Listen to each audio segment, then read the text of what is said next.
Should we start? Anybody else joining? Probably one or two, I think. Okay. Yeah. Should we start? Yeah. Okay.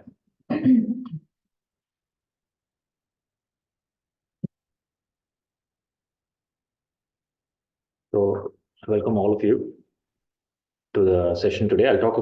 We'll understand what the session is about and what we'll be doing in the next few hours. We'll chant, we'll start with some chanting, and then we'll do a quick round of introduction. And then I'll talk about the session, and then we'll get into today's program. Shall we start? So all of you are comfortable sitting down. At any point of time, if you want to move, please feel free to do that. Except dancing, you can do anything. These things are also available there for those who want.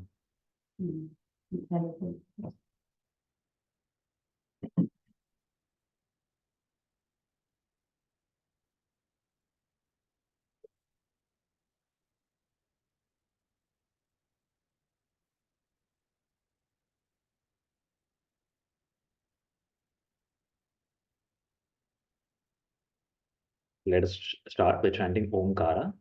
You can chant along with me. Om.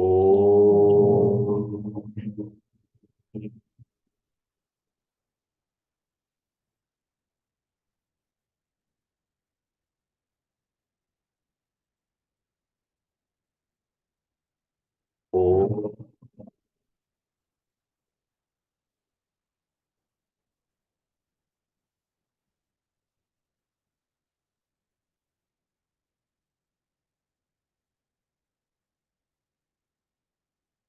Om.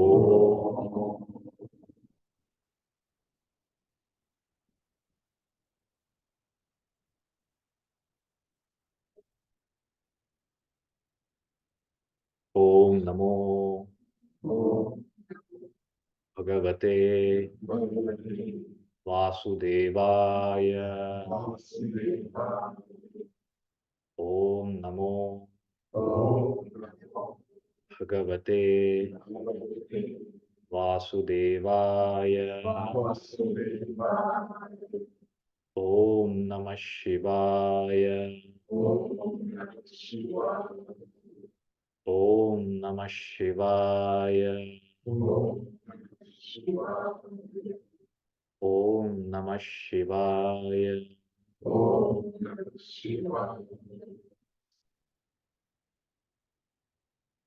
Guru Brahma, Guru Vishnu, Guru Devo, Maheshwaraha, Guru Sakshat, Parabrahma, Tasmai Shri Gurave Namaha.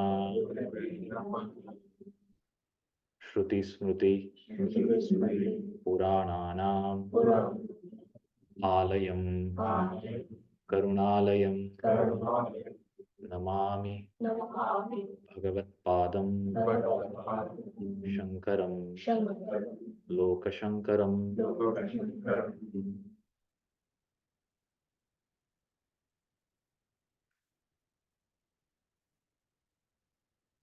My pranams to all. Slowly open your eyes.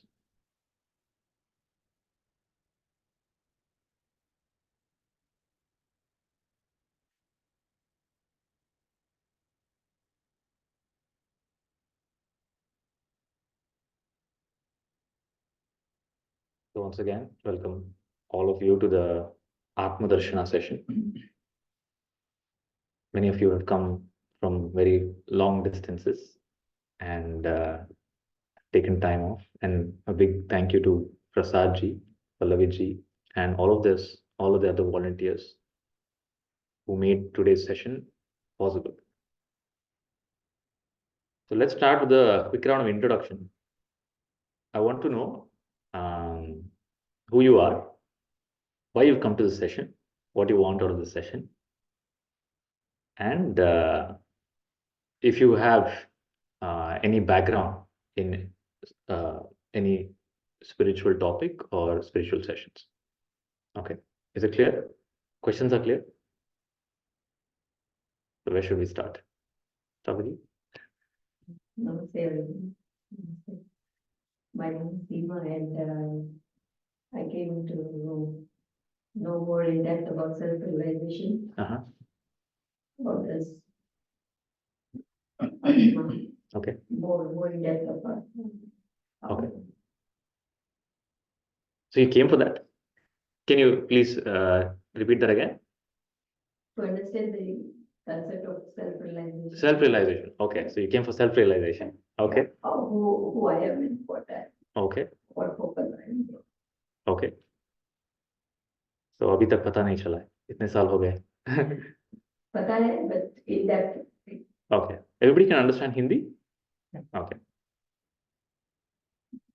And you have any background? No. Okay. Yes.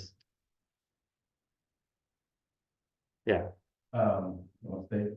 Tell a little bit more about yourself. Tell a little bit more about yourself. You said your name, Seema ji. Yeah. हाँ. और क्या करते हैं? कौन है आप?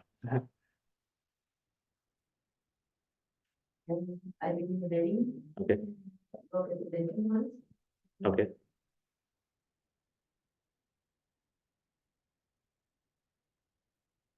Work as a patient. Okay. Okay. Very good. Thank you. Yes.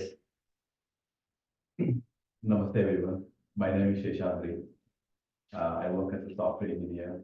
Started with the Atma Darshana classes with Guruji from or during the COVID time. That's all. Thank you. Namaste everyone, my name is Kunal. Then why have you come here again? You already finished the session. Repeater. Did you fail in the previous session? That's why you're coming? Why are you coming again? So I've got a stick here, okay? With great difficulty, I found the stick, courtesy of Praveen in this country. So, first rule of the class is I will ask question. If you have to tell the truth. If you lie, you'll get a beating. This is a strict class. Okay. Don't think Guru is very compassionate, overflowing with love. Then ocean of prema and gnana. Guru is going to beat. So anybody lies, I'll come to know. Okay, Guru has special powers. I'll come to know you're lying and you'll get beating. So if I don't ask a question, you have to ask a question. And I don't have a question, you don't have a question, both of us will sit silently. Clear? Is everybody okay with that? And at any point of time, you feel free to not be part of the session or be part of the session. It's open. There's nobody's imposing that you have to sit here, or nobody's asking you to come here also. So it's an open session. Ideally, what this Atma session is spread over 9 to 10 session. So we'll see how the session goes today, what kind of interactions we have. And later, if there's a need to continue the sessions offline or online, we will figure that out. Okay. So why did you come again? Probably to be part of this. Be part of Satsanga. Okay. Kunal. Namaste everyone, my name is Kunal Lal. I live in Workford and I have been with Guru's session since COVID time.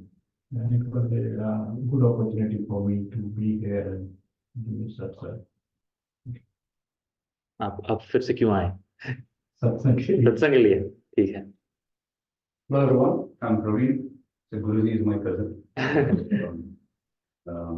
Yeah, I've seen him after a long time. Yeah. It's good. I didn't know that the session was happening here until he told me that he was coming here. You've not seen this avatar of I have Guru. not seen this. You've seen other avatars. Yeah, so come from a family of followers of some man, but Sure. after coming here, I've never been to any satsang or anything. Sure. Good to understand. Okay. Thank you for coming. Namaste, my name is Deepak. I'm coming from Narayan City. Yeah. I actually was introduced, I attended classes of Pallavi ji, classes. Okay. and she just told me, come for the session. Okay, So I have no expectation, sure. Yeah. because she said it will be wonderful session. Okay. So, You had no choice also? She forced you? I had Okay. You had choice because you came from such a far distance, 2 hours of driving. She said it will be an interesting session. So, Okay. You were sold. Interesting bol diya. Yes, I'm sold. Okay. Okay. Sure. What do you do? I'm into IT. IT. Okay. Yeah, namaste all. My name is Bhagat. I work as an IT engineer here and me and Prasad are colleagues. Okay. And I live with my wife and 3 kids. Okay, so that is one of the reasons I wanted to be here. And Okay. Why you? Very clear. So you don't want to be with your wife and 3 kids. So next one, no, peacefully want to be. Are they here? Wife and kids? so it's tough to break, and they're very young. Kids. Okay.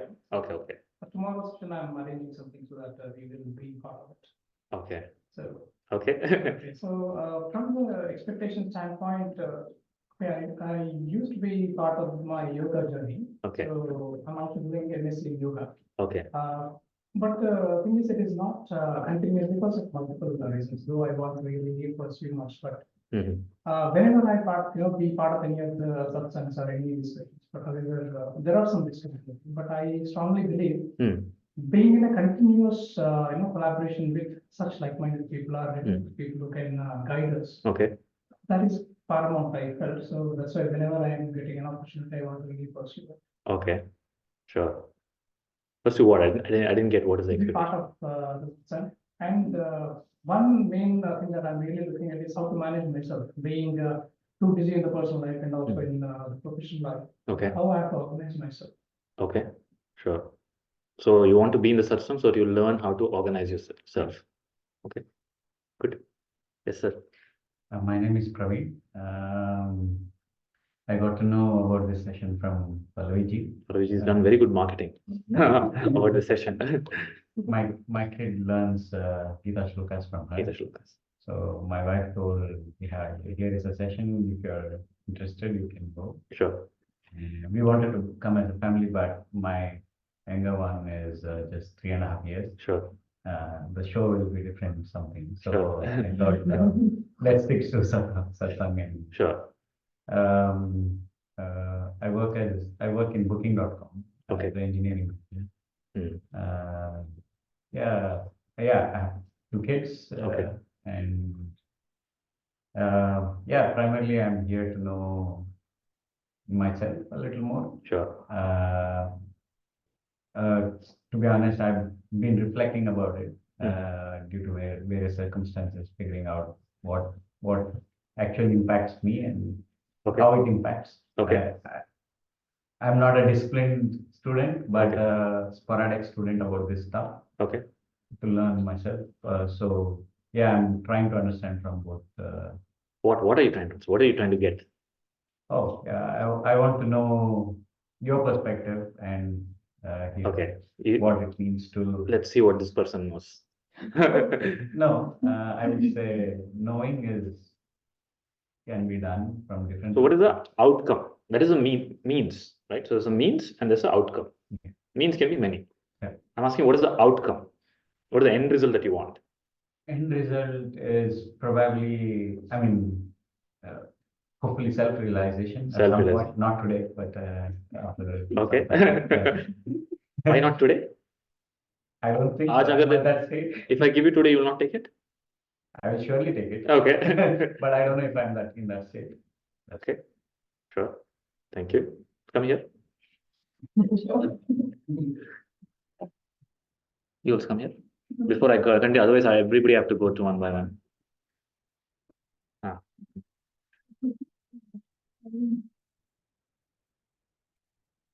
Himaji, how? Maar khane.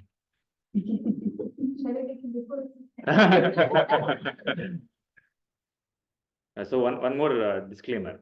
Every beating that you get, you lose, how much shall we say? 10 karmas janma. Okay? Okay. Yes. First speak. Everyone. I'm Anuradha. I've been reading. I'm into IT. Okay, gotcha.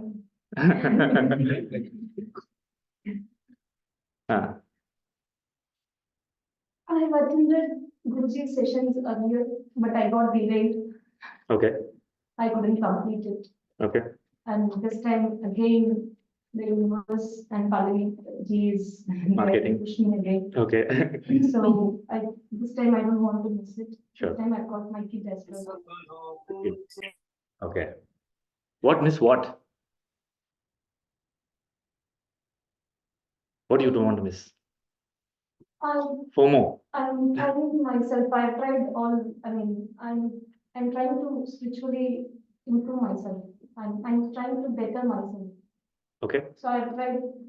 All the ways. okay, Sometimes into, philosophical. Sometimes into bhakti marga. Sometimes into yoga. I'm not master of anything. okay, I've tried everything, okay. and I'm trying to find something and to teach myself. I'm trying to learn from everywhere what I'm trying to do here, why I'm here. What is that you're seeking? What is that you want? I don't know. You don't know. I Okay, don't know what I'm searching also. I don't know. I'm Okay. trying out everything. I have tried yoga. I've tried sometimes yoga, sometimes bhakti marga. okay. I'm trying. I don't know what I'm searching for, but Okay. I'm looking. So first clarity of the session, right? Before we go ahead, what is that outcome that we are seeking, right? Of any endeavor that you do in life, anything that you do, you were in India or somewhere, and then you some other country, then you came here, then you got a job, then you have a family, then you continue to go on with your life. What is that everything is giving you? What is that you want ultimately? It's very simple, quite. It's a you all Happiness. everybody click big round of applause. Right? It's ultimately happiness. Anything more that you want? If you're happy, do you need God? If you're peaceful and happy, do you need anything? I want God. God is peace and happiness. That peace and happiness is God, right? So that's why there's a chanting called Vishnu Sahasranama. In that it's told Shanta Karam Bhujavesham. What is God? The form of God is Shanti, peace. So if your mind is peaceful, silent, joyful, that is the end. That is enlightenment, that is self-realization, that is God. Clear? Now I'm trying so many things because there is some restlessness. The absence of restlessness is what? Peace. Right? So why do you do anything? You want more money. Why? Ultimately, it makes you happy. Right? You want to go somewhere. Why? Ultimately, for some happiness. If it would give pain, so I want to go on a vacation. The vacation gives pain. Would you go? Right? Ultimately, you are chasing happiness and avoiding suffering. That purpose in life is very clear. I don't want suffering, and I want peace and joy. Is that clear? Is there anything else? And this is not a forum where I know and I'm telling you. This is a dialogue. It is called Upanishad. Everybody heard the word called Upanishad? You know what is a Upanishad? Upanishad is a conversation. It's a dialogue. Okay? It's a dialogue between possibly somebody who understands peace and joy and fulfillment and self-realization and God and world and self, and somebody who's seeking to understand. You understand? It's called Upanishad. It uplifts your mind. When the mind gets uplifted, the mind becomes free from unnecessary thought pattern. You understand? Do you understand? Do you understand how unnecessary thought pattern? How many thoughts do you have per day? They say around 80,000. Who's they? Some books. Okay, so when I said they, a group of researchers in the US, they did a research on the human brain. And this research were neuroscientists, and they measured the brain waves and the how the brain works. So for every breath that you take, you have an average of 4 to 5 thoughts. In a minute, how many times you breathe in and out?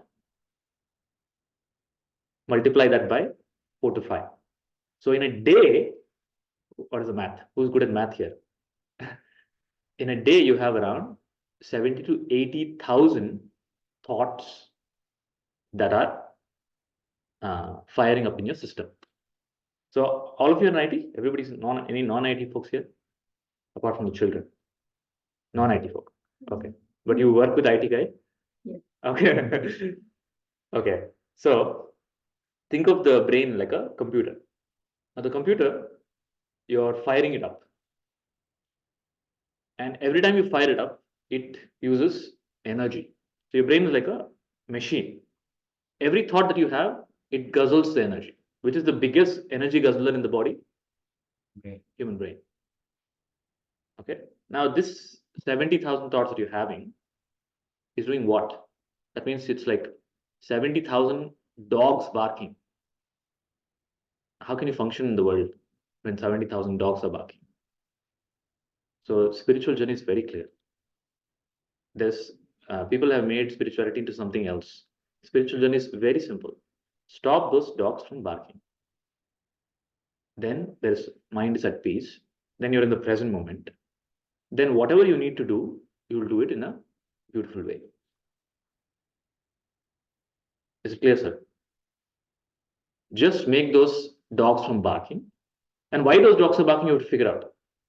Okay, otherwise, so people try all sorts of things to make the dog barking. What do people try? You are looking for higher spirit. People try bottle spirit. Okay, alcohol. Ultimately, for what? The dog needs to, somewhere I have to forget those thoughts. People going to watch a movie. What happens for 3 hours? I forget myself. So somewhere I have to forget myself. So people try yoga, meditation, going to temple. What else? Pranayama.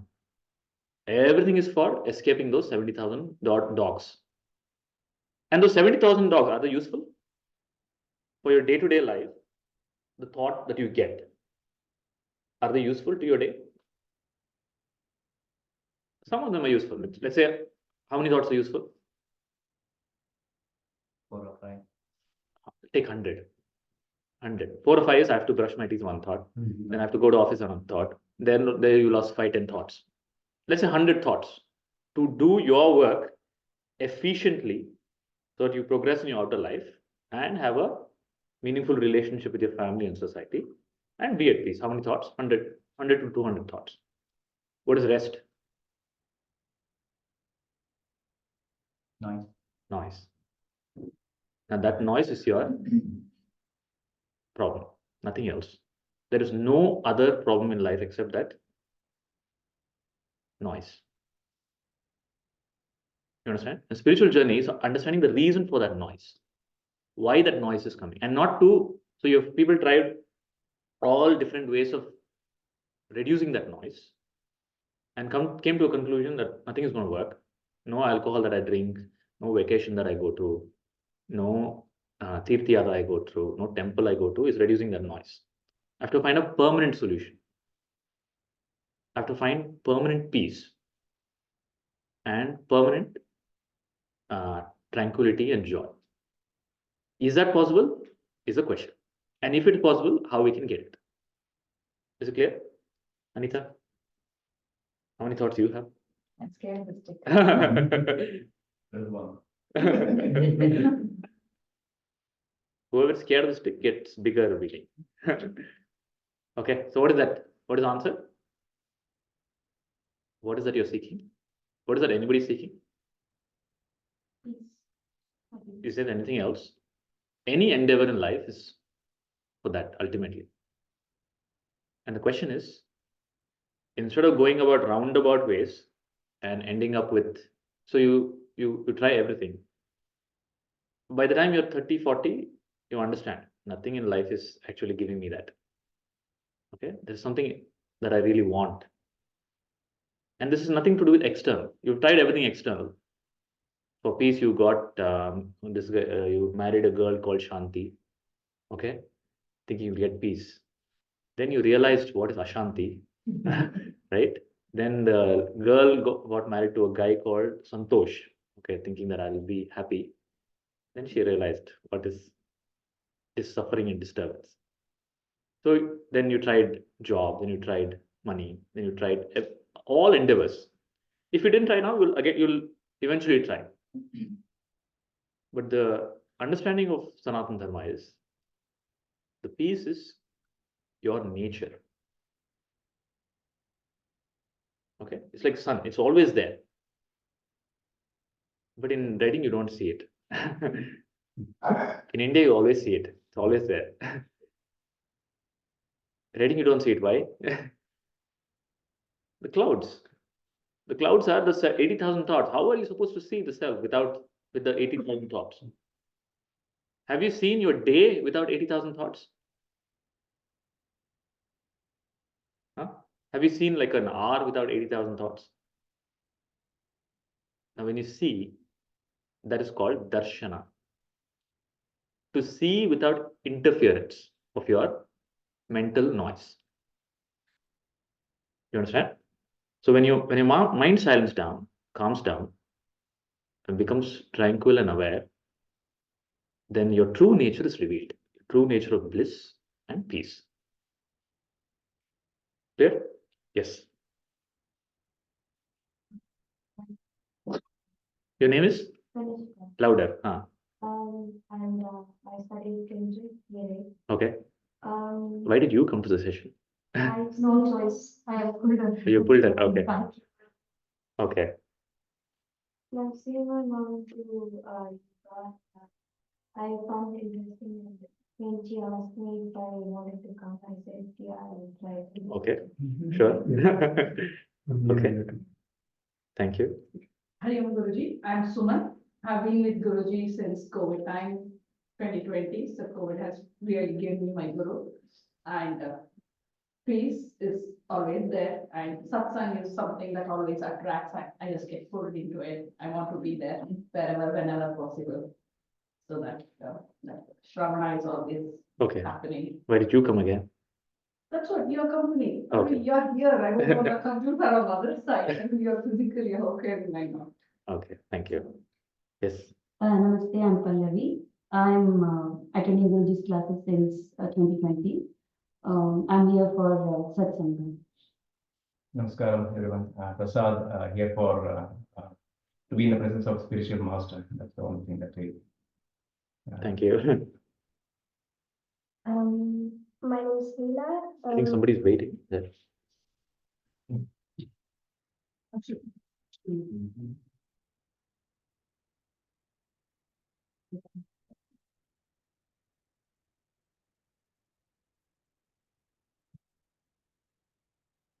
Yes. Go ahead. My mom said this would be. Sorry, what is your name? My name is Neela. Neela. Okay. Mom said this would be interesting and different, so I just came along. Is she here? No. She told you it's interesting and she didn't come. Okay. I'm not quite sure why I'm here. Okay. But I'm hoping to get something out of it. Get some? Something out of it. Something out of it. Okay. What do you want out of it? I'm not sure yet. You're not sure. Okay. Yes. Hi. If I introduce myself as Sachitananda and all people, she will look at me in a different way. So I'll introduce myself as Raman. Oh, you can introduce you. Hi, her father. Okay. My wife was supposed to come, she couldn't come, so she asked me to go. Primarily it is for her, so that she gets a grounding Sure. in terms of what is to be done. I understand and make her own point of view. Okay. That's what it is. Oh, it's for her. There's no expectation for you from the session. No, not really. Okay. It's primarily for her, to be honest. Sure. I want her to be comfortable with the various points of view and philosophies. And, so she has a point of view on this one. Okay. I mean, I have my own Okay. path. I've been looking at Bhagavad Gita, Tattva for the Katha Upanishad, Sure. Taittiriya Upanishad. I have my different path, Sure. but this session is not for that. Okay. Sure. It is just to make sure that to sit to make a girl. So she doesn't escape into Yeah, the okay, but like, process. sometimes yes. Okay. If you do it in an online session, it's sometimes she attends, sometimes she doesn't attend. So this is like kind Okay.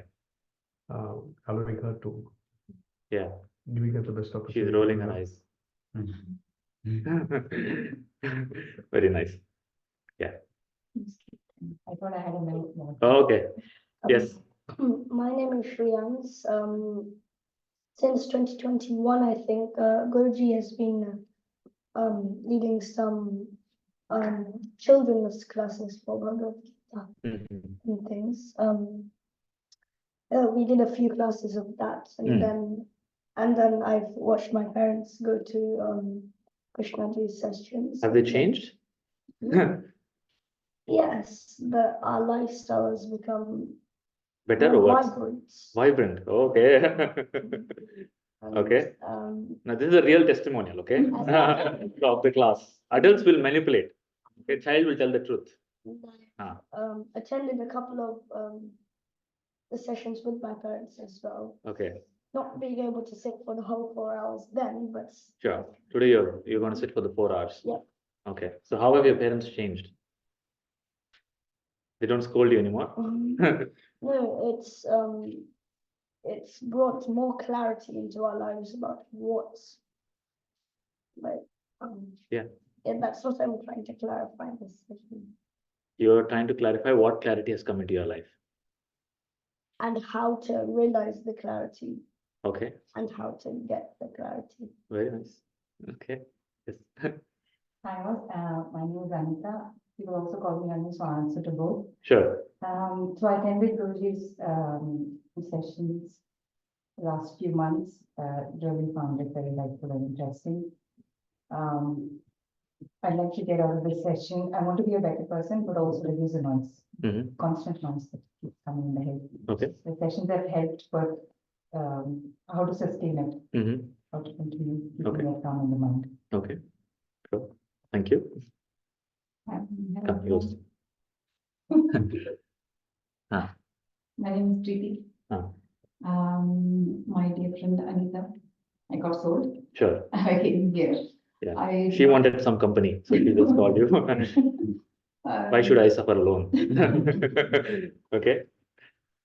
I did not have any expectations. I didn't know it was a yoga class, it was a meditation class, it was chatting. I didn't know anything. Nothing, just come with me. Trusted Okay. Anita and I've come along. Sure. Like yourself, I got sold as well when I came in. Sure. But I thought, why not?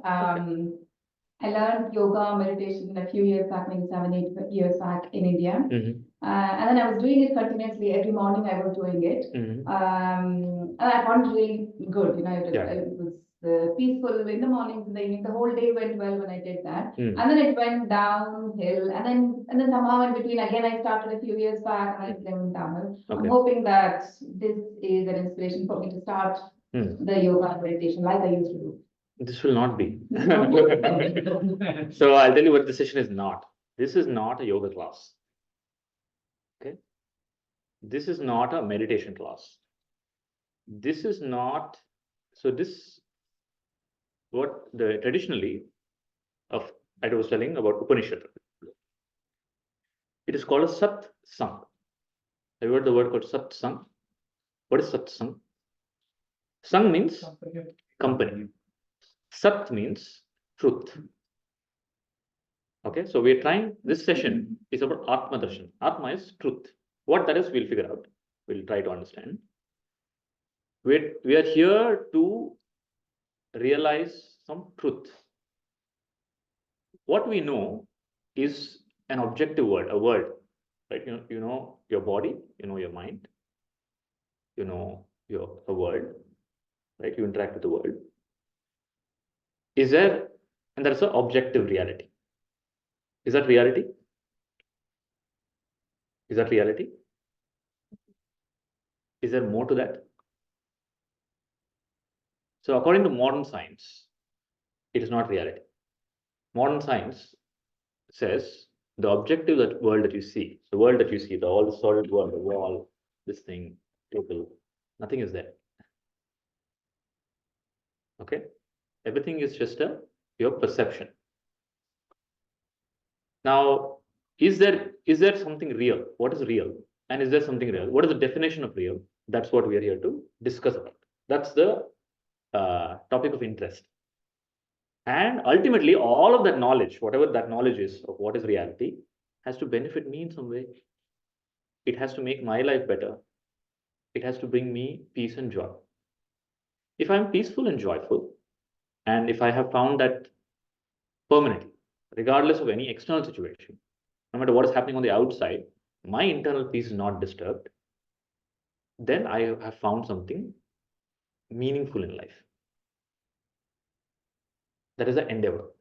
Okay, that is what is called a so-called spiritual journey. The whole spirituality is about the end result. What this is self-realization. You're trying to find real. What is real? And you have to find it within yourself. Because if I find somewhere outside, it's still secondhand. You like anything secondhand? You want something within you. And this is nothing to do with yoga. This is nothing to do with meditation also. This is about inquiry. Inquiry is asking the right questions.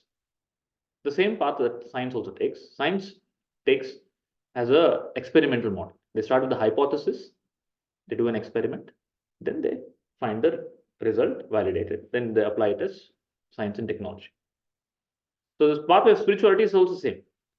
I start with a question, right question, and try to find the truthful answer to it. Now, in this whole process, there is no action involved. There's no doing. So it's a process of not doing. You understand? Yoga is doing. So traditionally in spirituality, in Sanatana Dharma, there is something called as all of the scriptures that you have. They're all governed or overseen by something called as Vedas. There are 4 Vedas: Rig Veda, Atharvana Veda, Yajur Veda, Samaveda. Veda means knowledge. So there's a knowledge repository. Okay. Now, whatever puja people do, the worship of the idol and the customs, traditions, all of that are coming from Vedas. Clear? Then there is a second part called Veda Anta, the end of knowledge, where there's no doing, no meditating, no action or effort. It is just having the right conversation. And that's called Vedanta. And today's session is about that. So there are two, is the distinction clear?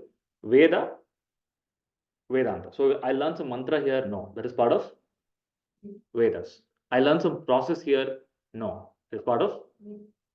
So this session is not about starting your spiritual journey. This session is about putting an end to it. You've already done enough journeys in life.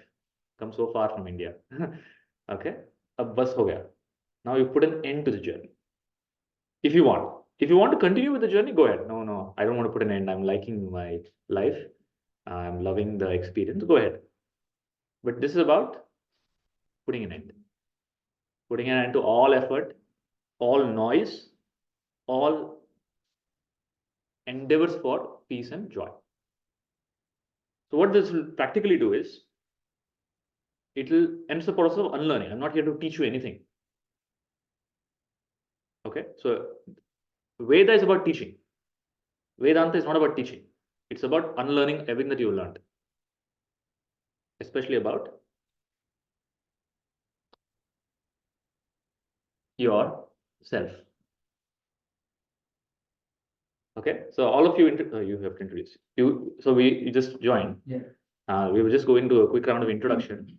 The question is, please introduce yourself and why are you here? Okay, I'll come to you. Yes.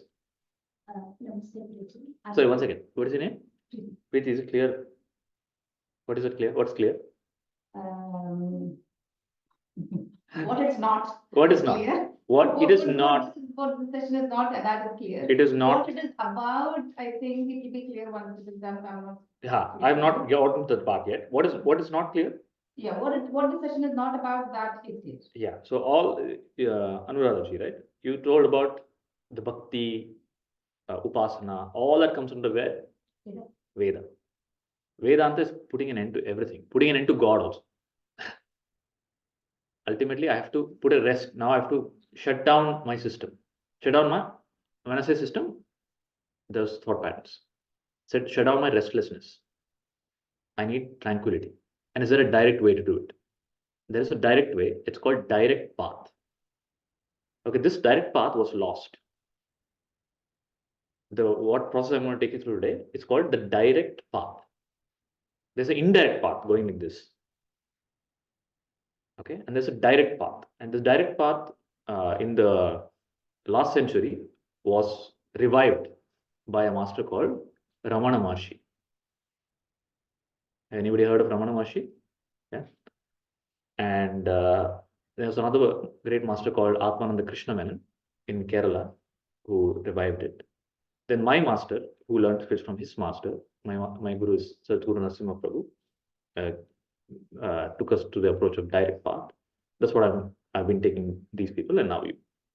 It's a direct approach, no roundabouts. Come straight to the point. If there's any, and please understand, spirituality is a jungle. Yes, sir. There are so many scriptures, so many gurus, so many techniques, so many classes. It's and especially in India, it's a buffet. Okay, you can choose like a breakfast buffet or lunch buffet. So many things are there available. Whatever you want, you can take. And you get lost. So many things. Who should I listen to? What should I listen to? What is the right approach? And this method of direct path comes straight to the point. The question, simple question in the direct path is, okay, you have a problem. Who is having a problem? Ask, who am I? And go straight to the point. Is it clear? Okay, so like how we debug in IT, right? You become clear of the problem statement. First, you become clear of the problem statement. What is the problem statement? Who is the problem? What is the problem? What is the problem statement in spirituality? Who am I? Who am I? Is a problem statement? Not happy. I Get think disturbed by outside. The problem statement is, I don't know who am I. So all of you, I introduce yourself. That's why you go. You know why you got a beating? I told you get a beating when you lie. Did you lie? Did you lie? Did you lie? I did, but. Praveen, did you lie? No. Praveen didn't get it.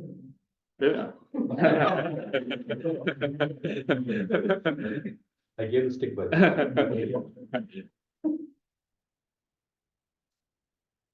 It's like that. The Bollywood makes it the song, no? The one that you created came back and hurt you. That's how. Yeah. So you didn't lie. No. So did you lie? Did you tell the truth? Yes. So why did it hit you? You don't know. Did you tell the truth? None of you told the truth. What is the question? Introduce yourself. Who are you? And you told your name. Is your name you? Did you exist when you didn't have a name? Were you there when you didn't have a name? What is your name? Neera. Were you there when Neera was not there? You're there. That means you're not your name? my name. Like your this thing you're wearing, the sweater you're wearing. Is the sweater you? No, it's just something that you use, right? So name is something that you use to interact with the world. Is that you? Then when I asked, introduce yourself, why you told your name? Then you told, I'm engineer. Who is that? IT people. Huh? You're engineer. Manager. You're a manager. Manager gets double beating. You're a manager? Maybe not. So your manager is what you do. Correct? Is what you do what you are? Not necessarily. Obviously not. What I do is not what I am. What I am is more than what I, because I exist in non-doing also. Yeah. Is it clear, everybody? So you're saying my name is me, it's not me. What I do is me, which is not me. So practically you're telling your biodata. You're telling me your biodata, CV, as if I'm hiring for some job, next person, manager, for senior manager position, right? All that will work to get a promotion and everything. But in reality, what is you? Is your biodata you, sir? I do yoga. How many years you have done yoga, sir? Sorry? How many years you have done yoga? I started around 5 Yes. years ago. 5 years ago. I've done 5 years ago. You can add that in your CV. Is that you? What is you? Huh? Atma. What is that? So, Then you didn't tell that. See, he was smart enough to tell that. Why you didn't tell that? You said I am Seema and I'm doing something. Then I'm seeking. people should know me. Okay. Okay.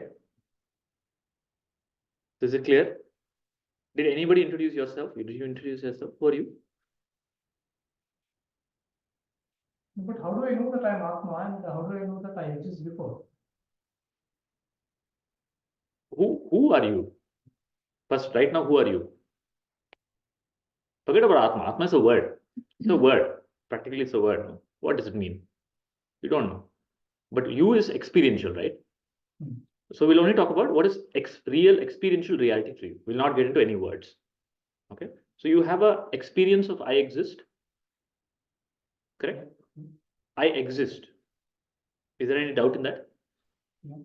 For example, I typically give an example. Let's say we turn off all the lights, close all the blinds. It's absolute pitch dark. And in the pitch dark room, I ask, is there a laptop? What will you tell? You don't know. Maybe, possible. I don't know.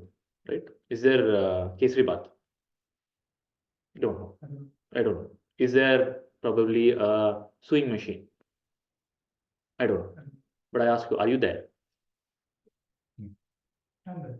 You're there, right? That's a self-luminous knowledge. Correct? You have no doubts and you don't need any light to know that. That I exist. That I exist is called Sat. Existence. And when I ask anybody that question, they'll also tell the same answer. I exist. So that I exist is what is common to everybody. You understand? Is there somebody who doesn't exist? That existence is common to everybody. And that is called Atma. I exist. Now I exist without a name, Yeah. without a job, without family, without thoughts. You exist when thoughts are not there? Yeah, Huh? Yes. You exist when body is not there? that I know. You know. In your deep sleep, your body is not there. You have deep sleep? Hmm? Do you exist in deep sleep? What is there in deep sleep? I don't know. What is there in deep sleep? Is any dream there?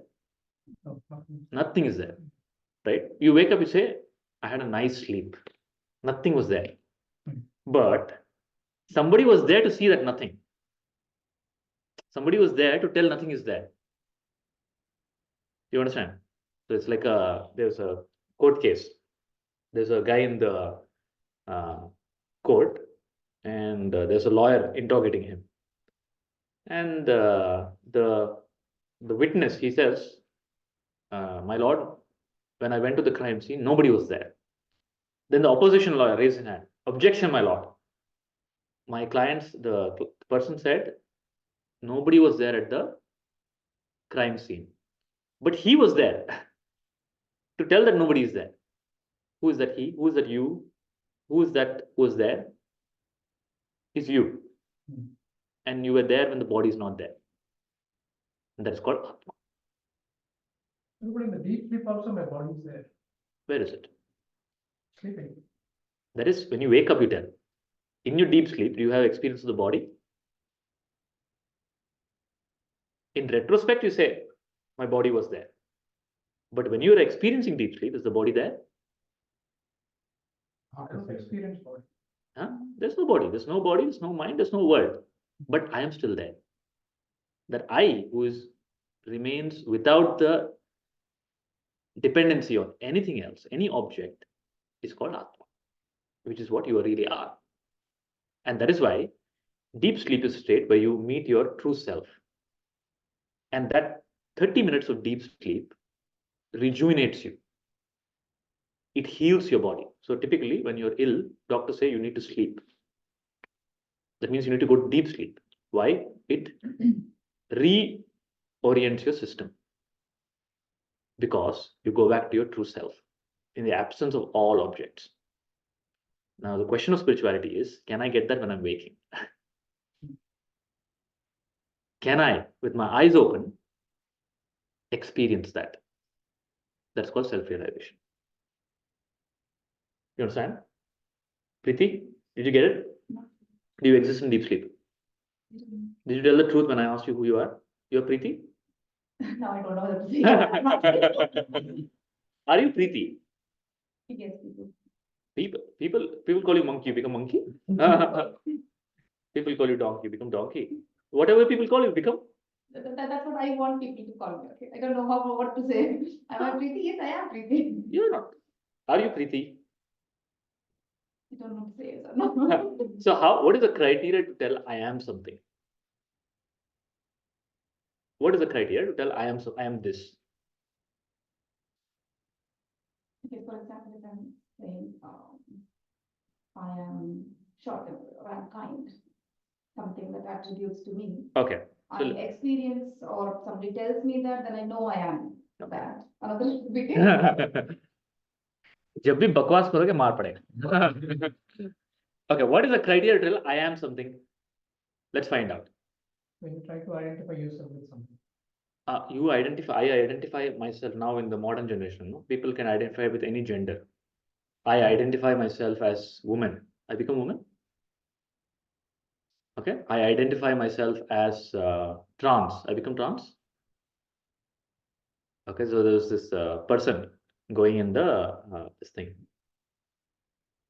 There are 13-year-old wants to get into the bar. How is that? The bouncer stops the child. Bouncer says, "You are not allowed inside." The child says, "I identify myself as 20-year-old." Right? Whatever you identify with, you become. What is your true identity? My question is, what is your true identity? I know you're identified. You're like a chameleon. You're like an actor. Okay? You're playing many roles. You play the role of Preeti, right? You play you're playing a role of student. When you go to office, you play the role of boss. Then you go home, you play the role of servant. See, that's nice. The truth is at the tip of the tongue, just waiting to say. Servant. Sir, clear. You play many roles. Yes. So what you're practically saying is, I am all of those roles. Or am I playing those roles? My question is, what is true? Are you playing the role of Preeti or are you really Preeti? If you're playing the role of Preeti, there's no problem. Play it very well. But the problem happens when you become Preeti. Then you're trying to do something unnatural. You understand? Role is temporary. I is permanent. Is it clear?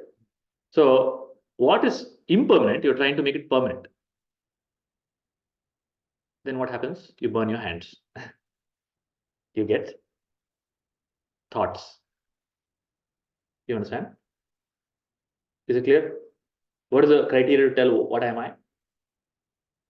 I am unchanging. Have I changed? My body has changed, but have I changed? So you look at a picture. In COVID time, how many people opened all the old photographs? Raise your hand. You open all the albums, old albums, printed photograph. This is me. I was in this part of the country in India. See, I was just wearing chaddi and walking around. Then I was eating in sand. Right? You saw all the big.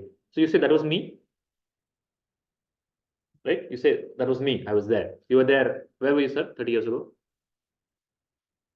Years ago, I was 9 years old. I was Hubli, studying. Okay. So you were in Hubli. Yeah. So the one who was in Hubli, the one who is in Reading, Are they the same? Yeah, they're the same. What is same? Hubli also you had grey beard. Body was same. Body is totally different. Mind is same. Some part of it is same, some part of it is not. Okay. So that means it's neither, it's always 1 and 0. No middle part, no gray. Is it same or not same? I don't know. It's I not. don't That know. It's but not, it's not. it's not It's same. not. It's not. So what is same? Why do you say it's me who is in Hubli? Were you in Hubli or not? I was. Who was there? It was me. Who? Who's that me? Yeah, I mean, yeah, I know what you're saying, but I don't know what to say to it. Was the body there? Body was there, mind was there, Is that rare now? it's there. Where is it? You know that in 8 years, every single cell in your body changes. Practically, that body was there, is not there now. It's dead. Yeah. This is there. Preeti, where were you 30 years ago? In Karnataka. Where is that Preeti now? Is the Preeti here? Yeah, but I'm understanding what you're trying to bring me to say, Huh. but I'm not trying to bring you to say to anything. I'm not able to tell. That is Anu's job. I'm only asking. You're lying. You're telling I am Preeti, I am body, I am mind, I am my job, I am wife, I am husband, I am this, I am that. I'm just questioning that. Because according to me, you exist in the absence of all of that. Okay. So there's something changing in me and there's something unchanging in me. So in Hubli in Karnataka, you say I was still there. That something unchanging is still there now also. So 30 years later also, that will not change. Correct? But the body, mind, situation, role, thought, job, bank balance, everything will change. Okay? But still you'll tell, it's the same me. I'm only asking, why didn't you introduce that? And you introduce all the changing things.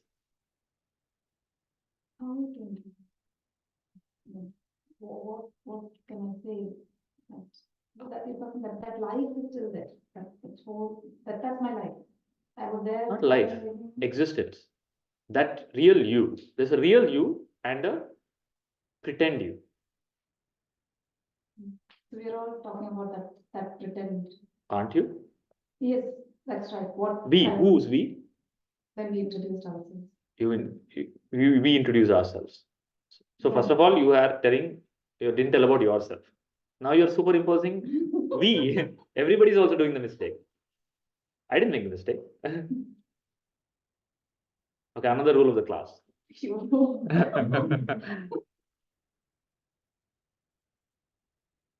So first we'll figure out I, then we'll come to we. Okay, so what is I? Is I Preeti? Preeti is changing. Is I changing? I is unchanging. Preeti's body is changing. Is I changing? I is unchanging. Preeti's mind is changing. Is I changing? Unchanging. So what happens? So every time you use I, you're referring to the unchanging I, but talking about the changing I. You understand? This class is about unchanging I, which you already are. But all the time thinking about the unchanging I. Okay, the unchanging I is the changing I is a role. You play the role of Preeti. You play the role of a mother. Are you mother? You're a mother? Yeah. You're a mother. You're a mother? Or you play? Huh? I don't know. So what did I tell? What is the criteria to tell who you are? Unchanging. Are you always a mother? No. That means you on and off mother. You're a part-time mother. I wish. No, you're full-time mother. Right now, in my current role, yes. Right now in this room, are you mother? Where's the child? No. Are you mother? Playing the role of mother now? Psychologically, you are. that is called distortion. Yeah, that's mine. It's a thought, right? Practically right now, are you a mother? Are you playing the role? Are you doing taking over any responsibility of a mother right now? Don't tell, I'm always, dua mein yaad rakhta hu. My child is always in my mind. Are you a mother now? No. Yes or no? You don't have to succumb to what I'm overbearing. Did you get the question? Are you a mother or you play the role of a mother? You play the role of a mother. Okay. Now you play many roles. Correct? And you're playing many roles, and there is a real you, and you don't know who you are, and the roles start overlapping, interfering with each other. Okay? Does it happen? When you're playing the role of a mother, your role of a wife starts coming as thoughts. Your role of an employee starts interfering. Then are you a good mother? Are you the best mother? Like a doctor is there. Surgeon. He does surgery. Okay, he's never had a failure. The moment his child is brought to the table, his hands will start shivering. Okay, now what is happening? Now he's no longer a doctor. He's a father. You understand? So when the roles start interfering, whatever you're supposed to do, you don't do it well. And that don't do it well is because of this 70,000 thoughts. That 70,000 thoughts is because you don't know who you are. Now, where is the switch to turn off the 70,000 thought is the today's session about. And the switch is self-realization, finding out real I, who I really am. Okay, and become clear of who I'm not. Then what happens? What I'm not, I'll start playing the role like an actor. Like say Rajinikanth plays the role of a dacoit. But when he's playing the role of a dacoit, he knows I'm Rajinikanth. Does he forget? Let's say he forgets, then what happens? Let's say he's in the shooting, something fell on his head and he forgot that he's Rajinikanth. And he's in the role of a dacoit in the jail. It alters his perception of life. That's what is called ignorance. Okay? You have forgotten who you really are, which is always there in the background because you always keep telling that I was there, I'm going, I'm doing. But you're interchaining that with a changing body and mind. So today's session is about finding who I really am. Okay, is there a problem in becoming the role? What is the problem, Anu? Nodding your head so much. Because you give more attention focus to it. That may be temporary and may not be true. So playing the role and becoming the role, is it clear? Is the distinction clear? Is the role clear? I am a mother. Is it reality or role? I am a father. Reality or role? Role. Why it's a role? Why I am a mother is a role? No, I am a mother is based on body. But the body itself is changing. You understand? It's based on your mind, thoughts, memory. That itself is changing. So, role and reality. Distinction between role and reality. Distinction between me and not me. This is called, in the language of Vedanta, Atma, Anatma, Viveka. So the first lesson in today's class is Atma, Anatma, Viveka. What I am, what I am not. Clear? So first we have to create a distinction. What I'm clear, clarity over what I'm not. What I am will find out. What is Atma will find out. What I am not is clear. Am I the name? Am I my job? Am I my biodata? Priti, yes or no? You don't have, and please in this session, you don't have to agree with me. It's not about any imposition. We are trying to find out together. You have to, if something doesn't reconcile within you, you have to question and say, no, this is not my experience. And ultimately, Vedanta relies on your day-to-day experience. There is no supernatural, mystical, transcendental, esoteric experience here. It should be day-to-day, because if it's not day-to-day, it's useless to us. It's only for some people in the mountains or some people wearing a certain dress or living a certain lifestyle.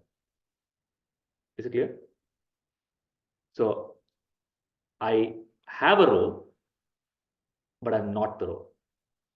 I have a body, but I'm not the body. Yeah, I have a name, but I'm not the name. Is that not clear, sir? Yeah. Now, which yogasana, if you do, will come to this understanding? No yogasana. So yoga is a path of purification, which prepares for this process. This process is called gnana. Okay, so the Vedas are preparatory for next stage, which is called gnana. You understand? So the Vedas have all the things that are required to make a beautiful life.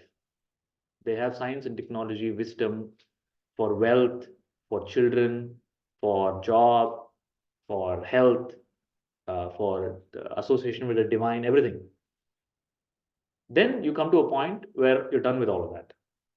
Now you need answers to fundamental questions. The fundamental question is, what? Who am I? And what is real? Okay, clear?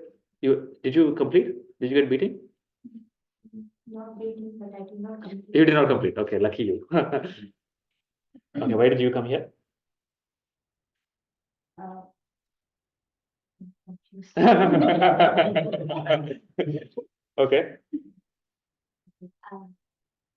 I'm Shruti Atma, so Shruti Atma. Wow. Big round of applause. I'm this Atma is searching quite a lot of things. Come here. Is Atma searching? Is it true? Does Atma who searches? Maybe I'll say the word. Atma searches. So what are you telling? When I say Atma, always when I say Atma, please go back to the deep sleep self. Okay, it's called Pratyekatma. That's your real self. The deep sleep self, does it seek, oh, I should wake up, or nothing is there, let me play some movie, or I'm not having any space and let me have some experience. Does that self seek anything? It is in its bliss of infinite experience. There's an infinity there. True or false? In deep sleep, is there limitation? It's a state of infinite pure existence that never seeks. We don't know the meaning of fear. Who we? You, all this person doesn't know. Who's we? I don't know the. Okay. Yeah, I. Sorry. What did you say? No, tell the statement again. I don't know. The meaning of Meaning of what? pure existence is what You don't know? You don't have deep sleep? I may have. Are, how old are you? I'm 37 now. If you had not had deep sleep, you would not live more than 2 years. Forget 2 years, 3 months. Continuously, if the body doesn't go through deep sleep, the body will collapse. But like continuously there will be dreams and all when I wake up, oh, I was somewhere else. And That's then fine. I was- So you have 3 states: waking, dreaming, and deep sleep. Okay, waking is how many hours? How long you're awake from 9 a.m. to, let's say, 10 p.m. Okay, that's how much? 14-15 hours. Then you go into sleep for 8 hours. In that 8 hours sleep, there are 2 parts. You have a dream part, and there is a no dreaming part. And the no dreaming part is called deep sleep. And that is why when you wake up, you feel fresh because you had deep sleep. And the deep sleep is a state of no experience, no world, no body. but you were still there. You understand? Now make the statement. Does Atma seek anything? No. Atma is self, your Paramatma. God doesn't seek anything. And that is what you are. Who is seeking? Shruti. That is who? Role. A role has seeking. Are you the role? At the moment, yes. At the moment, yes. You're right now, you're Shruti? Yes. Okay, so it means there's so Praveen was showing me all when coming. There is all the studios that they're building, shooting studios. No, what is it called, Praveen? Shinfield Studios, where all the shooting happens. Okay, like if we go there, there's some, let's say, some shooting going on. Okay, and in the shooting, the person is playing the role of, let's say, a cop. Then, if I ask the person, "Who are you?" at this moment, what he'll tell? What is the statement he'll make? Might say, if I was that person, then I would say my name first and then. So who is your favorite actor? Who is your favorite actor? I don't have one. You don't have. Then it is hard. Class is going to be very hard. You know who is Rajinikanth? Okay, so Rajinikanth has come to Sheffield. What is that? Reading. He's doing a movie. Robo 3, Robo 4. Okay, in the Robo 4, he's a cop. Then this, you stop Rajinikanth, you stop all the shooting and tell, you ask Rajinikanth, who are you? What he'll tell? He's an actor. What he'll tell? Tell me the statement that he'll tell. I am Rajinikanth. Now I am playing the role of a cop. Will he ever tell, at this moment I am a cop, next moment I am Rajinikanth? Will he tell that? He will always tell, I am Rajinikanth. There is no, it is unchanging, non-compromisable. Now I am playing the role of what? Cop. Sometimes the involvement also plays with the mindset. Like Yes. Big round of applause for that. Please sit down. The problem is what? we are involved. So how many of you take handkerchief and tissue papers to the movie theater? Where you watch the movie and you start crying and you need a tissue roll. Happens, Sumanji. ಇಲ್ಲ ಆಗ್ಲೇ ಕಣ್ಣು ನೀರು ಬರ್ತದೆ ಕಾಣ್ತಾ ಇದೆ ನನಗೆ ಈಗಿಲ್ಲ okay you cry in the movies? No, you cry? You don't cry. Who cries? A little. You a little bit. Yeah. And cricket match? How many of you get anxiety during cricket match? Sure. With the movies. With the movies you get. Cricket match you do. Cricket match. India, Pakistan. Last ball. Huh? You're laughing. You also get. No. Have you seen this such people? No, you've not seen. You should come to India. Okay. Last ball. Then, if India loses, next day, some people have a heart attack. This is recently it happened. No? Recently, India lost when they were supposed to win. They lost. And next day, you hear stories about people losing life, taking life. Why? When you watch a movie, you know for sure it's a movie. But why did the tears come? Because you associate. Because you got involved. When you get involved, what happens? You become delusional. You don't know what is real, what is unreal. You're so involved in the role that you've forgotten who you are. Okay, and then you start seeking, I want peace. But you're it's like Rajinikanth forgetting who he is and then struggling his whole life. Oh, I have to become rich and I have to earn money. You see the absurdity of that. He's already that. You understand? So spiritual journey is not a journey. There's no such thing as spiritual journey. You are already that. So the teaching of all scriptures in Sanatana Dharma is Tat Tvam Asi. Repeat. Tat Tvam Asi. Means what? Tat means that. That is absolute reality. Tvam means you.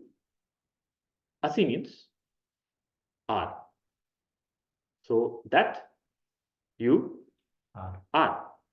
Not that you have to become that. They don't say Tat become tvam. Okay, it is, you are that, but you've forgotten that. You're in intoxication. You're intoxicated with all your roles.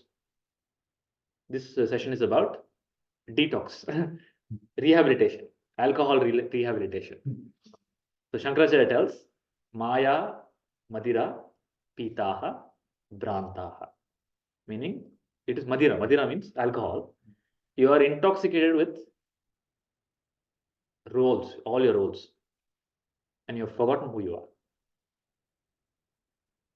Then if you have a question, I want to, because all these roles, when I become the role, what happens? When I play the role, I do it my best and I come out.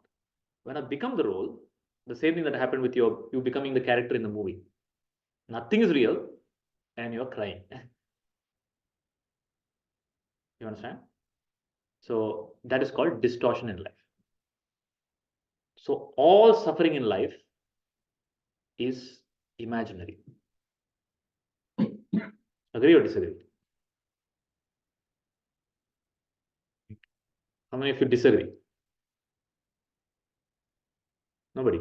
Everybody agrees. You're disagreeing? Suffering in life. No, I don't disagree, but I have a question. Yeah. Without getting involved, how do you play the role? That so the actor knows it is unreal, but he plays the role very well. That feeling, like becoming a dad, son, or getting, like you're playing a role in at your workplace without getting attached to it. How do you sincerely do it? So what it's, I will ask you the question back. By getting attached to it, can you play the role well? That's what I've been thinking so far. Okay.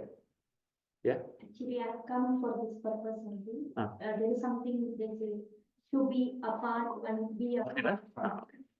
You're missing the best part now. Yeah. Sure, sure. be apart and be apart. There is two different things, like getting attached to a family and at the same time drawing a line to separate ourselves from the role, from whatever we do. Okay. So that's something still confusing at the moment, and it will create a lot of distractions around. Like, are we doing, ethically? Okay. Are we not, are we giving justice to the role? Okay. At the same time, are we satisfied, soul? Like, are we really doing our job, Okay. properly? Got it. So I'll answer that question. The question is, he's asking the question, if I don't get involved in my role, if I don't get attached, how can I even function in that role? Right? Valid question. Okay. Any answer? Fully involved at that moment. Sir. Like Prince Rama, for example, he Ah. was not attached to the kingdom, Okay. but he was able to work as a king. Okay. Yeah. So basically, it's a role for him. He's not attached to. He's not attached to the role. Right. Yeah. You're right, when you say that, like, you played the role best on that, but then I don't understand that, if you do get involved, why you don't do the job properly. I don't get why. Okay, I'll answer that. So all are intertwined. So let's go to the first question. Okay. So you got his answer? Got the answer? Lord Rama. I couldn't hear clearly. He said Lord Rama. He gave an example. Answer with the example. Lord Rama is there. He is the king. The king, he is given some responsibility. Okay, role means some responsibilities there. As a mother, only if you do certain things, you're called a mother. Otherwise, you're called a bad mother. Or as a manager, you have some roles and responsibility. If you don't perform that, you're not there. Your nature throws you out. Correct? Now, the question is, without involving in that as an identity, how can I fulfill that roles and responsibility? Okay.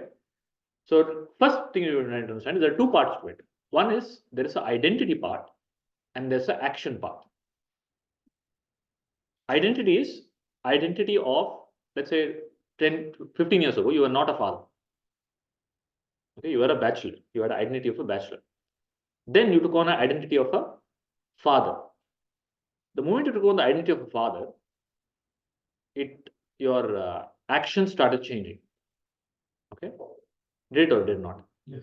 Okay. Now, the question is, if I don't identify strongly, I am not able to fulfill my role. So the example he gave as an answer is Lord Rama is there. He has to take on the identity of a ruler. And if I don't take on the identity, if I don't get absorbed in the identity, I am not able to function with the role. The issue is not about identifying involvement. The issue is forgetting your true self. You identify, but if you identify so much that you forget your real identity, then there's a problem. Like Rajinikanth has to do a role of a cop. He identifies, does research, goes on thinking about it. It happens to many actors, no? Whenever they have to play a role of some terrorist or drug addict or something, they go deep into research. They go deep into research because they want to embody that character. Then they play the character, then that character doesn't leave them. They forget who they are. Then the problems of that character becomes problems of them. Then they commit suicide. Have you heard of that? Many famous Hollywood actors commit suicide because of the roles that they played. In Karnataka, there was one very famous actress, a very long time ago. She always used to play disturbing roles. Okay, anybody know the name? I don't know. Is that Kalpana, right? Always playing disturbing roles. Now, once the role is done, the role stays with her. Because I've forgotten who I am. So identifying with the role is not a problem. Identifying to an extent, you forget who you are, then it's a problem. So my question is, are you identifying with the role and forgetting your true self? Then the role starts spilling over. One example is Rama. I'll give another example of Krishna. Krishna played many roles. Okay. So Shri Krishna Paramatma, here he is playing role of a musician. Then he plays role of a kingmaker. Then he plays role of a warrior. Then he plays role of a lover. Then he plays role of a friend. But whenever he plays a role, he is clear, I am not the role. And none of the other roles interfere in any other role. Now, one second. Is the answer clear? Clear, but there is a follow-up question. First tell me what is clear? Clear part is, the problem is forgetting your true self. The problem is not identifying. You as a human being can identify as anything. Go and identify as a stone and sit in the house, doesn't matter. But the problem becomes when you forget who you are. is it because I feel I forget myself? Because I don't know So- what I will do as I, So when you say I, who are you referring to? my soul. Soul, what is that? That is what I don't know, right? So I don't know what. Then if you don't know, how can you refer to that? When I say I, the only I there in you is the Atma, which is then deep sleep, the unchanging one. That has no problems, no perception, no experience. It is always in a state of infinite bliss. Now, who has a problem? We'll come to that. Yes, Sunil.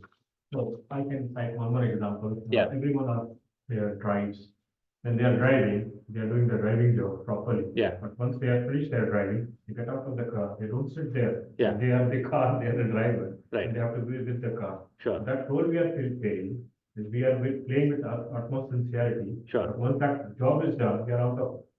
But here we are kind of engaging ourselves in, like it is for anything. Okay. And that is the problem basically. Sure. So we'll come to now Yeah. the part about understanding who is that I really. So far, is the thread clear? Anybody wants a break or something, or shall we continue? Break. You want a break? Okay. We'll take a 5-minute break. Then we'll continue the discussion about who I am. So I want to take you through the three inquiry processes today. Vedanta is about inquiry. The first inquiry is who am I? Because if you don't know who I am, whatever you do is pointless.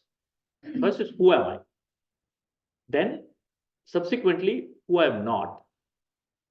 Then with all this knowledge, I have to interact with the world. Right? For world, I need a role, I need thoughts, I need planning, I need actions and function. So how do I reconcile who I really am with my interaction with the world and understand the nature of world and God? So there's me, world, and something beyond. Clarity about all of that. Starting with me. So me, then me plus world, then me plus world plus God. Is it clear? If me is not clear, then we cannot proceed. Okay, take a 5-minute break, then we'll continue the dialogue.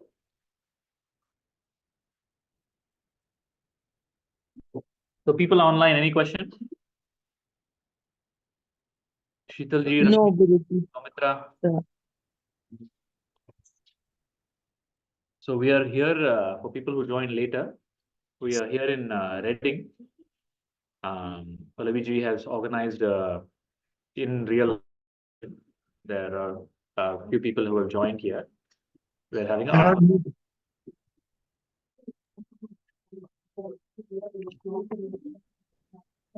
Is anybody saying anything? I can't hear.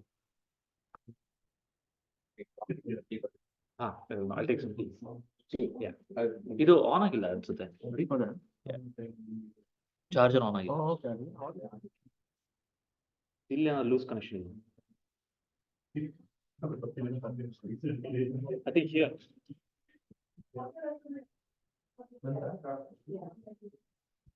ಇಲ್ಲ This is not working. the yeah we can do it here directly.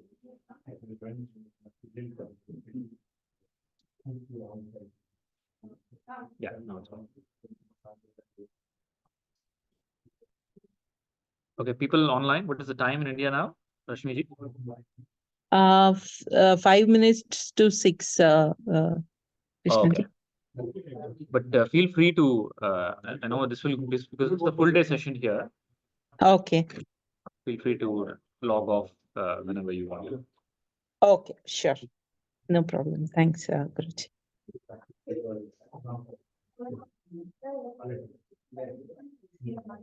Sheetalji, you're in India? Yes, in UK. Sorry, I'm in UK, but I'm Indian. I heard it is, are you Indian? Sorry. Okay. Yeah, so we're missing you here. Yeah, I'm in UK. Beena, is it clear? Your name is also Beena? Okay. There's another Beena here in the online. You're Beena? Beena. Okay.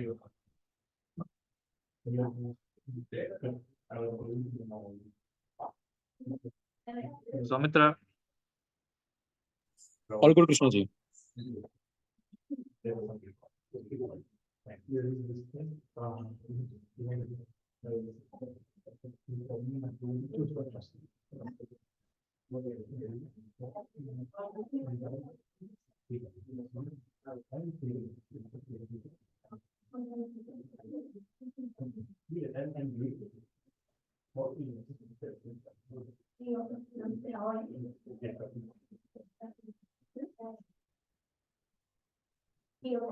I've told Prasad. T, I've told Prasad.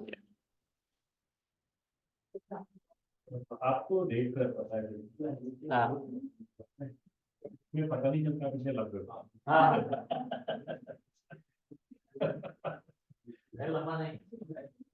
मतलब आपका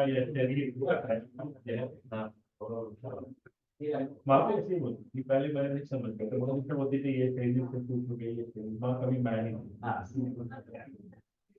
तो बात मुझे तो आदत हो गया कि क्यों से लेकिन मुझे खुद के लिए अच्छा नहीं लगता है कि मैं बाहर का नेशनल करूँ और मैं बोलती हूँ शरीर क्या होता है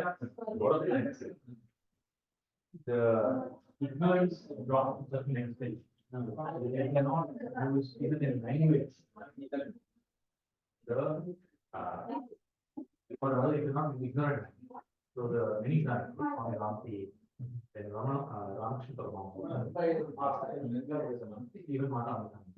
So they don't refer to, they don't say, they use the word me. They always use the word person. Because as if it's a character, temporary appearance.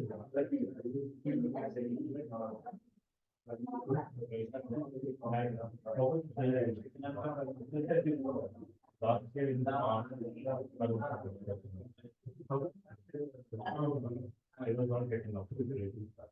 I was very adopted that you have to be, I'm not doing it. So it was like, somebody from Mars told me that the last opportunity, in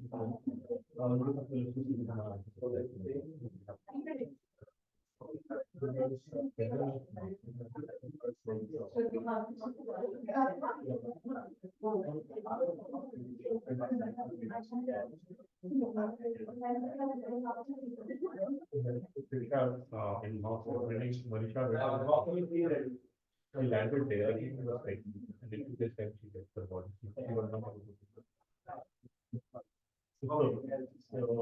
But after that, we had been sort of stayed earlier I was to myself, now I just have what is environment.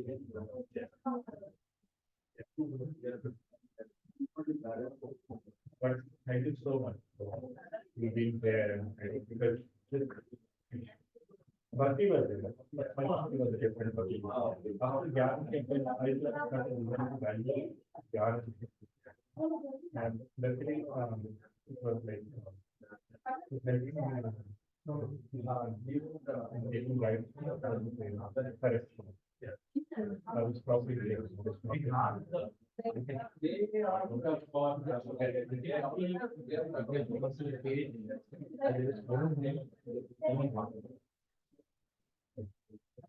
now this is God as a problem.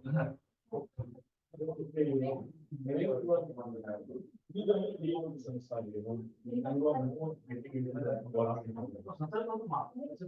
that's what happens. Reliance drops sometimes. It drops. There's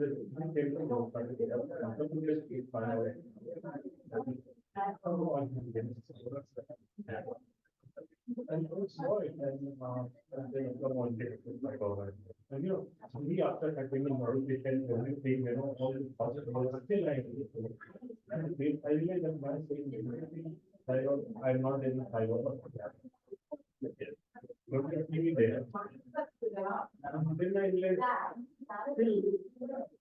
every time you build your camp, house of cards, you know. Yeah, so what I mean is that I am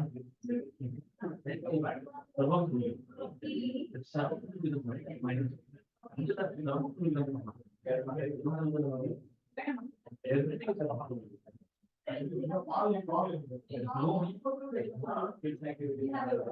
divine consciousness. I know is closed, but I don't think that is the word.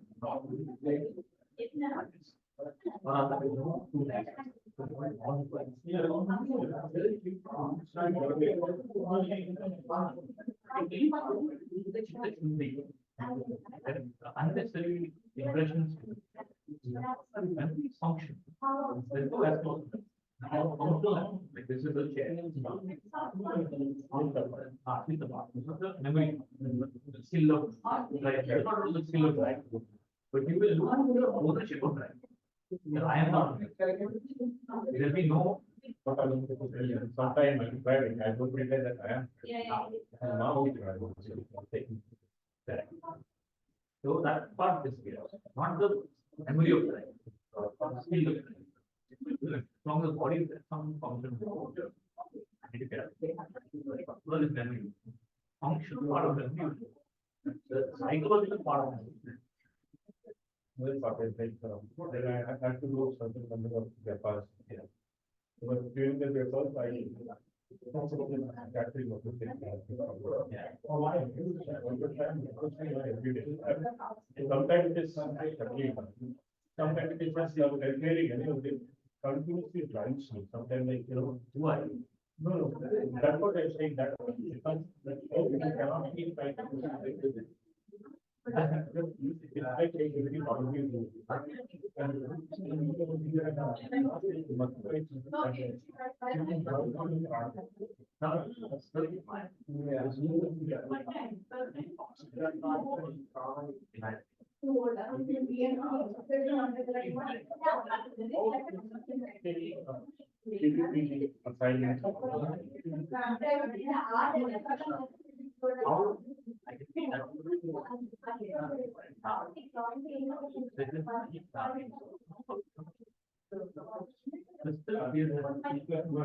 Yeah.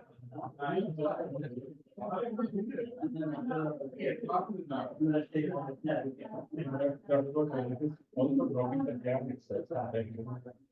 And then now, when the jam, say just all this road, it drops the jam itself sometimes. Because now I see the difference because now this one I don't get that I don't for job.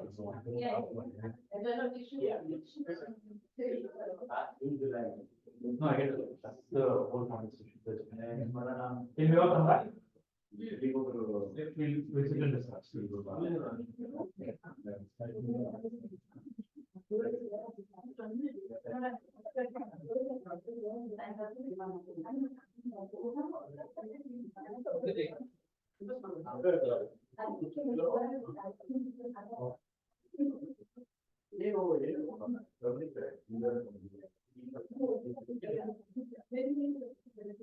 Come back. Yeah, that's the third one. Yeah. Illa, better. We'll continue and you will see. First is, you have a question. What is your name? My name Yeah. is Atma. Okay. Okay. Your name is Akrita? Agra. Agrat. Okay. What is the question? Question is, if your body is dead, you're not breathing. So deep sleep, you have deep sleep? You understand deep sleep? Yeah. So deep sleep is practically like death. There's no body. Right? Is there a body in deep sleep? That means it's not there. If it's there, you're sure it's there. Right? Right now, is the body there?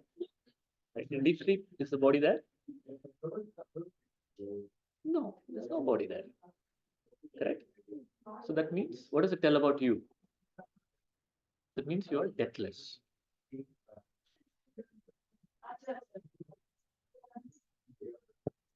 You are deathless. That means that even if the body dies, you don't die. Oh, so when spirit. Not only you, anybody. There's no such thing as death. Nobody dies. They just change the body. Like how you have clothes, you have old clothes, what do? You throw them, you wear new clothes. Right? The body becomes old, you throw it, you take a new body. Do you understand? So what is the answer to your question? What is the question you asked?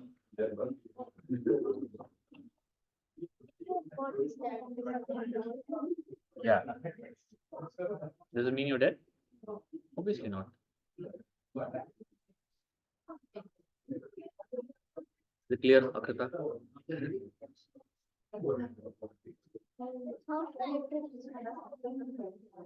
You introduce yourself as whatever you want, but knowing very well who you are inside. Just because you are divine or Atma, you don't have to tell that to everybody. You understand? As long as you don't confuse inside, it's fine. You can tell whatever you want. But don't lie to yourself. Other people you tell lie. You understand? Don't go to the school and tell I am Atma. Tell you are Akrita. Okay?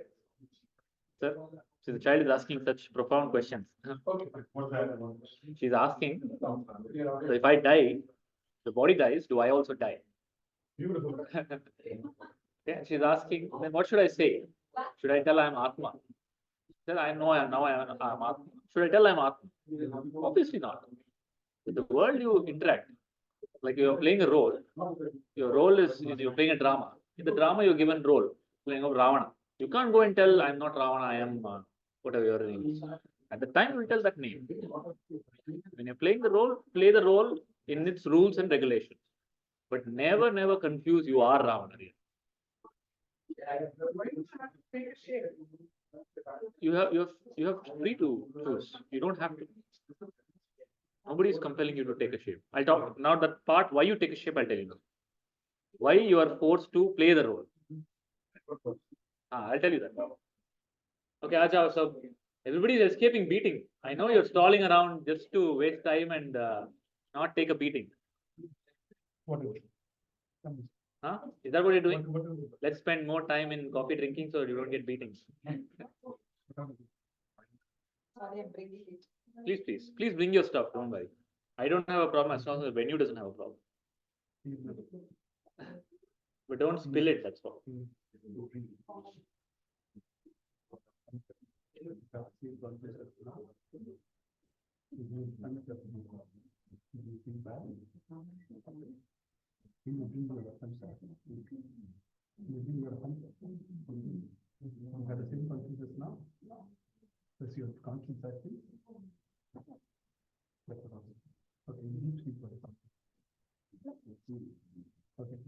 Let's chant Omkara together.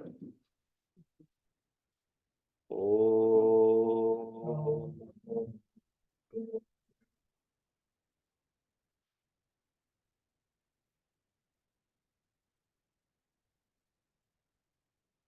Om.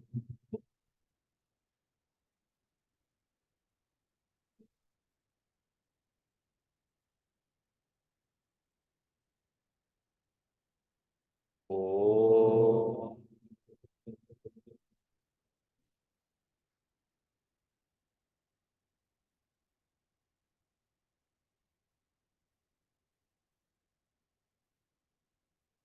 Slowly open your eyes.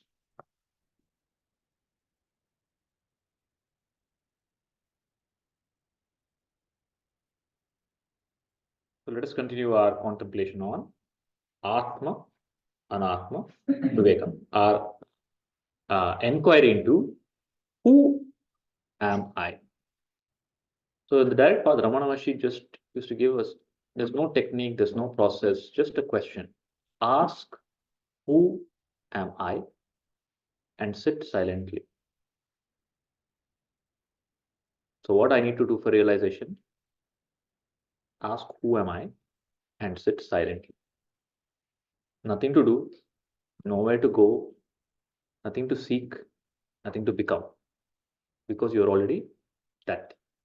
And that is called Atma. And that same Atma is nothing but Paramatma, Supreme Reality. It is also called as Shiva or consciousness. So I'll use consciousness, Shiva, Atma, or Brahman. In the language of Vedanta, it's called Brahman. Okay, Brahman or Parabrahman. They all mean the same thing. So don't get confused by the wordings. You didn't introduce yourself, sir. Who are you? So I play Pramod, okay. So I came here to learn something, not witnesses from you. Okay. Okay. So that I that we refer to is there's only one real I, which everybody refers to. Whenever anybody says I, they're referring to the unchanging I. That I has never been born, it never dies. It never changes. Nothing can touch it. And that is called consciousness or Brahman. And that is what you are. That is also called as God. So the teaching of Sanatana Dharma, Vedanta is, I told you, Tat Tvamasi, you are that. The only problem is that your true nature is getting covered. Covered by what? Covered by a thinking process, an uncontrolled thinking process. Is there a way to go out of the thinking process? There's a one straightforward, direct way is when you ask the question internally, who am I? Because you get so lost in always the narratives of the role. You understand? You understand getting lost in the narrative of the role? The moment you wake up in the morning, your thoughts will come. With a narrative. You know, you understand what is a narrative? Narrative is a cooked up story. Okay? And that story you've been telling yourself about your life. And that story has a theme. Somebody's life is a tragedy. Somebody's life is a comedy. Somebody's life is horror.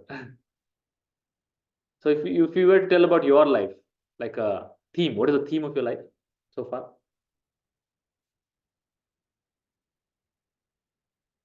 You understood the question?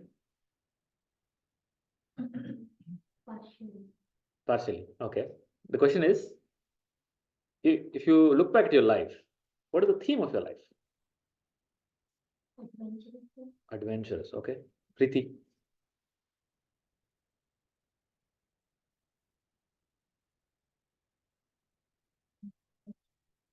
Confused life. Huh? So you tell your experience. Don't have to, cook up something. Your internal experience. How is your life? It's fine. It's a happy life. Yeah. Comedy of errors. Comedy of errors. Okay. Sir. Seeking. Seeking. Life of seeking. Prasadji. Confused. Confused life. Anuradha. Happy and sober. Huh? Happy and sober. Okay. No alcohol. Okay. Then if you're happy and sober, why you're seeking? Doing all the, you were talking about restlessness. Now, where is that coming from? You're conflicting narratives. Yeah, that's true. Conflicts, totally conflicting. And sometimes I feel happy what I've done, what I'm doing. But that is not enough for me. I'm looking for something, I'm searching for something which I don't know what. So which is more powerful? The gap is more powerful or happy is more powerful? I am searching for something, gap is more powerful. The force of the pain is more powerful. Yeah. Right? So life is pain. Yeah. Yes. I can put it as confused. Confused? Okay. What is the theme of your life? Roller coaster ride. Roller coaster ride. Challenges. Sir. Exploring. Adventurous. Okay, exploring. Kundanji. Now life is, I'm not sure what my life is. Basically, I don't see myself in it. Okay. Okay. I don't know what to answer. Okay. That is a valid answer. Confused. Okay. So that means to say, whenever you wake up in the morning, a narrative of thoughts start. ये हुआ मेरे life में, ये हुआ, I didn't get this, I got this, I didn't get where I wanted to be. Then this is the gap, this is the problem in my life. I need to focus on this problem now, right? I need to get these things sorted. So it's a perpetual mission impossible. Something I always have to fix. Yeah. So the theme, if it's pain, if it is confusion, if it is I don't know, if it's errors, what is that? If it's a roller coaster, all culminate into there's some problem in life. Okay, there is something has to be fixed. There's some issue, and my day-to-day is about strategies, all strategies to fixing that issue. Even seeking, there's a spiritual issue now. Worldly issues are done. I'm settled. I have children. I have money. I have car and house. Now spiritual issue. I have to get enlightenment. I have to get God. Right? Then there are very fortunate people who don't know about any of this. They're blissful in their life until they come to the class. And then because of their corrupted friends. I didn't have a problem. Now I have a problem. Ayo. Till now I was so peaceful living my life. Now I don't. Now I am not even what I am. Okay. So then there's a spiritual problem. So problems don't seem to, the narratives in your mind don't seem to end. It's like the mind goes on creating thoughts with some or the other narrative. Correct? That narrative is your problem, the main problem. Is it clear? Okay. Now the narrative is always completely biased and false. The thing about narratives is that it's a biased perception. It is absolutely false. You understand? Why it's false? We'll understand that now. Okay. So this part is about understanding who I am now. So I told you Atma and Atma, Viveka. In Atma, there's nothing to understand. I am that. That's all. My nature is self, pure consciousness.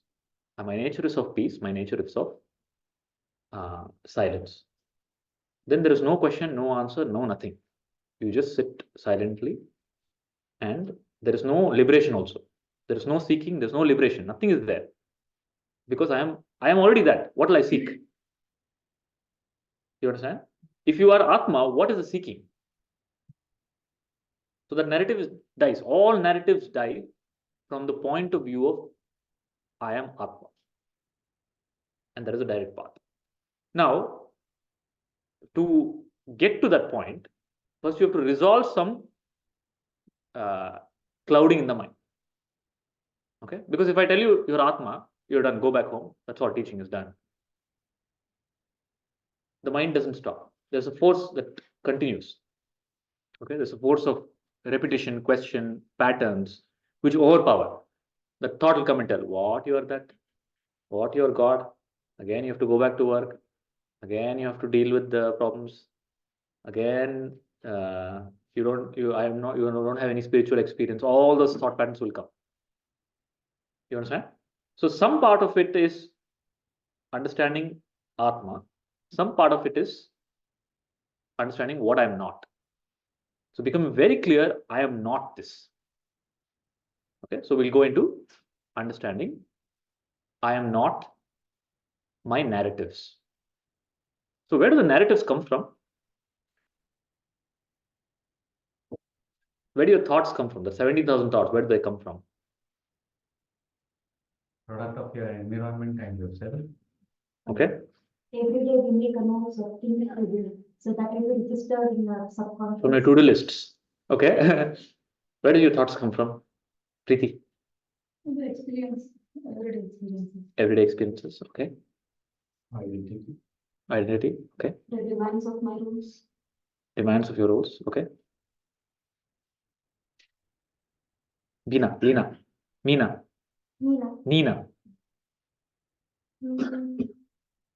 Our mind are disturbed and unpleasant. Our mind, all of us are disturbed. Mind. From your mind it comes. Okay. And because of the roles that we play in certain things.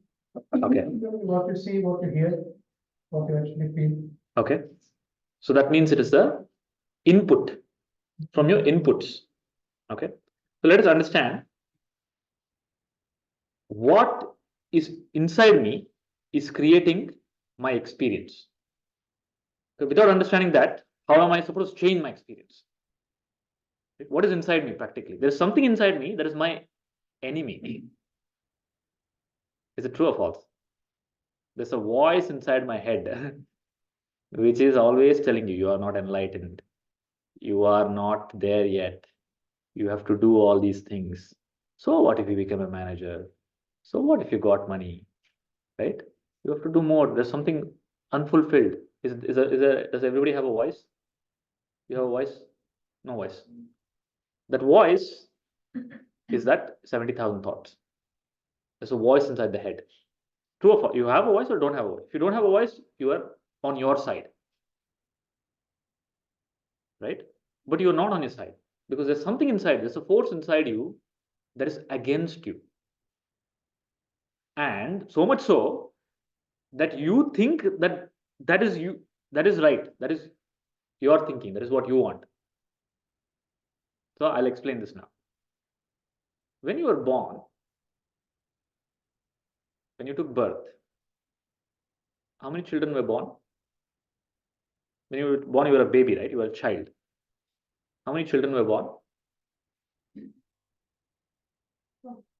One. You were born. Nothing else with you was born. Not outside. When you were born, there were 3 children born. Okay. The first child, and each of these 3 children have parents. You have a child. When the child was born, who is the parent for your child? You. You and your husband. No, no, no. Don't get scared. Not yet. Not yet.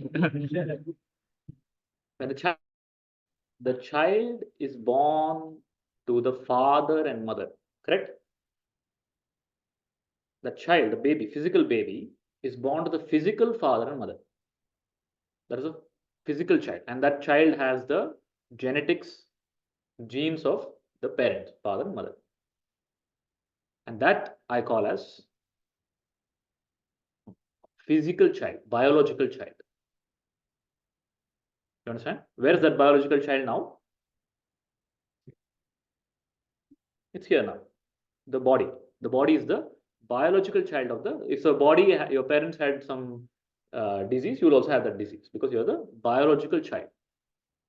But that's not, the story doesn't end there. You gave birth to your child.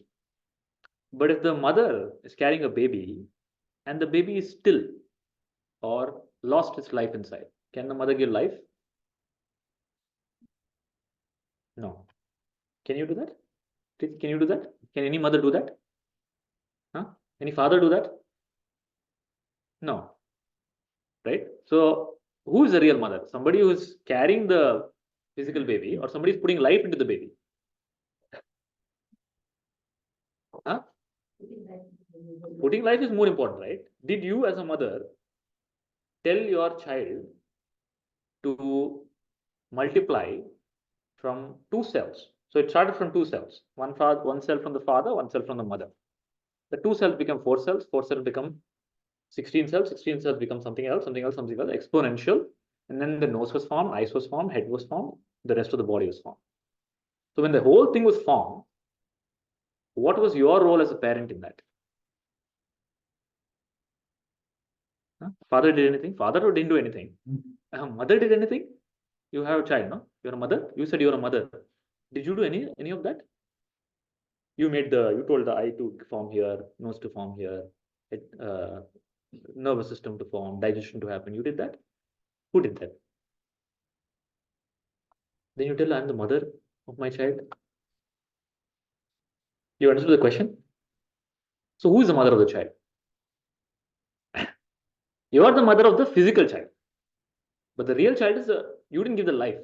The one who gave the life is the divine mother. It's called Shakti. That Shakti is intelligent. It knows where the eye should come. The eye doesn't come here. Okay, if you put something into your body, that energy goes to the child and nourishes the child. You didn't do that. Who did that? Shakti. And the consciousness that animated the child is the consciousness, Shiva. Okay, so 2 children were born. What is the first child? Biological child. Who is the parent for the biological child? Biological mother and father, who only gave the genetics. But the life and intelligence, animation, breath,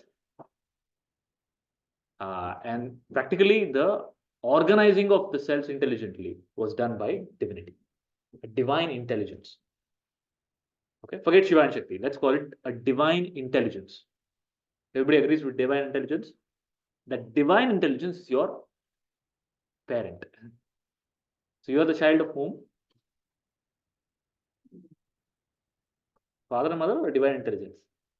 Please understand, if the divine intelligence didn't operate, your biological parents couldn't do anything. Okay, so Sorry, I'm not sure whether this question is right or not. Ah. It's just coming to my mind that what happens in case of abnormalities and couple of other physical changes to the child? Sure. How do we relate this to the divine intelligence? Is it something like?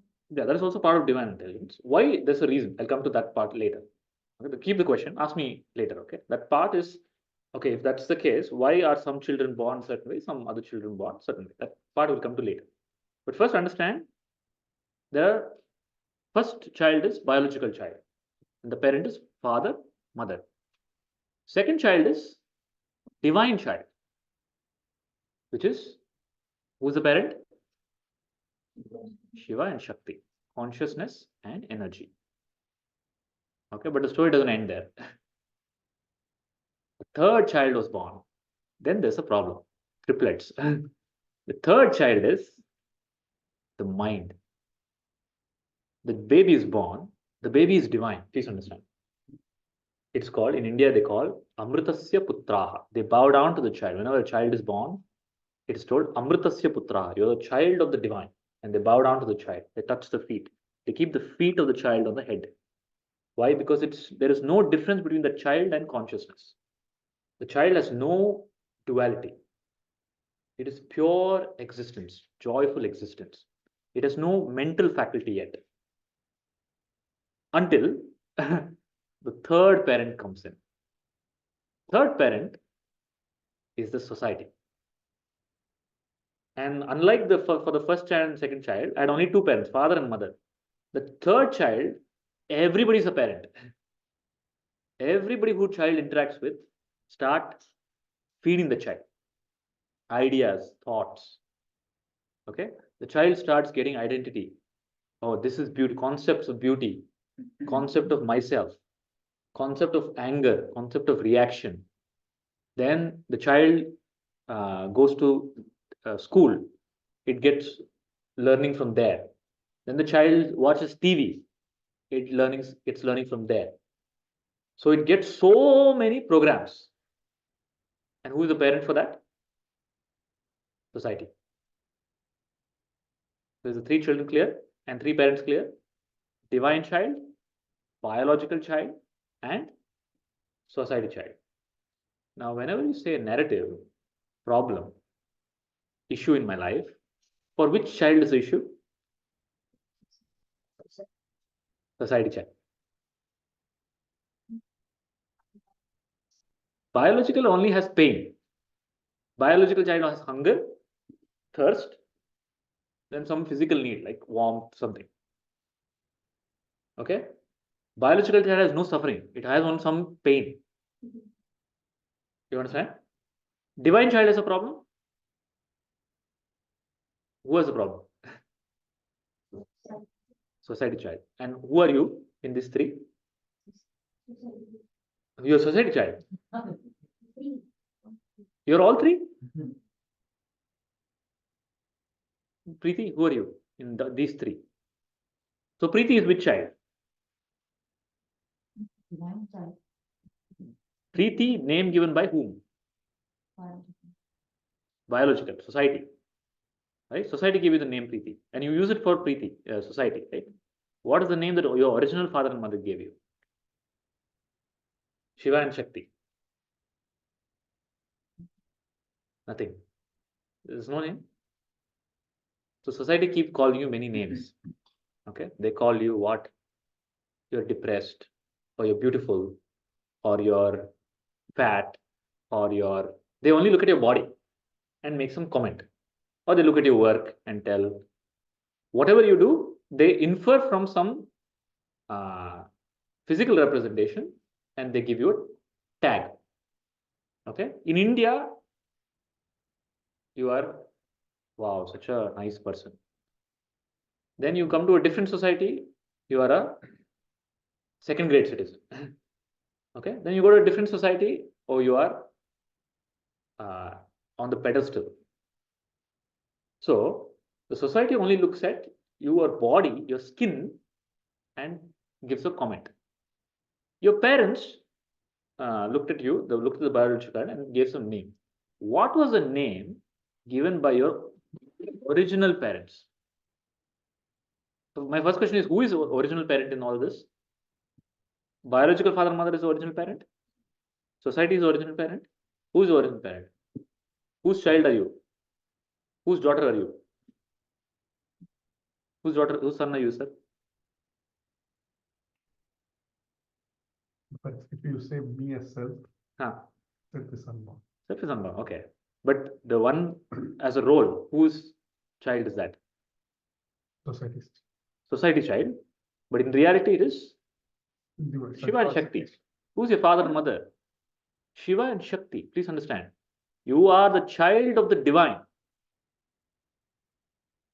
So as a child of your parents, you inherit their money, you inherit their diseases, you inherit their relationships. That means as Shiva and Shakti's child, don't you inherit their peace? Don't you inherit their energy? Don't you inherit their capabilities? And nobody told you this. Don't you? If you're God's child, that's what Jesus said, I am son of God. As son of God, I am capable of influencing the whole world with peace. I'm not a beggar of peace. That's what Jesus says. Jesus says, I am the son of God. Right? It's not only him. All of you are the children of divine. And that divine is Shiva and Shakti. But you've forgotten that.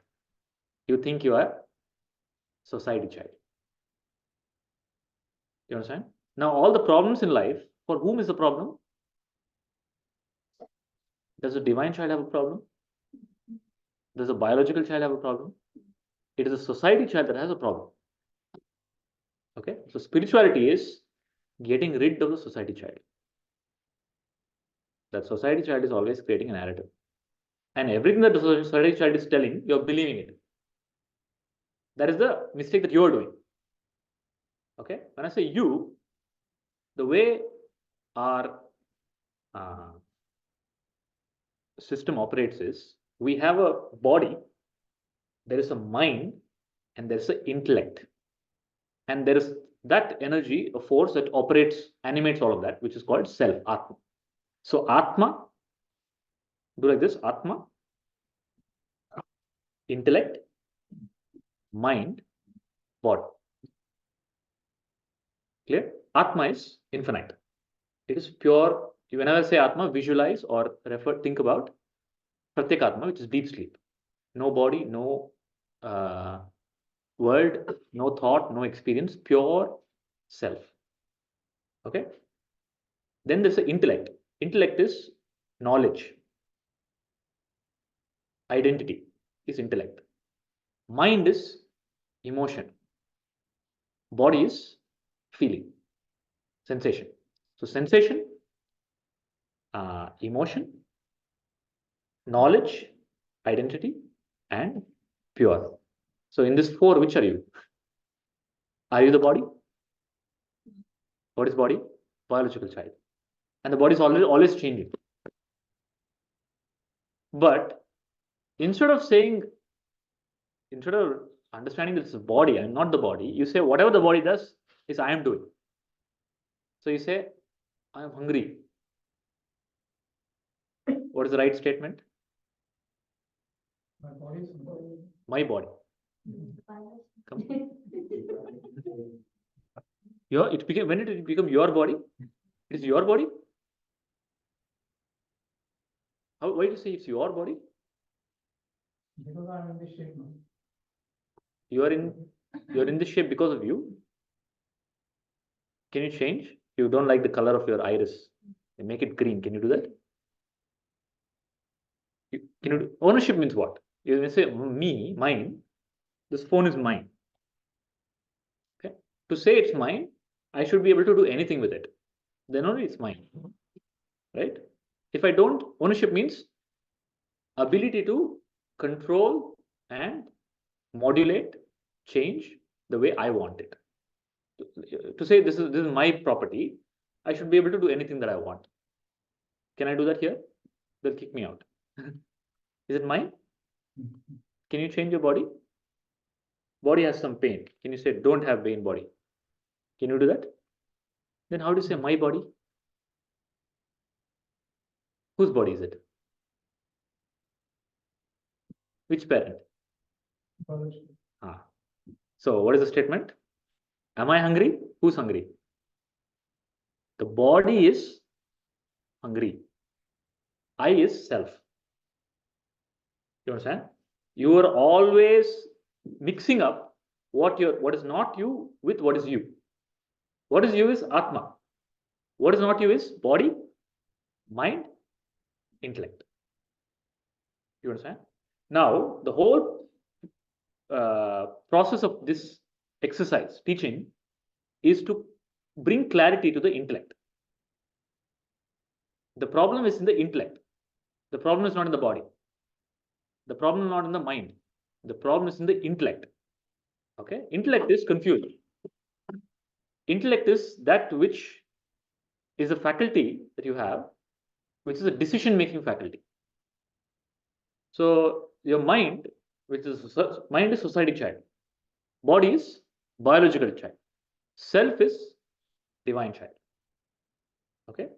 Intellect can be anywhere. Intellect can be biological child, society child, or divine child.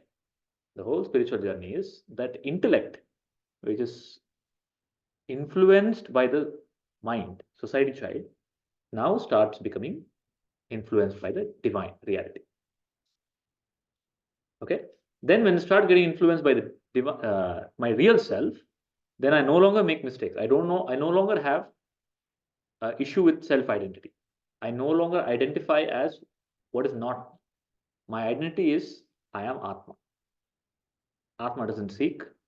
Atma doesn't go. Atma doesn't come. Atma is just a pure witness. What intellect has to do with the divine child when it is already in peace, and what's the relationship between the divine child? In what way? So you're a divine child. Now you have to interact with the world. Okay, for interacting with the world, you need a body-mind mechanism, the body-mind system. Like you need a vehicle. Without vehicle, there is no possibility of interaction with the world. For example, you have a dream. In the dream, you go to Paris. Okay. In the waking, you can't go to Paris because you need visa. In the dream, what is required to go to Paris? You need a dream body. Okay. You need a body, right? So you take a dream body, and the dream body you go to Paris to experience Paris. But that even biological child can be used. No, that's fine. A system, a machine, a biological child is required to interact with the world. But just the body cannot interact with the world. There needs to be an intelligence mechanism. You should be able to talk to people, make sense, comprehend, and do some work, right? And all that is a function of intellect. You'll build some memory, you'll have to use that memory, all that is a point of intellect. So intellect is the one that makes the decision whether to do this or not. Now that intellect, which is a machine, can be under the influence of divine child, society child, or biological child. An intellect which is under the influence of divine child will have one approach to life. An intellect which is under the influence of society child will do some actions and behave a certain way. An intellect that is under the influence of, okay, simple example, you're hungry. The body is hungry. What happens then? What are the thoughts you get? Have you done fasting? What happens when you're fasting?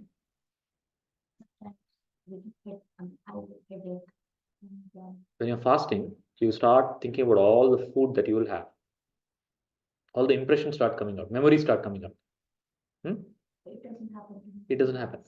So when the fasting, whatever you deprive the machine, you start craving for it. Okay, the old programmings, they start triggering. Typically, they will start triggering it. Then the intellect will tell, give up this fasting. Okay, let's go and eat something. That's a decision maker. So intellect get influenced by the programs. In your case, because the intellect is so trained and disciplined, it doesn't get influenced by the program. it's probably more tuned to the divine child. You understand the difference? Ultimately, there should be a decision maker in your life. That decision maker is the intellect. You understand? The intellect, mind, which is the emotional center, body, which is the one that does the action. Out of that, which are you? Atma, Buddhi, Manas, Deha. Which are you? Are you the body? Are you the mind? Are you the intellect? Are you the self? So, repeat after me. I am not the body. I am not the mind. I am not the intellect. I am Atma. Is it clear? Any doubts? How do you introduce yourself? That's what your daughter asked. Is that your daughter? Yeah. She asked me that in the break. She came and told, if I am Atma, should I tell I am Atma? What is the answer I gave? Tell her the answer. She's also asking the same question. So what will you introduce yourself as?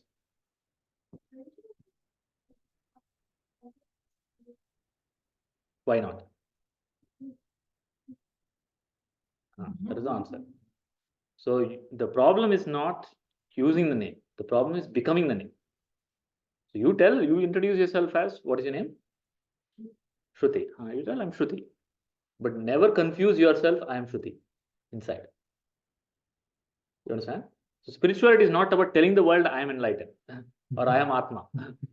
Spirituality is realizing Atma. Okay? Then whatever you need to do in the world, you do it. You don't have to prove to anybody that you are Atma. Okay? Just because, oh, I am Atma, nobody's falling to my feet. Oh, I am Atma, nobody's taking my blessings. Oh, I am Atma. Well, right? Again, who is thinking all of that? Confused intellect. Which child? Society child. The society child is programmed. Enlightenment means some light should come out of the head. Enlightenment means people should flock to me. Enlightenment means I should always be peaceful. Right? All these concepts, who has? Society child. The divine child is living enlightenment, which is what you are. This is your own experience in deep sleep. Is it clear, Anurag? Any questions? If you don't have a question, I'll ask questions. One second. Tell me, sir. Yeah. Sorry. Good. Yeah. Can you explain what is mind? What is mind? Okay. Mind is nothing but thought. No thought, no mind. Right? Mind is nothing but thought pattern. A thought pattern is called mind. When there's no thought, there is no such thing as mind. So there is no such thing as mind if there is no thought. Spirituality is the word that they use, a no mind state, no mind. So there is a idle mind. There is, what is idle mind? A devil's workshop, right? Why? Idle mind is constant thought patterns. When the thought patterns are not there, then there is no mind. No thought, no mind. So thought is what makes mind. The reality is that thought is an appearance. It comes and it goes. So what is intellect? So the decision that we take on the thought is an intellect. Intellect is also another thought. Just for distinction, I'm making it clear that mind is thought faculty, decision is decision-making faculty. But in the case of body, mind, and intellect, intellect is the deciding factor, the one that tells this and this. Mind is the emotional faculty, your disturbances, emotionals. That is mind in this case. But in to go next step, Mind is nothing but thought. Both intellect and mind are nothing but thought. And thought is an appearance. Okay, thought comes and goes. So the next exercise, after this Atma Atma Vika, I'm going to take up thought. Just hold the question till there. Is this part clear? What is mind? What is mind clear? What is mind? Mind is society child. Mind is a bundle of programs. Those program creates thoughts. Doubt? Is the Atma in everyone is the same? You had a dream. Okay? You have a dream? Yeah. Let's say last night you had a dream. In the dream, you went to Paris. Not that Paris, different Paris. Your dream Paris. Then you are seeing so many tourists. Okay? So many people are there. Then you wake up. Where are all those people? Are they there now? No. Where are they? They were just in that bubble of dream. Nowhere else. They were just in the perception of the dream. So when in the question that you ask people, who are these people that you're talking?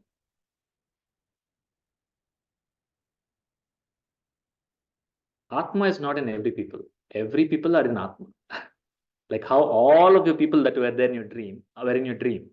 And with the end of the dream, there's no more perception of those people. In the same way, Atma is not in people. People are in. But then, if I am in deep sleep, he is in deep sleep, for example.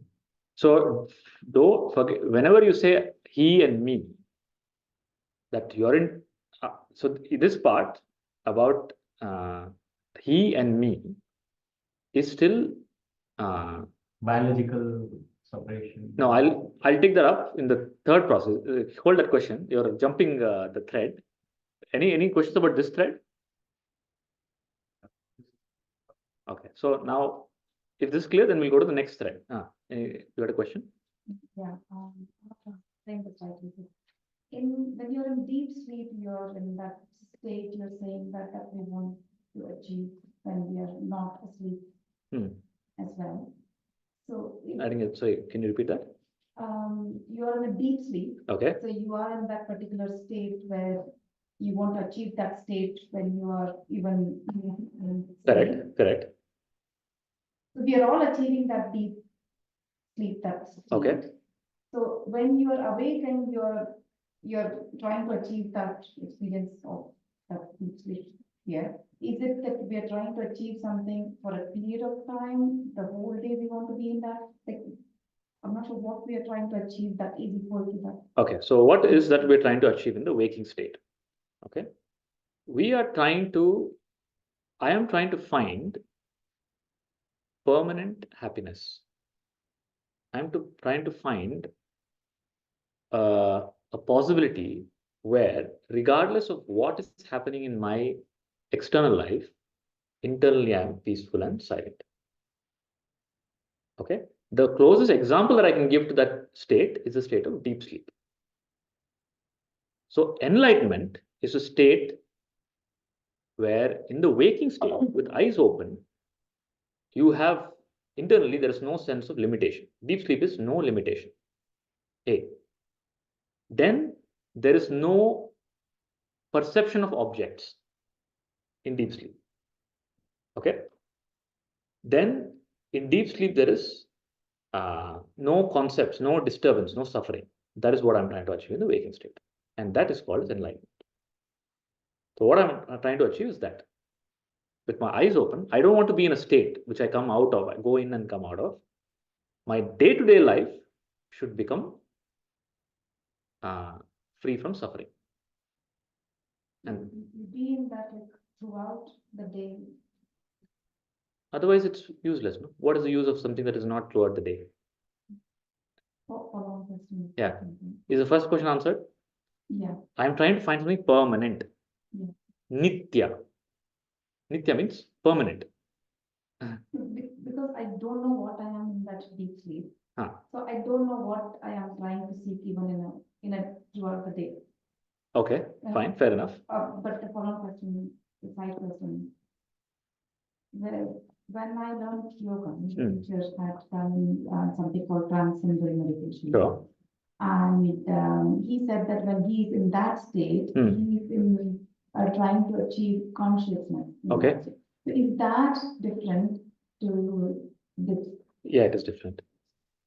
It is different because I told you, Atma is what you are now. It's not a state.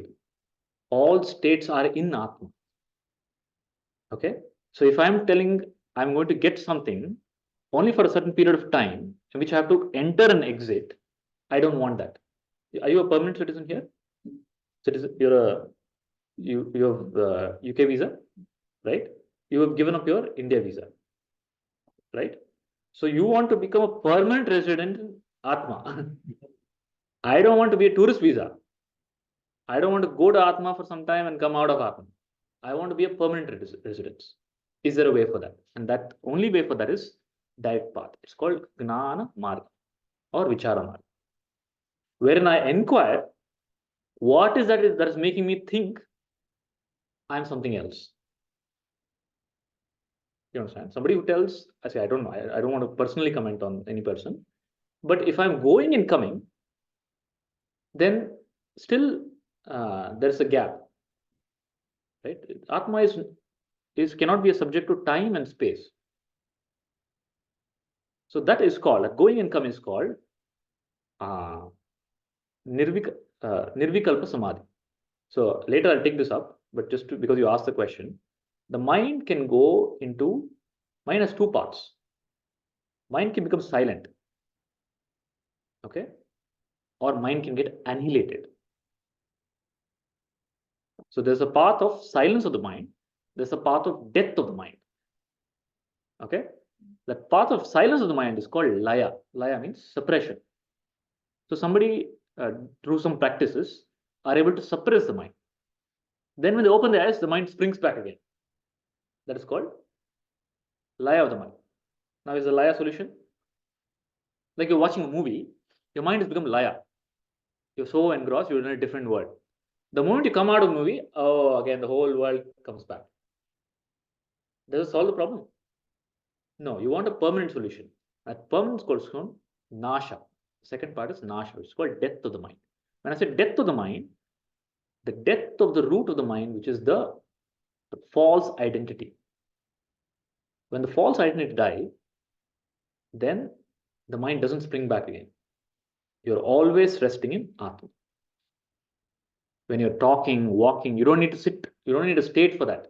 With your eyes open, you are in Atma. What you see is Atma, what you are is Atma. So the culmination of all this teaching is threefold. So everybody listening? The culmination of all this teaching is threefold. First, to understand the world that I see is mithya. It is impermanent. It is changing. And I am that. I am Brahman. Okay? And then realize there is nothing apart from that Brahman. The world that is appearing, me, and everything is nothing but that consciousness. Sarvam Khalvidam Brahman. Until you come to that, there's coming and going. But there is a possibility of permanent visa. And that permanent visa is called Sahaja Samadhi. Sahaja Samadhi means with eyes open, I am, eyes open or closed or whatever state the body is in, I am in consciousness. Does that answer the question? Is that possible? Is the next question. Is that possible for me? Somebody who told, no? Enlightenment will happen today. Is that possible for me? I don't know. What is enlightenment? What are we defining? Okay, so what is enlightenment? Enlightenment is light. Light means illumination, right? What is illuminated? The intellect is illuminated fully in the light of the self. The intellect, which is full of programs, Now it's deprogrammed. Now it's not making any mistake. Now it's fully aware of its true nature, which is Atma. That is enlightenment. And that knowledge, that self-knowledge, self-luminous illumination is a permanent state. It's a permanent mode. There's no coming and going. That's called enlightenment. It's also Is there something different for me? What am I getting by getting? Too many questions or what? no. First you beating you take. Who is becoming enlightened? Atma is already enlightened. Atma is enlightenment. For whom is the question? Who is not enlightened? Society is over people. So Society child programming. Who is the enlightenment for? That child. Child is not there. It's a programming that can never get enlightened. You are enlightened. What you are originally, your Atma. Atma's nature is enlightenment. The mind can never get enlightened. So practically, you don't have any problem. The one who has a problem, which is the mind, has no solution. The only thing to do is disassociate with the mind, become a witness to the mind, and realize your true nature. Realize that you're already enlightened. That is the only way. So somebody initially told, I came here to make myself better, self-improvement. There's no self-improvement. Mind can never be improved. It's a bundle of junk. Now, do you go and try to fix the bundle of junk? Your garbage is there. Do you try to keep it so clean so that the garbage man will take it? Or do you just dump everything and throw it? What do you do? Do you clean up your garbage for the garbage man to take? You segregate it, right? But once you segregate it, you throw it, right? Do you go and see what I've thrown? You go and clean it up? No. So mind is that. It's a bundle of junk programs. So just throw it out. Now, how do you just throw it out? Is the path of direct path. Yeah. if Atma is considered to be Parabrahman, then why there is a saying that we have to surrender ourselves to God? What is the meaning of that? So the teaching, surrender to God, is the meaning of that is, no matter what you do, you will not get this understanding. You have to, the path is, na karmana, na prajaya, na dhanena, tyage naikena amritatva manashu. The secret of enlightenment is, na karmana, no action that you do will help you realize. Okay? Na dhanena, no amount of money will help you realize. Tyage naike amritatva. Surrender. Tyaga. Let go. What you have to let go? Which side you have to let go? Right. That's all. Let go of your garbage. Then it's like this. Remove the cloud. You will see the sun is there. Don't put effort to getting the sun. Because in the effort of getting the sun, the premise is, I am not the sun. I have to get the sun. You understand? That is the whole journey of seeking. In seeking, or in the spiritual journey, people think, I will get enlightened one day. What are they reinforcing every day? What are they reinforcing every day in the path of seeking? They're seeking. You're always reinforcing, I am not enlightened. That means I am not Atma. I am society child. All the gurus, all the masters come and tell you are that. So the guru's job is to reinforce the truth and help you drop the untruth. Drop that secret identity. Throw it. You are that right now. You don't have to become that. Any problem if I tell you are God? Any problem? You cannot accept it. You don't accept that you're Atma. You don't accept your Paramatma. Because I can prove it. And you cannot prove to me you are not that.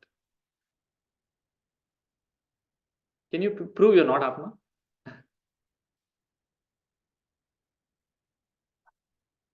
You cannot, but you can prove and know that you are Atma. Because it's your inner subjective reality. And that is enlightenment. And when that becomes clear in the intellect, it becomes clear, the process, it becomes clear in the intellect. When it becomes clear in the intellect, nothing can shake that. Okay, that is called enlightenment. Enlightenment is crystal clear clarity in the intellect.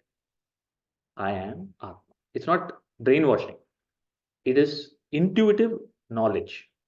And intuitive knowledge opens up. Now it's second-hand knowledge. This is called Paroksha Gnana. Okay, Paroksha Gnana is the Guru tells you, you are that. That Paroksha Gnana is the key. Only after the Paroksha Gnana, Aparoksha Gnana opens up, which is you get the self-innovation. Yes, I am that. An inner awakening happens. When does that happen? In 2-3 hours. Actually, when does that happen?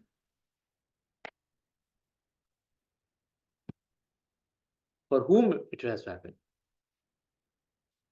Who is asking that question? When? Does Atma have a problem? No. Who is asking the question? Societal child. So when the society child asks the question, when will I get enlightened? What you as Atma should do? Get rid of that society. How? For Atma, what you have to do is, you have to witness it. Don't, it is telling some lie, you also don't run with it. Stop believing whatever your mind is saying. Your mind is, I told you, narratives. It's always stitching some story. Okay? It gave some thought, some arbitrary thought. When will I get enlightened?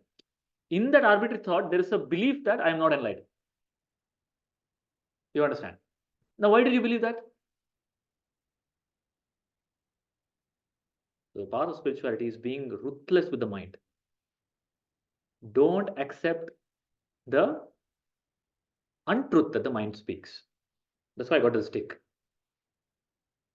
Okay, the mind untruth will come through words.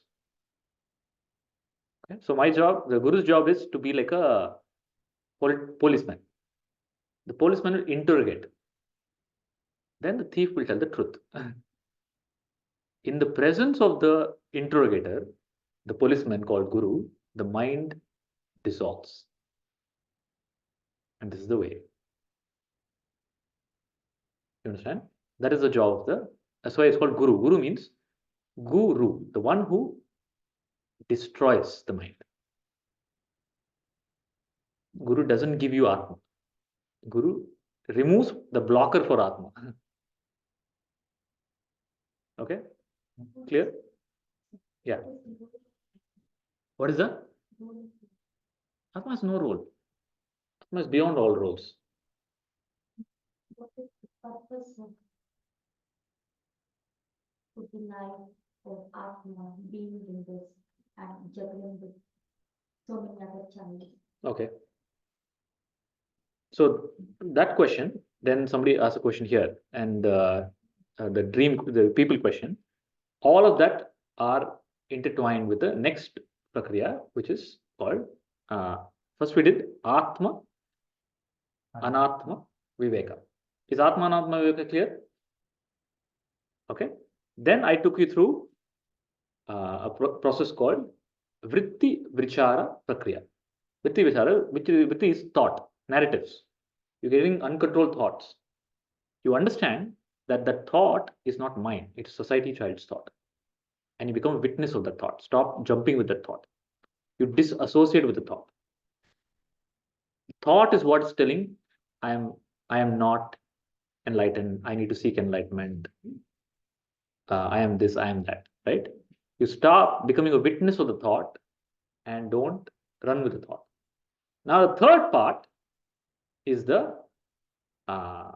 is called, one second, Avastha Traya Prakriya, where we will go through the process of analyzing our 3 states and find the answers to world, me, and God. So I told you three things. Me, world and me, world, me and God. Okay. Me is Atma and Atma. Atma and Atma clear? Me and world is thought. Is thought and society child clear? Okay. Anytime you get a doubt, confusion, question, ask for whom is it coming? Which child it is coming?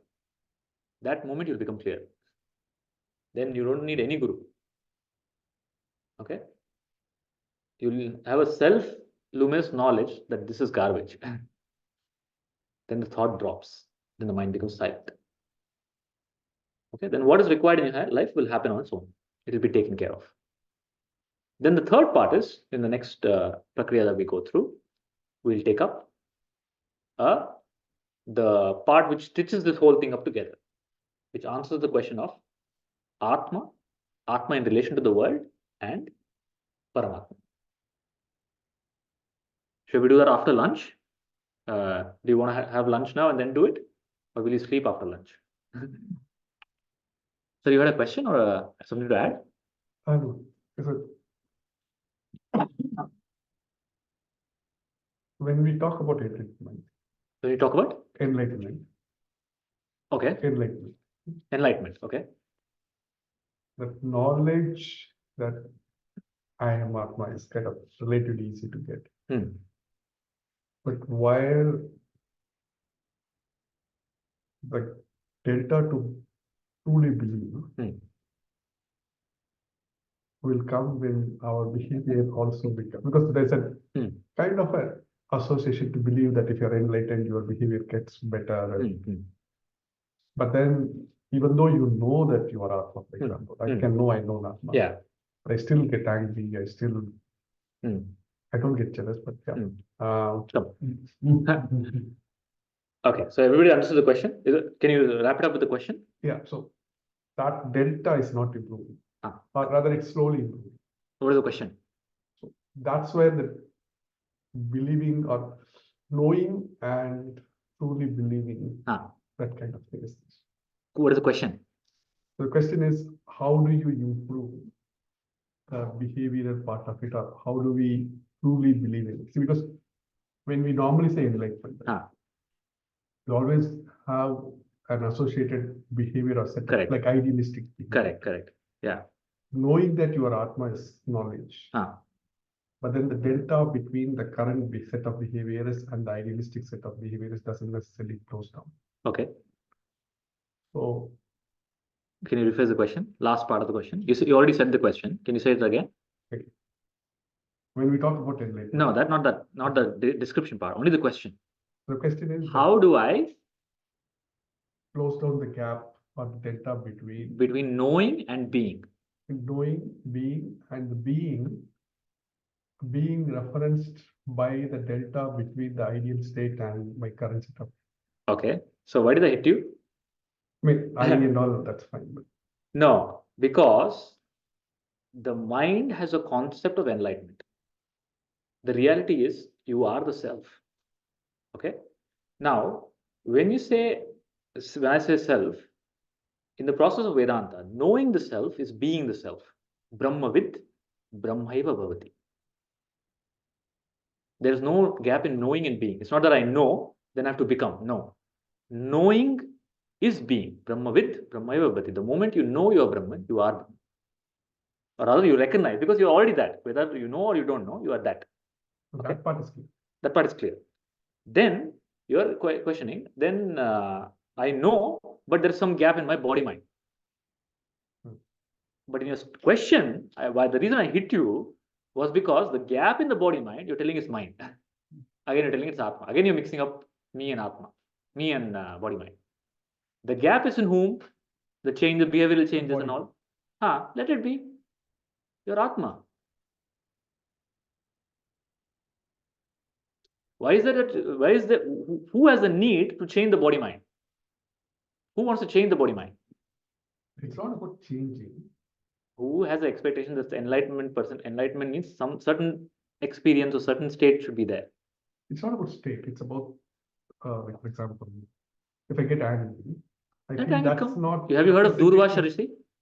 Yeah, but those are exceptions. But No, it's not exception. It is a message of the scriptures trying to tell you that enlightenment has nothing to do with your knowledge that I am Atma, has nothing to do with body, mind, intellect. The body, mind, intellect have their own programs. Enlightenment, there's no criteria that all of them have to disappear for you to know yourself. They will coexist. Okay, the body will come, the body will, one follow-up question. I'll stop with this one. Just because it's need to clear. But did I clarify the first one? Not exactly, which is why the follow-up question. Okay, go ahead. The thing is, if a person truly believes in that I'm Satchitananda, I am the Atman. First thing is, a belief is a wrong word. Okay, belief is like, by the way, when a person knows that he is Atman and Correct. everything. Yeah. Accepts, yeah. Yeah. That person is not likely to get angry, because why would you get angry when you're all powerful? Yeah. Everything. I mean, that person will have a set of behavior which is. That is your part of your programming. Yeah. So that's where the thing is coming. Because for me, if I when I forget the if and things, I mean I and stuff like that. But just for the ease of language, if I truly believe that I am Atman, which means everybody lives in me, then my behavior should be so pure, so perfect, so this thing. But actually, my behavior is not up to that standard. Yeah. I still get angry. I still make mistakes. Then I feel okay. There's a gap. That is exactly what I'm asking. Who is getting angry? Yeah, my mind. But I can't say that. Okay, I'm enlightened, but my mind is getting angry. That is exactly what is enlightenment. Please understand. That is why the correction in what is enlightenment you need. That's called Viveka. You have a concept of enlightenment. Is that reality? That enlightenment means certain characteristics, right? It is not true. So there are two. So to answer the question, first, is the question clear for everybody? So his question is: there's a person who is enlightened. He's Atma. Then he should behave in a certain way. He should not get angry. He should not have emotional disturbances. He should not something. You gave the example of Sri Rama, right? When somebody asks a question, I'll give you Sri Rama's example. Sri Ramachandra, when Sita was kidnapped, he is crying inconsolably. Factual. He's enlightened. He's Paramatma. He's Avatar. Okay. Then when Sri Ramakrishna Paramahamsa had throat cancer, he cries. Because it's very painful.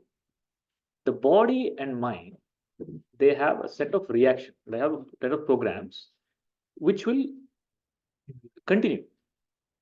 Okay. So enlightenment there are two ways of enlightenment.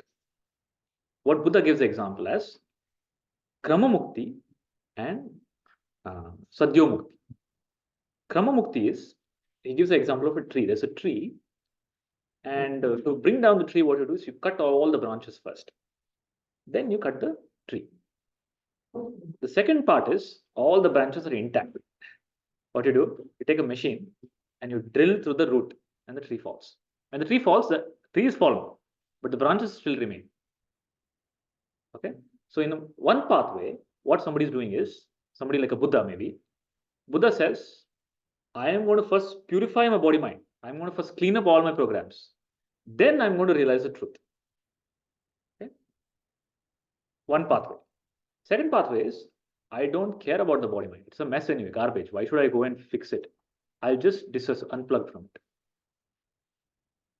Okay. Vedanta is direct path, part 2. Where you, and also with that gnana, dissociating with the body mind, also purifies that. That's another story. It's called, Krishna tells in the Bhagavad Gita, nahi gnanena sadrisham pavitram hyena buddhyate. What you're talking about is a purity of body and mind. The purity of body and mind is a byproduct of wisdom, but it's not a requirement. So that's why you'll find the example in the Shastras or in the Puranas about people like Durvasa who shows anger. The only difference between the anger of enlightened person and the anger of somebody else is that an enlightened one uses anger. Please don't think then enlightened one doesn't get angry. I have been hitting you. The guru uses all tools. The enlightened one uses all tools. Anger is also a tool, like your father, right? You have no hate towards the child, but you will show anger to discipline the child, right? But the anger doesn't possess you. So this all these concepts that enlightenment means a person should always be smiling. Ah, yes, all that is concept, right? Enlightenment person can be silent, can be fully active like Krishna, or he can be fully absorbed like a Ramana Maharshi, tranquil, silent. We don't know, we can't say. So what enlightenment simply does is it brings a illumination in the intellect. After the illumination, whatever is the program of the body mind, that will continue. Okay, whatever is the limiting belief of the body mind will go. Whatever is the residual prarabdha will continue. It's residual prarabdha, that's all. But the Gnani won't bother. If the Gnani has a disease, the Gnani will tell it's for the body, it's not for me. If anger rises, Gnani will tell it's for the mind, not for me.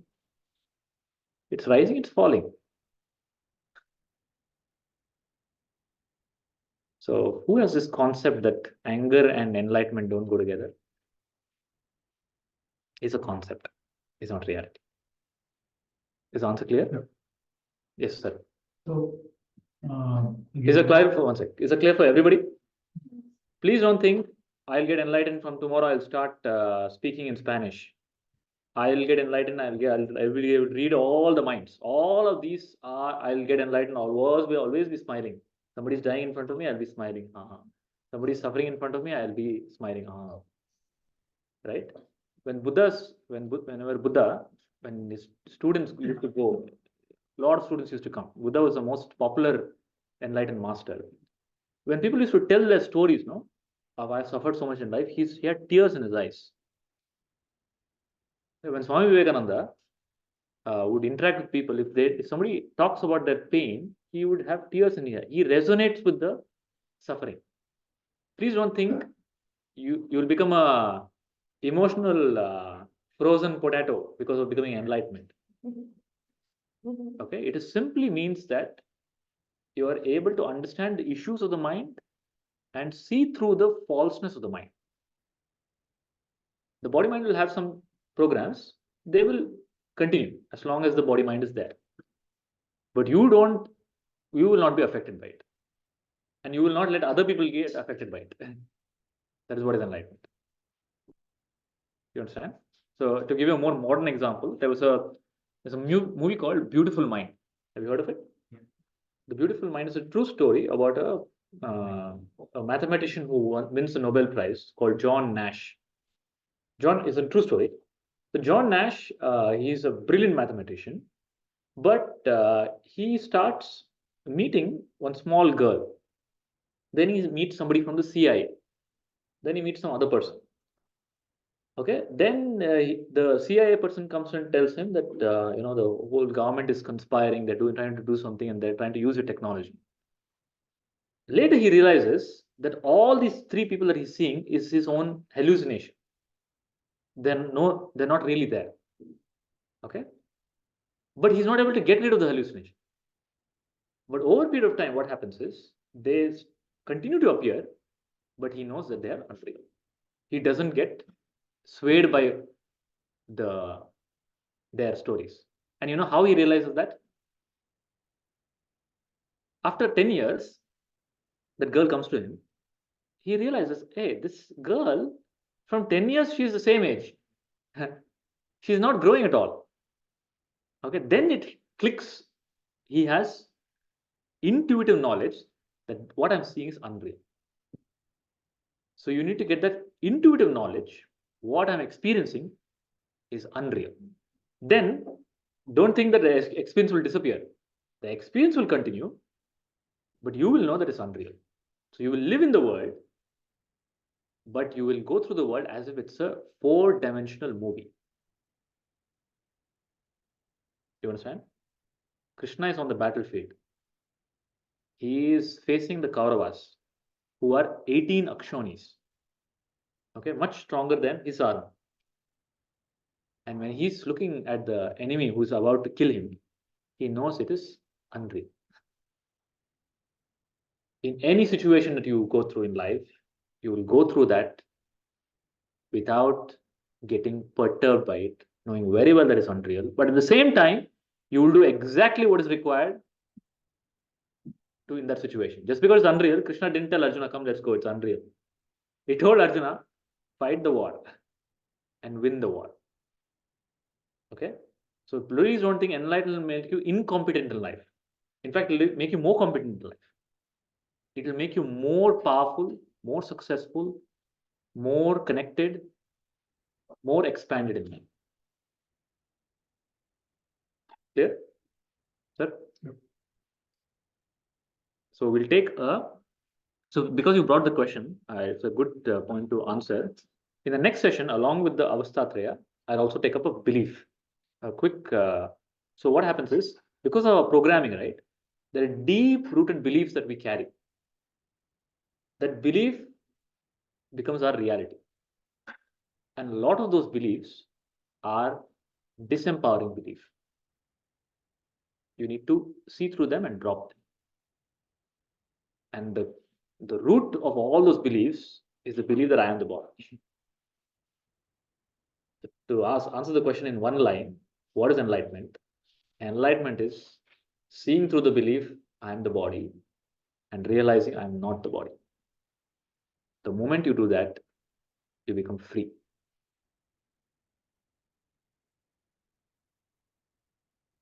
And this doesn't take time. This doesn't take space. Okay, it's not a matter of space, not some holy place. Can it happen in Reading? Of course it can happen. Can it happen now? Of course it can happen. Enlightenment is here and now. What it requires is gnana. Krishna tells in the Gita, Tadviddi pranipatena, vai prashnena sevaya, upadekshanti te gnanam, gnanina tattvadarshina. How do I get enlightened? How do I get this realization? Tadviddi, this viddi, pranipatena, by surrendering to a guru, by prashnena. Surrender means, no, I give up my mental thinking faculty, whatever the guru says, I believe. No. By prashnena, you ask questions. Okay? That questions which is not helping you reconcile, I am Atma. Okay? Then sevaya, then the process of purification. In this process, gnanina tattvadarshana, I will realize myself. And once I realize myself, I don't become incompetent. Once I become realize myself, yatra yogeshwaro Krishna, yatra partho dhanudara, tatra Shri Vijayo Bhuti Dhruvani Matita. I become fully competent in the world. I bring the enlightenment, the divinity to the world. Clear? I become a pipe for the divinity. First, you brought a child into the world. Now there's a possibility for you to bring the divine into the world. Clear? Okay, let us eat lunch. And hopefully, if you don't sleep, I'll take up the next part. Making sense? Just one request to everybody that we'll have to, we've been asked to kind of use the code on that side only, not to bring this side. Yeah. If it's all parts, any village use that way.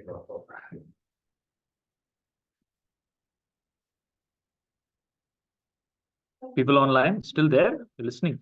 Must be late in India. It's around 7:30.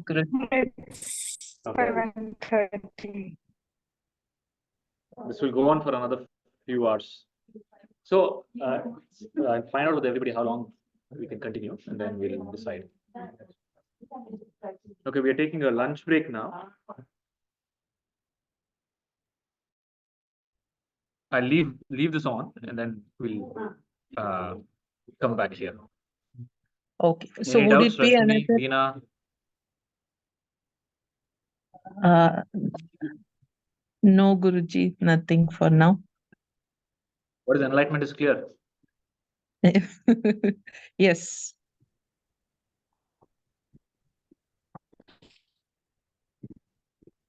Okay.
For car, we have a steering, which keeps us on the track. Yeah.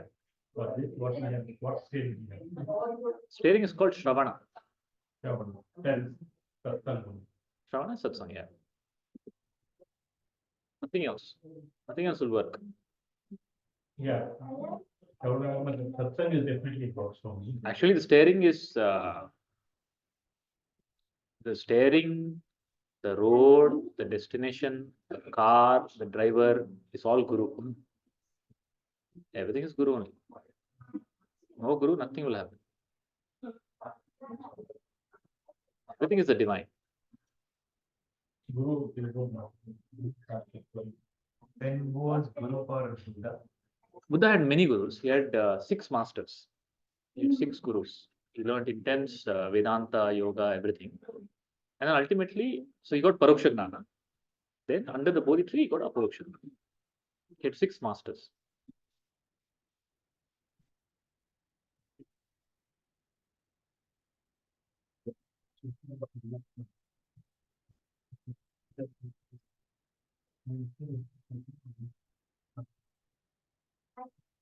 You have lunch? Yeah. Your daughter? Is it boring for you? Legs are hurting? Yeah, you can sit up. Sit there also.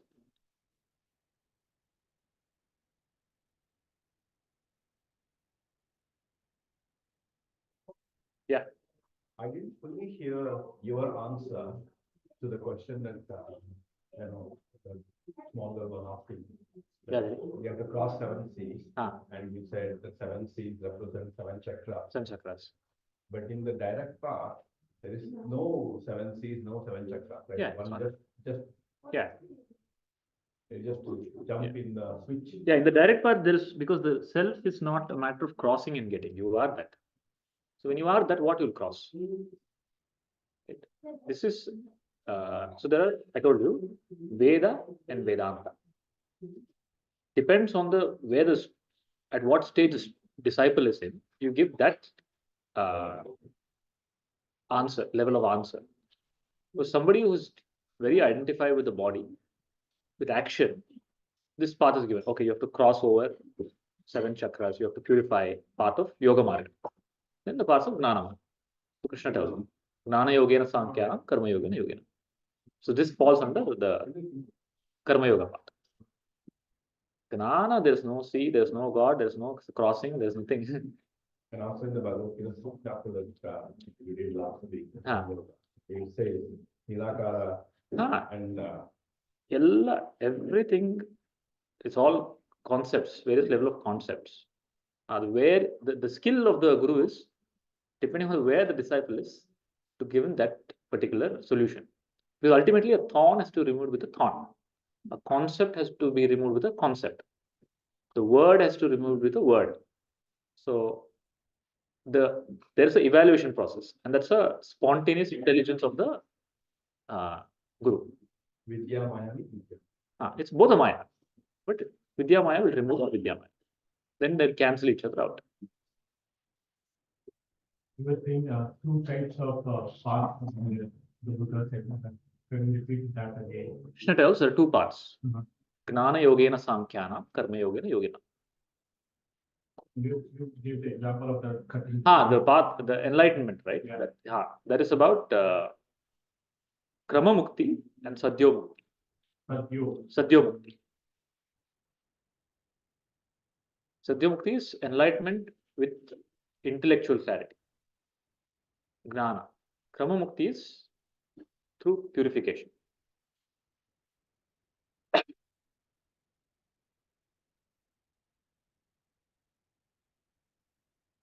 Whoever's sitting, take your time. No hurry, okay? We'll wait for you. All the divine parents will go to. Why the divine parents? The divine parents give birth. You see, birth is always for experience. Experience is not possible without birth. Okay. Now, the biological parents will give birth for some laukika experience. You study, you become doctor, lawyer, whatever. So there's a worldly experience. The divine gives you the birth so that you exhaust your karmic impressions and have the divine experience. So in the same human, the enlightenment is only possible in the human birth. Human birth is the criteria. And human birth is very auspicious and rare. Very, very rare. So rare that the example Buddha gives is there is a fish in the ocean. And in the entire ocean, there's only one worm, which is the food. Okay? And of course, the ocean has many other fishes, but the worm is only one. There's a possibility that, what is the possibility of this fish getting that worm? Is the possibility of you getting human birth. So it is that rare. And the purpose of human birth is for self-realization. To realize Shiva and Shakti.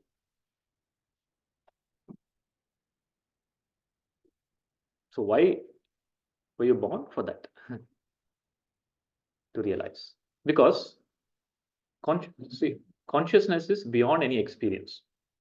It is beyond creation. In consciousness, there's no creation. From consciousness point of view, there's nothing. There's no creation, nothing is there. In that, a dream appears. That is why it's shown. Narayana is sleeping. And in the sleeping Narayana, from the stomach, there's a Brahma is there. So in Narayana's sleep, consciousness in that state of sleep, pure consciousness. There's no perception possible. There's no other in that consciousness. In that pure consciousness, there is a first vibration. It's called Pranava Nada, Pranava Omkara. Okay. Then there is a creation that happens. A dream appears. It's a dream. In the dream, now somebody should experience the dream, right?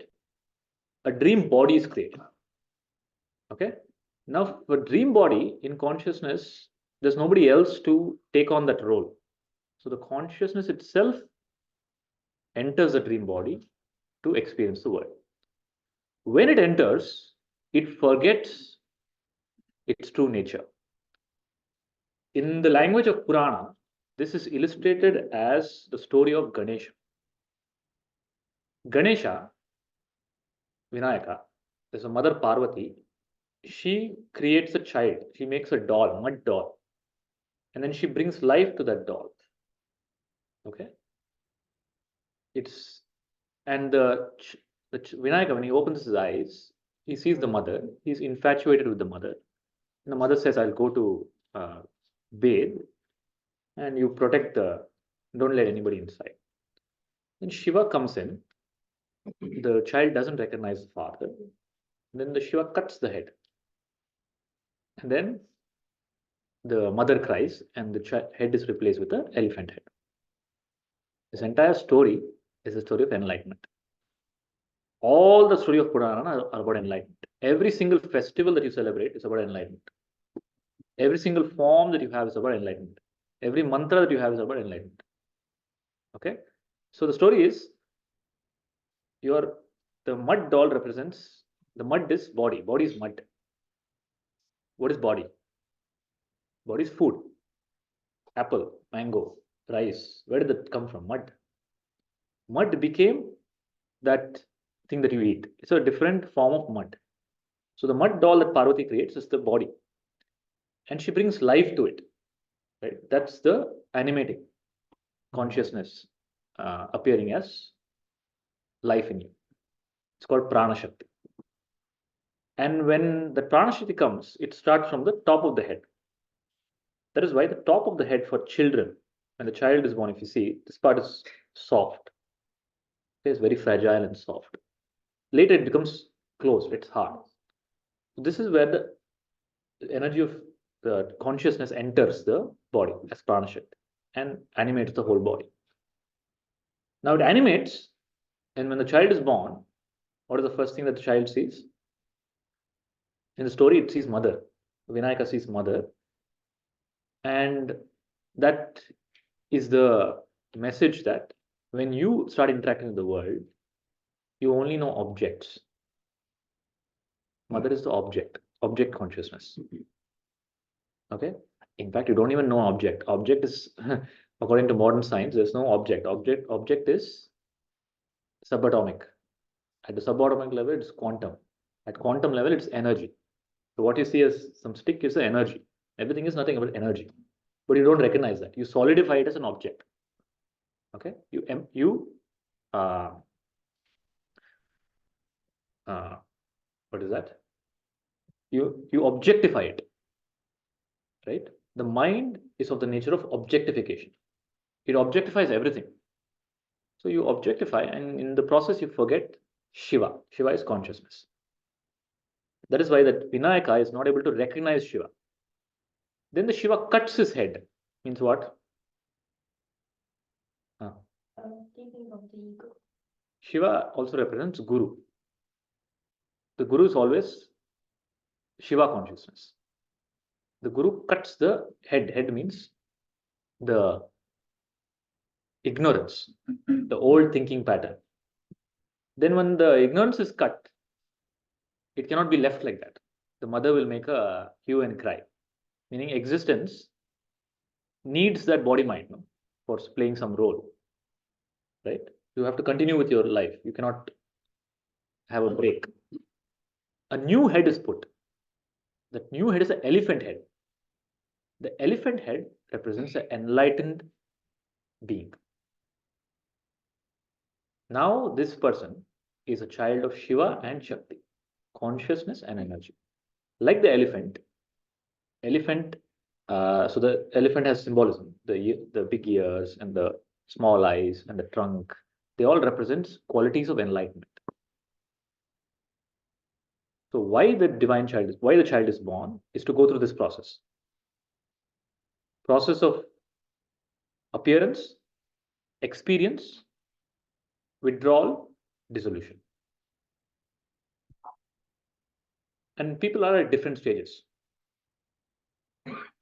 Not everybody is ready for realization.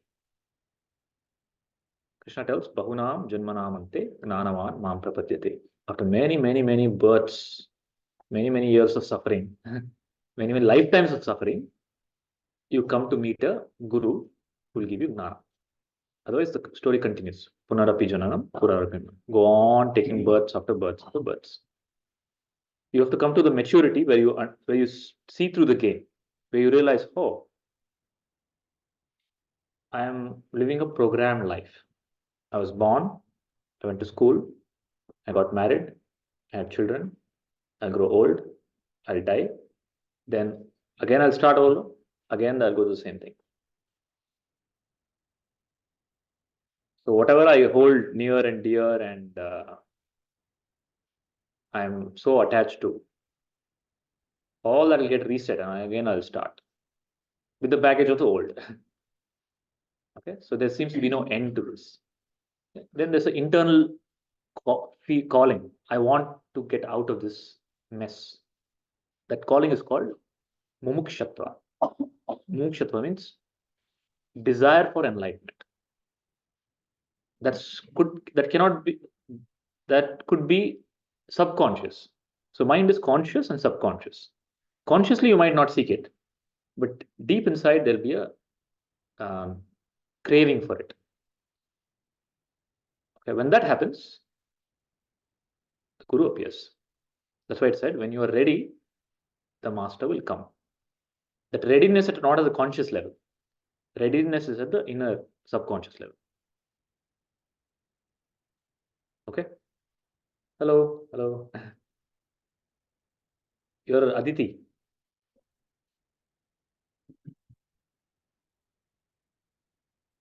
So once you're born as a human, then your rebirth is always a human. The question is, if I'm born as a human, my next lifetime will be a human, right? The logic behind the transition is based on your inner urge. Let's say somebody has a deep inner urge for food or some experience. Whatever is, okay, I'll tell a story for this. Stories you'll understand. The country India is called Bharata. The Bharata word comes from, Bha means wisdom. Okay? It's a ecosystem of wisdom, like a Harvard. Think of it like IIT or Harvard. It's an ecosystem of innovation and thinking, right? So a country which is focused on highest wisdom is called Bharata. It also is associated with the king called Bharata Chakravarti, who had a massive kingdom from a geographical standpoint. Bharata Chakravarti. So Bharata Chakravarti, he ruled the kingdom. He was an emperor, great empire. And in his old age, he decided that I need to withdraw. Now I need to go for self-realization. And he handed over the kingdom to his children and he went into the forest for realization. So he left everything.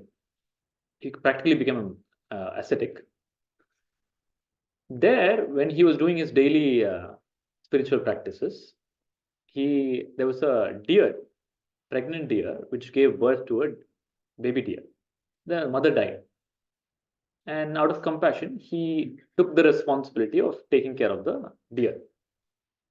When he died, when he was dying, his last thought was, who will take care of my deer? Okay. In the next lifetime, he was born as a deer. But this time, because of his practices, spiritual evolution, he was able to recollect my past life. And he made sure as a deer, he would wander around places where rishis were there, right? And then after the death of that birth, he had another birth where he was born enlightened. There he was known as Jada Bharata, wherein from birth he was awakened. Because he made a very big mistake by putting his association with a deer.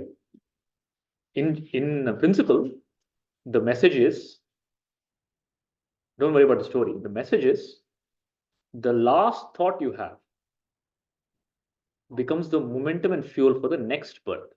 Last thought before death. Last thought before death. The problem is, thought is never conscious. Is that the reason why we have to keep chanting the name of God? I'll come to that one second. First, you understand, thought is never conscious. Example, I'll give you free. I'll tell you. You have freedom. I'll count till 5. You have the absolute freedom to think whatever you want. Okay? I'll count to 5. Create a thought on your own. Okay? I'll count to 5. You think whatever you want. Whatever you want. And at the end of count of 5, we'll see what happened. 1, 2, 3, 4, 5. Open your eyes. You thought something? What do you think? What thought did you create? Okay. Did anybody think something? Create a thought? You did? Yeah, I consciously tried to say Om and Om. So I consciously tried to say Om. Is that conscious or subconscious? Why Om came? Why did not Amin come? because I'm already programmed to Om. So thought is what? Did you create the thought, or is it's a programming that pushed out something? Program. You understand? You think or thoughts come? Thoughts come. Preeti? Thoughts come on their own. It's a subconscious force based on whatever you have programmed deep inside. You don't know what will come next moment. When it comes, you tell, oh, it's my thought. That is also another thought that comes. You understand? Sometimes the thought of Krishna will come. Sometimes the thought of something else, movie actor will come. They're all on their own. Do they come? So you think, I think. Do you think? Do you think or thoughts come? Thought comes because of that momentum, that programming. And can So- those thoughts be influenced? One second, I'll just answer that question. We'll come to this. Okay. Is that clear? Thoughts come. Yeah. So I do not. Think. Do you think? Is it acceptable to us that I cannot think? Can you think without? So thinking is like you need assembling of data, but the data is already pre-fed. How to interpret the data is already pre-fed. Okay. For example, you need to have a thought. I need to meet this person today. It's a thought that came. That came because there is data about that person, some experience that you had with that person, some notion of what will be the possibility of having the experience with that person. Okay. So a mixture of all of this throws a thought, I want to meet this person. Which of this was your creation?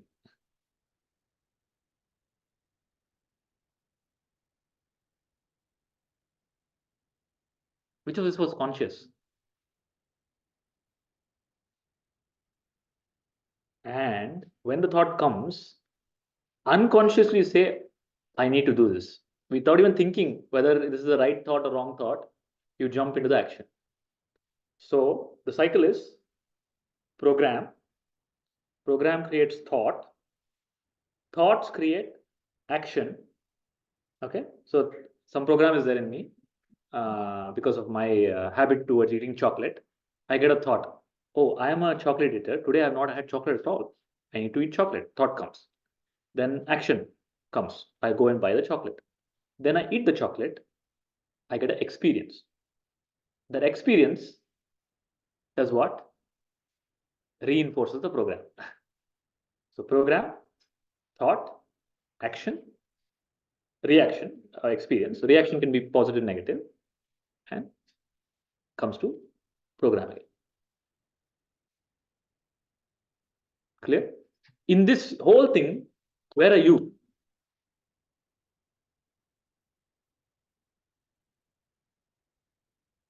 Where are you in the whole cycle? What is you in the whole cycle? I'm just watching. You are none. Are you the program? Are you the thought? Are you the action? Action is done by the body. Are you the experience? Experience is an object. Okay. So there are two things. I was talking to him. Subject and object. Subject is me. Object is not me. For example, this is a object. Okay. I am the subject. Clear? Subject object is clear. Now in this whole cycle of experience, what is program? Subject or object? Object. Program is an object. Thought? Object. Thought is subject. Right? Thought you can see, you can know thought. That means whatever I can know is not me, is an object. Okay, thought is an object. Then what happens after thought? Action. Action is body. Body is subject or object. Can I see the body? It's not me. Whatever I can see is not me. Okay. Then experience. Is experience subject? Experience is also an object. Okay, so let's say your program involves deep training for you to be angry. You're always fabricating stressful situation and in a state of subconscious anger. Then a thought comes or a reaction comes of anger. Okay, then it creates an experience of rage or anger.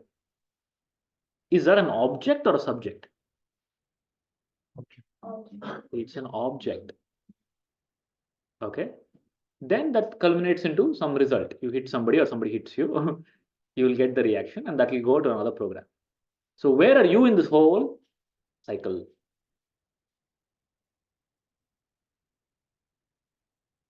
Watching. You are not there at all. But you tell I am there everywhere. The program is mine, the thought is mine, the action is mine, Experience. the experience is mine, I am experiencing, and I am only feeling it strongly that I want to do this. That is called delusion. Nothing is your and nothing is happening to you. समझ में आ गया? कुछ भी नहीं हो रहा है. Nothing is happening to you. You are Atma. You are pure witness. Nothing can touch you. You understand? Then there's a program. Somebody, so you heard something about enlightenment. Then there's a deep program. I want enlightenment. I want enlightenment. I want enlightenment. Then the thought comes. I have to get enlightenment. Then I have to meet. Oh, enlightenment is so impossible. Then I want some experience. Okay. And then there's dejection. Oh, I'm not getting enlightened. But in this whole cycle, you are not there at all. It has nothing to do with you. The moment you become a witness of it, you are free. Okay. Now, at the time of death, the question that you asked, at the time of death, this cycle, which has become so typically death is a very tricky situation. You don't know how you'll die. It can be rapid. It can be in a state of coma. It can be in a state of disease. It can be in a state of shock. It can be in a state of pain.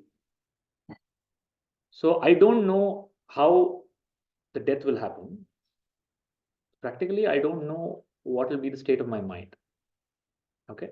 So I don't want to leave to chance of what triggers at that time and which will define my next momentum.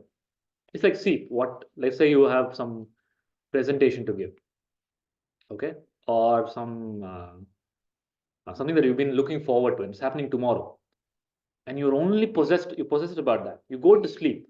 What will you see in your dream? That event will happen in your dream first, right? Because of the momentum. Same thing as death. In the dream, what is happening? From the waking body, you're changing to the dream body. In death, from waking body, you're changing to another waking body. But what determines is that momentum. Now, that momentum in nature, it depends on, the nature focuses on the feeling. For nature, thought is immaterial. Like you have 70,000 thoughts. If it starts paying attention to 70, like your children, you have children, no? The children tell 10,000 things, but you'll filter them out. What is required for them, what is not. In the same way, nature, if nature starts responding to all your thoughts, then life will become impossible. Nature responds to the deep inner feeling. Okay. Now, the deep inner feeling, let's say somebody wants to have an experience of food or something, you will get that particular body. Not necessarily human. If your desire is food, why do you need a human body? Be a worm, no? Keep eating all day. Human bodies for better things, better stuff. Like it's a vehicle. Think of human bodies like advanced aircraft. The cycle, there is a train. If you want to go from here to there, you don't need an aircraft. You can take a cycle or you can take a skateboard. The nature will give you that machine.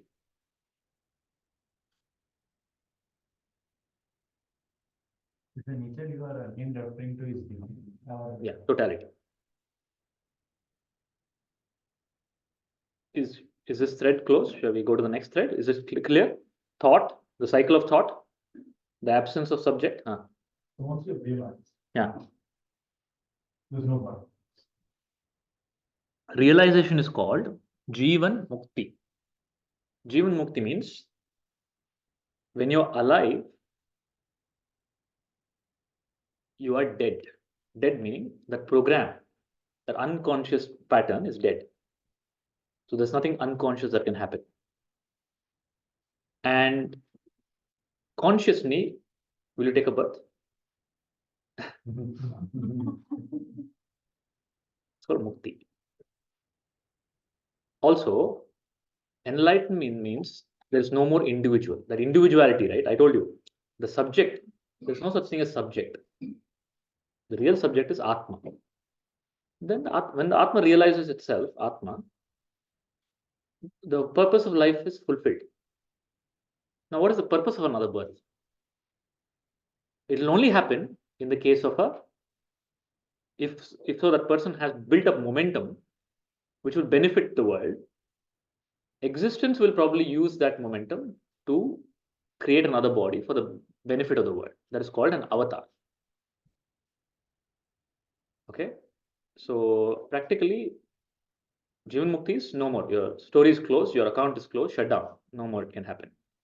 But because of what led you to enlightenment, maybe you did extensive practices or you built up certain skill set, which can be utilized by existence for the benefit of existence, another birth is possible. That's called, but that time it will be a conscious birth. And that conscious birth is called avatar. What we call as avatars, right? Is a conscious birth. Where there's no person anymore. There's no person in a Krishna. There's no person in a Buddha. It is totality only operating. So the speech of a Ramakrishna, the speech of a Buddha, the speech of a Gnani is the speech of God. That's why it's called Bhagavad Gita. It's not called Krishna Gita. So Krishna is not talking. It is Bhagavan himself is talking. Because there's no Krishna there.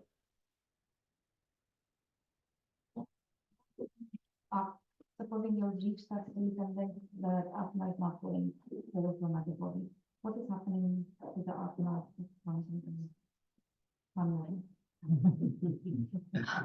No. Does Atma go or come? Where will Atma go and come? Atma is all pervasive. It's like telling space. Atma is like space. Can space go anywhere?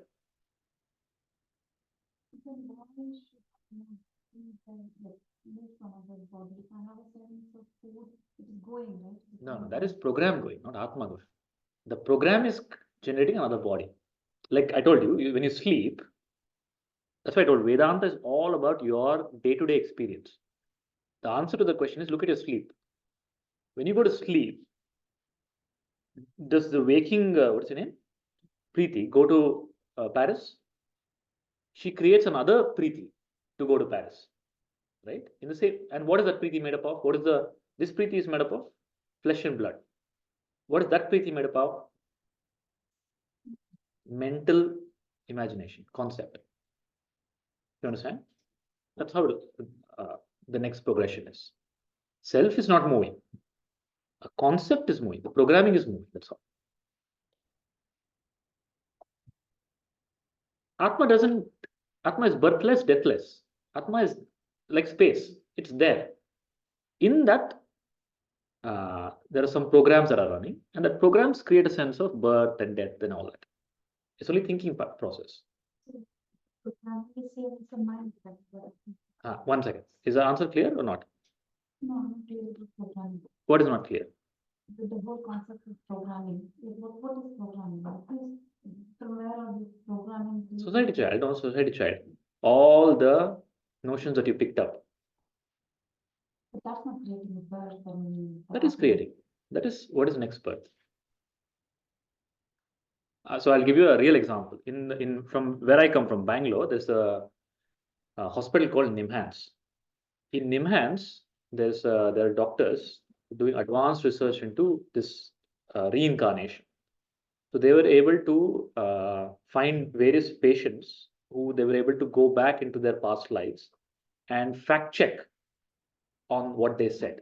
So if somebody says, I was here, they would go and check, find out if that's factually true. And they have recorded thousands of cases, and this is across the world, where people are able to recognize that birth and rebirth is a cycle. Is that part clear? That's how it is. Meaning, for example, where were you before you were born? Were you there? Or you arbitrarily popped up? You don't know. Before that, where were you? Were you there or not? So the answer is, medically and spiritually, you were there. And that you were there, what determined your birth now. That is why you are in a certain family.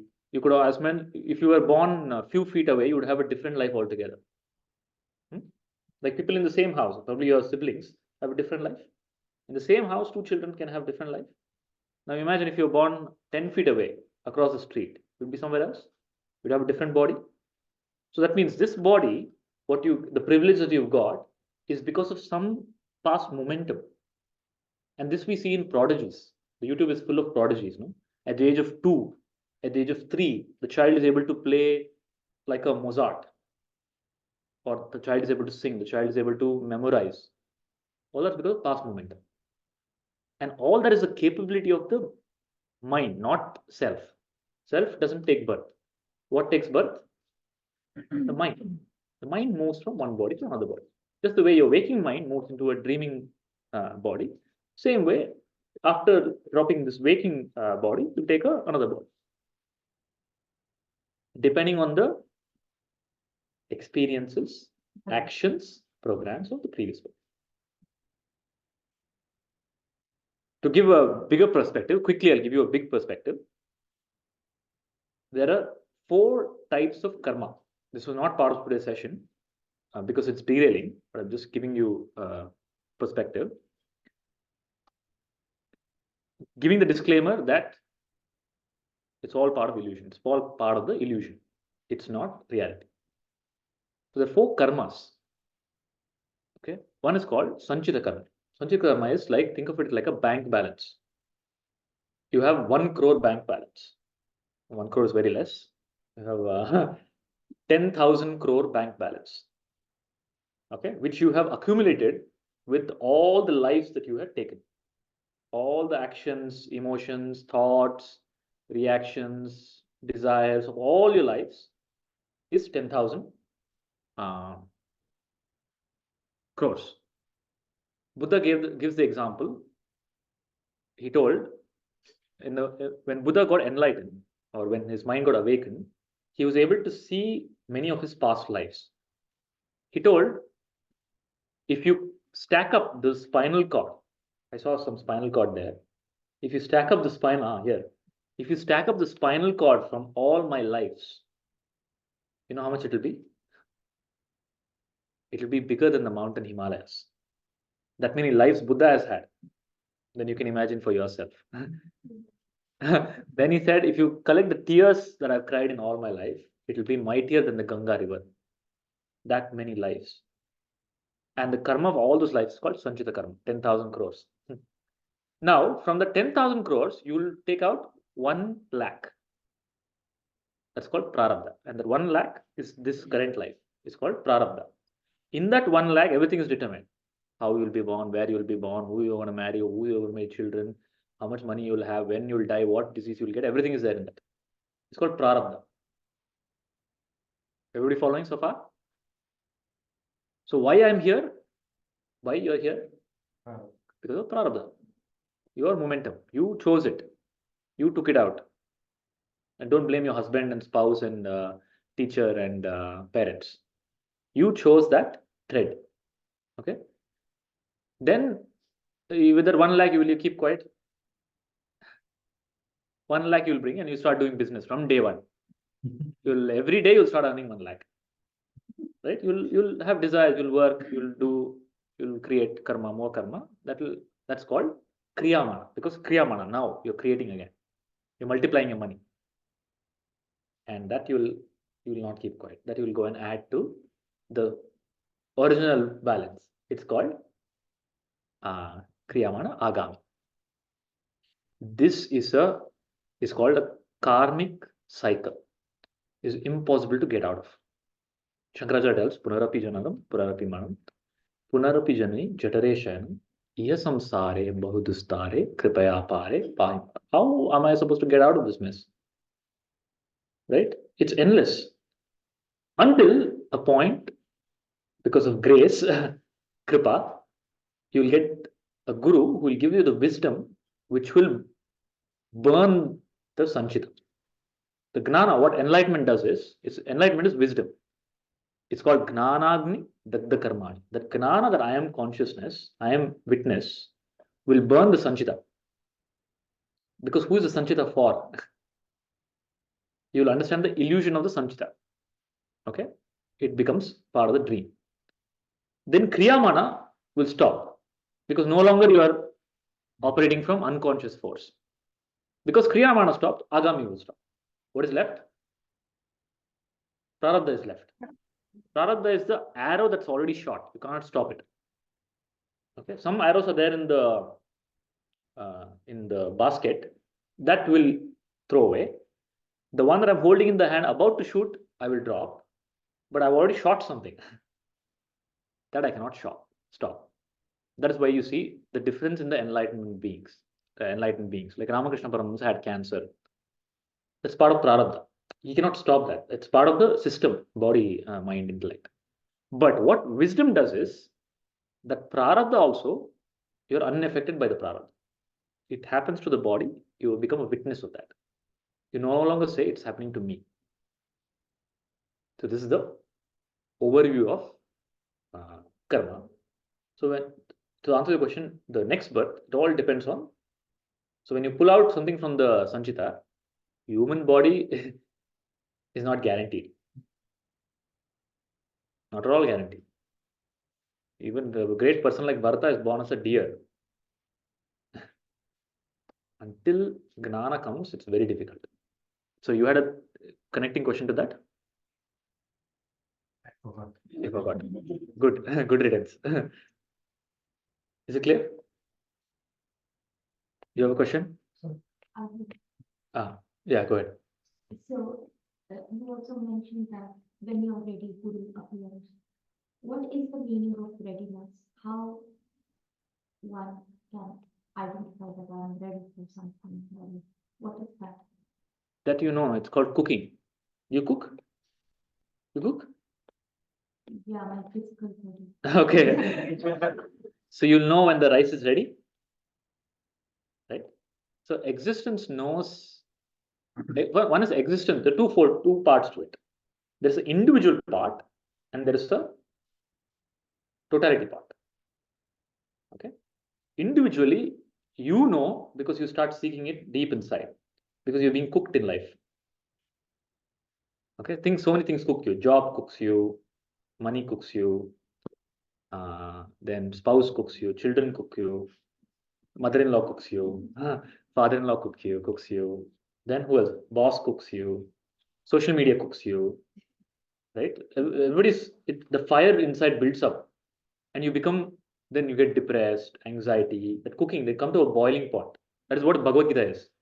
Arjuna comes to the boiling point, where he tells he's depressed. He throws away his arms. He's on the battlefield.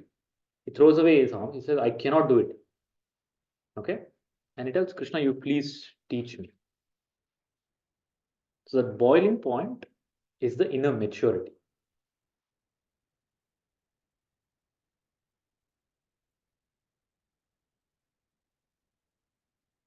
And there is one possibility. Or you've already taken a conscious decision sometime in some pathway where you're focused on this and you're just continuing your journey.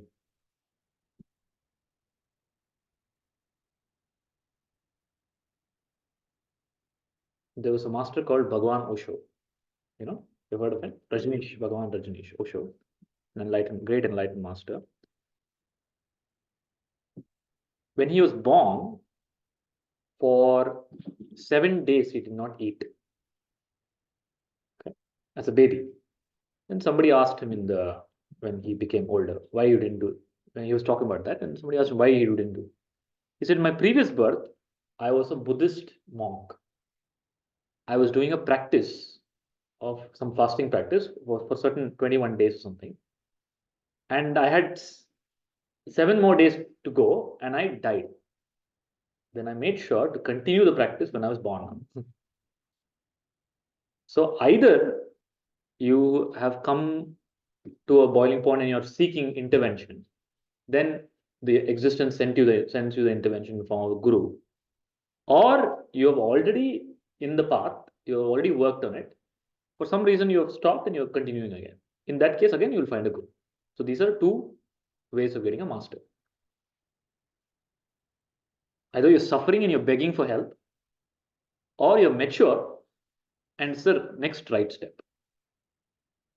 Does that answer the question? So Krishna tells in the Gita, to give you an academic answer, Artho, Jignasu, Artharthi, Gnani cha Bhartashabha. There are four ways. Artho means the person wants something from God. And how many of your desires get fulfilled in life? Percentage wise.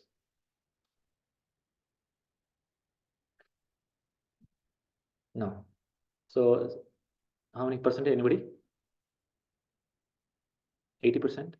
I don't know. 50%? I don't think so. Single digit. It should be in The highest single digit is 9%. I would say 5. 5%. 5 is also. Now can you imagine the frustration, the inner frustration when 5% of what you want is happening? Okay, Krishna tells there's a person with that 5%, he calls for God, but because he wants something from Bhagavan. Okay, then the universe responds. Then there's a jignasu. Jignasu means he wants some answers in life. He's very curious. He has no suffering, but he is very curious. Mind goes on asking so many questions. He wants some answers. He'll get some answers. Then Artharthi, very clear. I want money. Artha means money. God, I go for not Vishnu, Lakshmi. I don't want Narayana, I want Lakshmi. So God responds to that. Then the fourth highest category is Gnani. Gnani is somebody who's very mature. Come to a maturity, he or she has come to a maturity in life that all this is fine, but this is not real. Something is more than this. That person will get a Sadguru. The Guru will give him Gnana and Mukti. This is the process.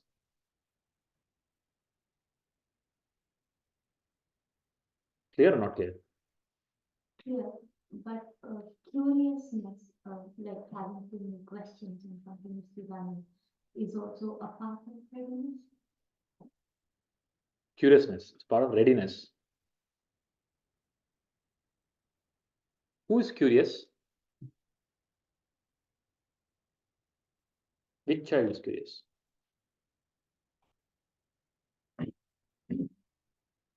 Curiosity is a trait of society child. Not ready.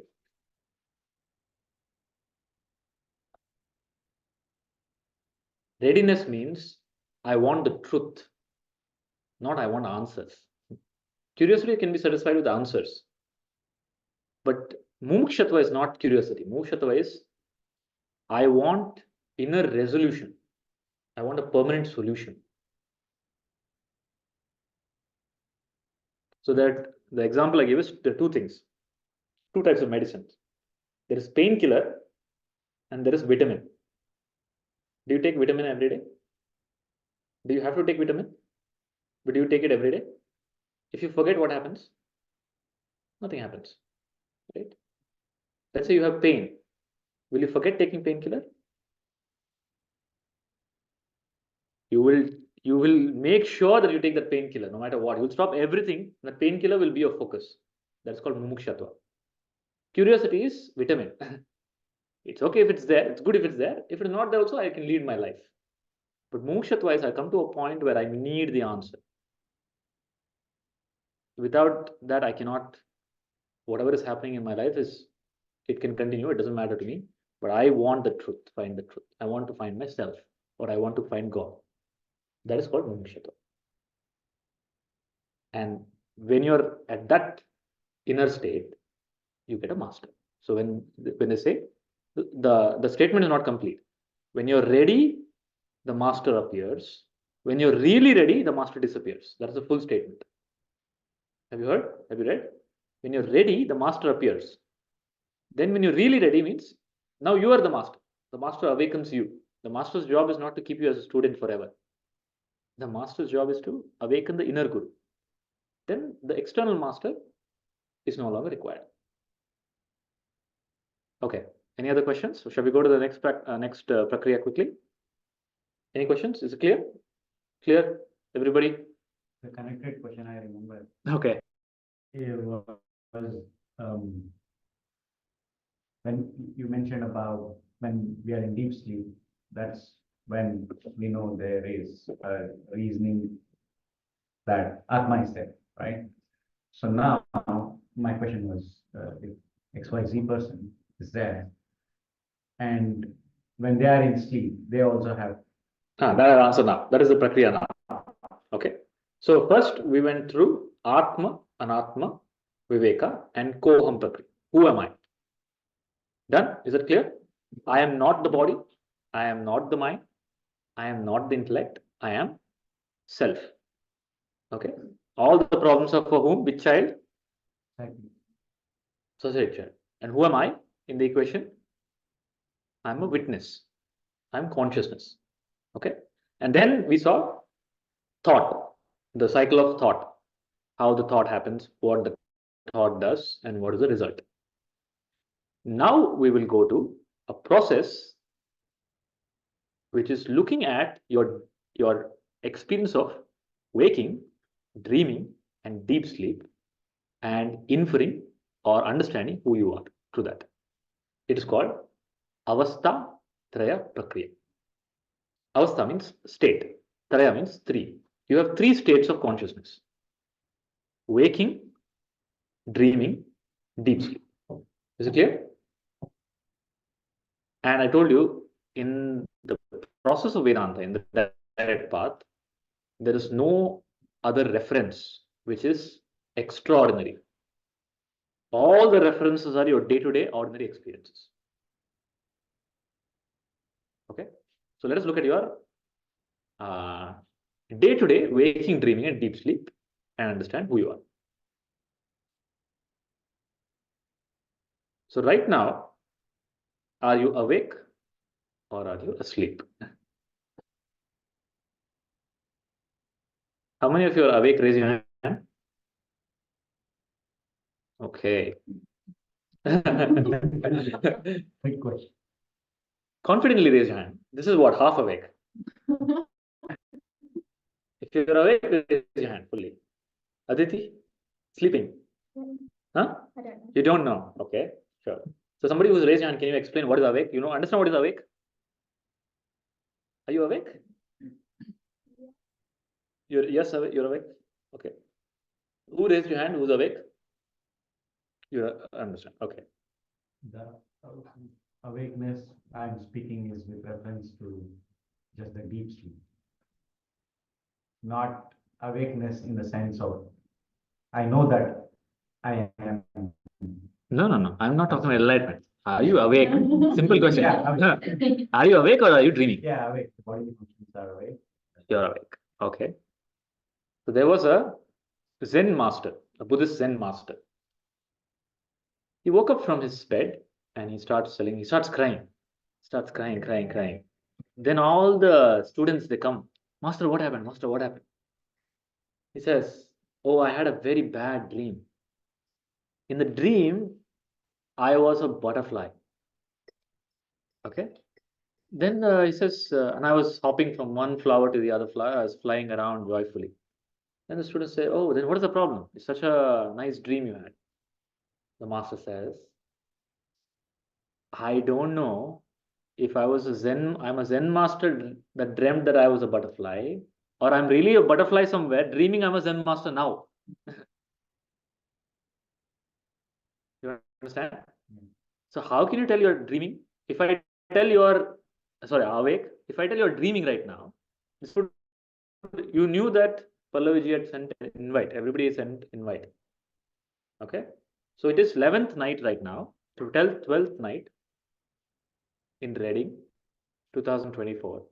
You are sleeping in your bed and you're dreaming of having this experience. Can you disprove this? When you're dreaming, isn't it as real as being awake? When you're dreaming, do you ever tell this is a dream? Only when you wake up from the dream do you tell it was unreal. Why can't it be the case now?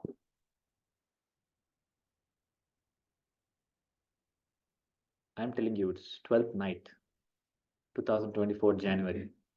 You're in the bed in the cold winter, cozy in your bed with 3-4 blankets and thermals and everything, socks. The heater is off. It's so cold.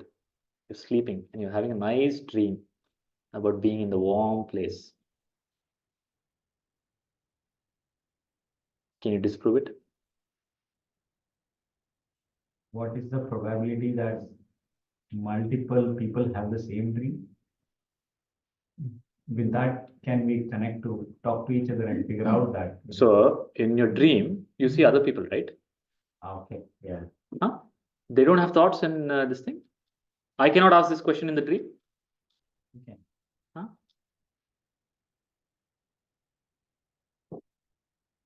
Did you get the answer to your question? Yeah. Did you all understand his question? Inception, dream within a dream.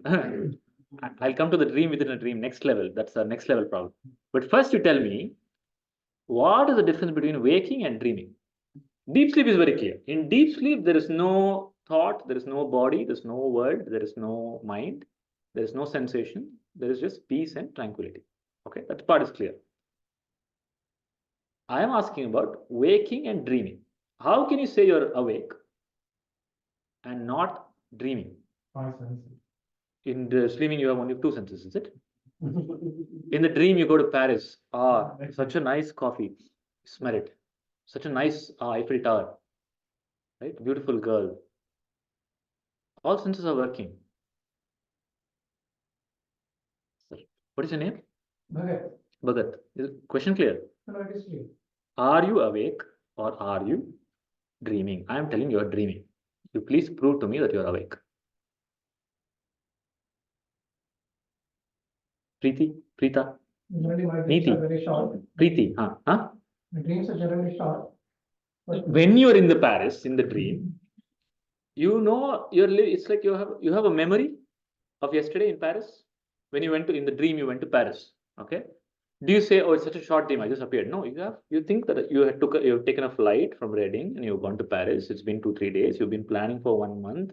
Last year, somebody told you to go to Paris. All that memory is there, no? How can you say time is unreal? Time is short. That you say from the point of after you come out of it. I'm telling you, tomorrow you will wake up in the morning. Tomorrow is 13th January. Then you will tell it was short. But when you're experiencing, is it short?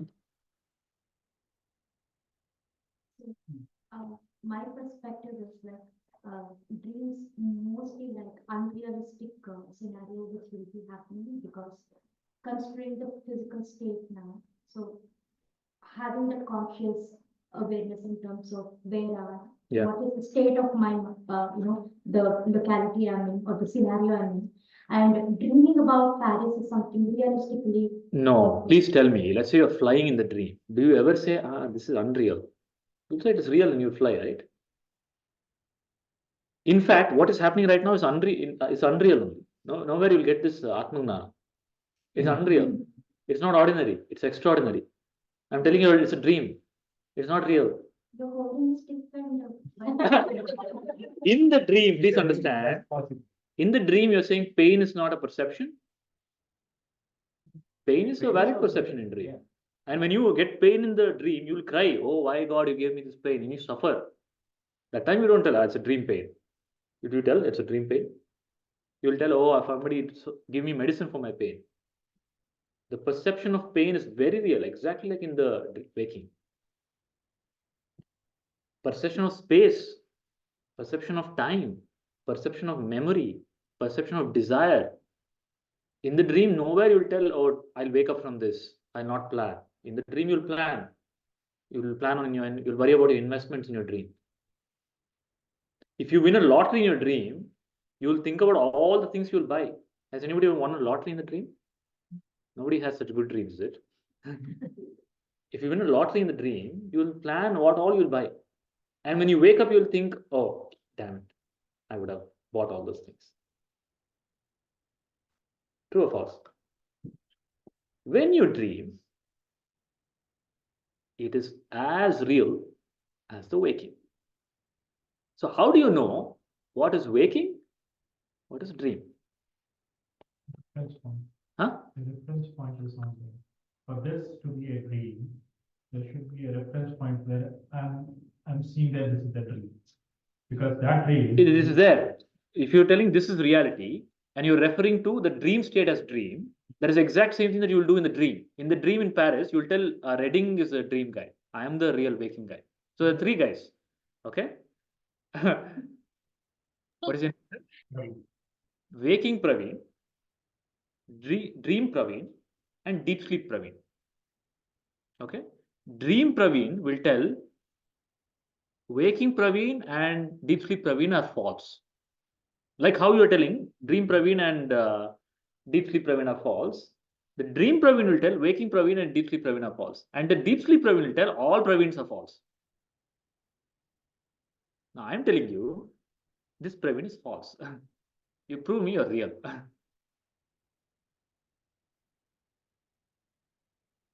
Guruji, we had such a nice lunch. Why are you giving such tough mental problems? It's time to sleep and you're giving us. Anita, your name is Anita, right? Are you awake? Do you not see your children in your dream? In the dream, do you tell, I dream children, I won't give you food, go. You give them food, right? And you get disturbed also because of their behavior, right? You get angry because of their haircuts. Why can't it be the same right now? Okay, let us break it down, simplify it one by one. In the dream, let's say you went to Paris. In Paris, you're eating a croissant. Then you have a memory. Oh, yesterday I was in Reading, I took a flight and I came to Paris. Correct?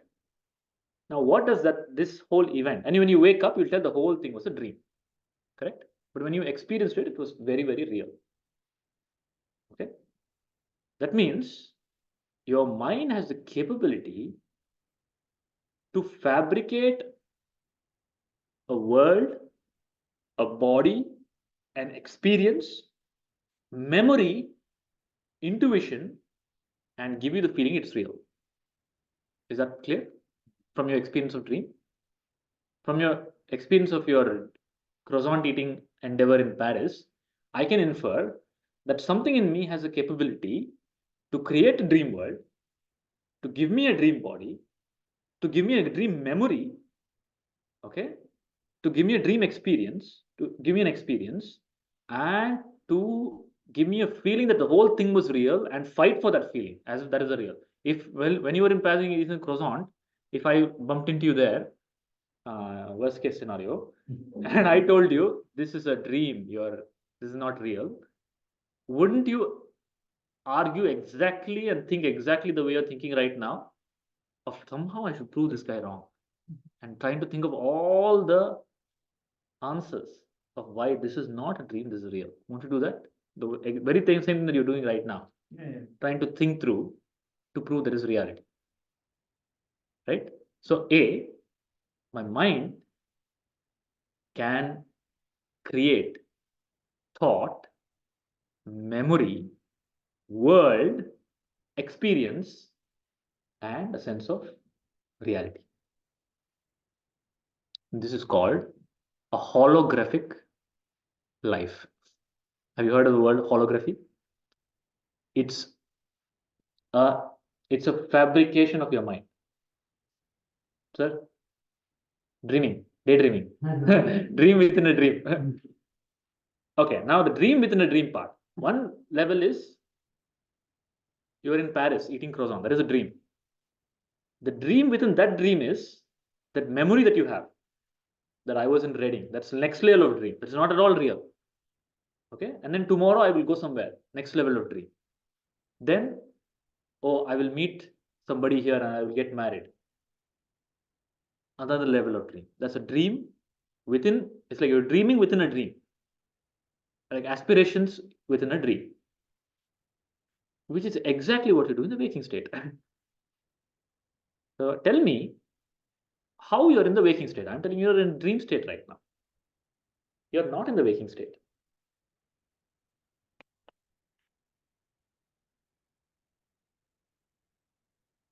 Sir, are you waking? I believe so. Tell me how. I think. Okay, so before you continue, so there's a word called belief that you use. Belief. What is the word belief? What does belief mean? Belief, it's kind of not 100% provable. Ah. This is what I think. This is what you assume. Belief is you don't know, but you assume. Yeah. Now, is that reality? See, I think I know the theoretical answer is no. But the thing is, okay, with this, I'll ask a simple it feels question. more realist because we can go back to like years and years of experience. That is exactly what you'll tell in the dream. In the dream, please understand, when you're eating the croissant, if I tell you it's a dream, you'll tell what nonsense. 30 years ago, I was in India. I did so much hard work. Then I came here. You don't know my journey. That's exactly what you'll tell. The sense, that perception of time, what you have now, is the same perception of time you'll have there, with the memory, with the recollections. True or false? Yes, possible. So you said, I believe so. That means that only you've lost. You said, believe me, I don't know. Hmm. So spirituality is not about belief. Are you a man? Yeah. I mean, in the context of what you're asking. In the context of what I'm asking, are you a man? Yes. Do you believe you're a man or do you know you're a man? I know. You don't believe, right? No. That means what I know, I don't need to believe. Yes. Correct? Now I'm asking you, do you know you're awake? Or do you believe you're awake? In the dream, you believe you're awake. Yeah. In the waking also, you believe you're awake. So in IT, we have something called rolled out state. And you go to one state and you go roll back to another state. Then you know that that state is temporary. Similarly, because we are in a rollout state where we see things, because we don't know what is the rollout state of this state, that's why we are not committing that it is a dream. If we know that there is another state where which will, because we this associated with this body, when this body will no more there, we can't see feel all that. Arey Baba, you know that you're going to roll out into dream tomorrow tonight. Maybe.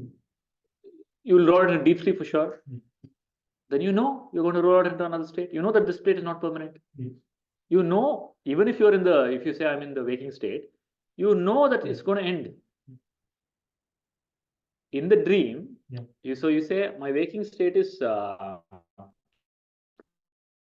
many hours? No, waking state is 16 hours. But when you're in the dream, you say that is waking and that is 16 hours.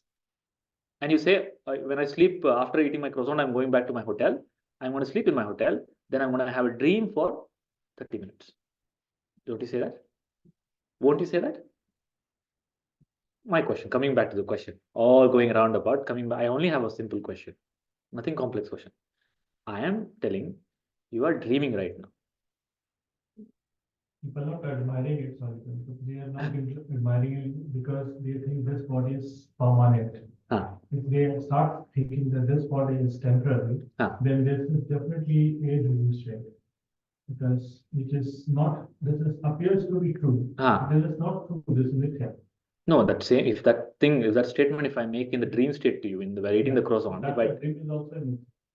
that, but you will not accept that. You will tell this is real. My question is, what makes you think it is real? It is not. It is like a dream. No. Okay. It looks real because day after day there is a continuity over a period of years. That is your perception in the dream. In the dream also. Okay. One is the continuity of day after day over a period of years and shared experience. Yeah, go ahead, continue. No. Yeah. What we cannot, what I cannot rule out is that there is a level below this where this is unreal. A simple question. Hypothetically, let's say hypothetically, let's say this is real. Yeah. Okay. Hypothetically, I'll tell you, if you dream tonight, you already have this discussion with me. Yeah. Let's say you're thinking about it and you will start dreaming about it. Yes. And I ask the same question in your dream tonight. Right. Okay. Yeah. Won't you see the same answer with the same conviction that you have that what you're experiencing now is real? Yeah, possibly could be. Absolutely will be, not possibly. Because whenever you're dreaming, you always think it is real. What? For sure, we all have good For sure. You'll have a dream in which I'll come again. That's like a betal, I'll come again. And I will ask you in the dream, whether you're awake or dreaming, you will tell with the same conviction that no, it is waking. Yes or no? I'm telling you, that is already happening now. You are already dreaming. None of this is real. Your mind is fabricating the whole thing. Like how in the dream you see so many people, you're seeing so many people here, right? And those people interact with you, right? Then just go away. Like you'll be eating a croissant, there is a waiter who comes, you talk to the waiter, but when you wake up, the waiter disappears. So why can't it be the same case now? Tonight, when you sleep and you dream, you will see all these people. And you will tell, no, all these people are there. I'm telling there is a case right now.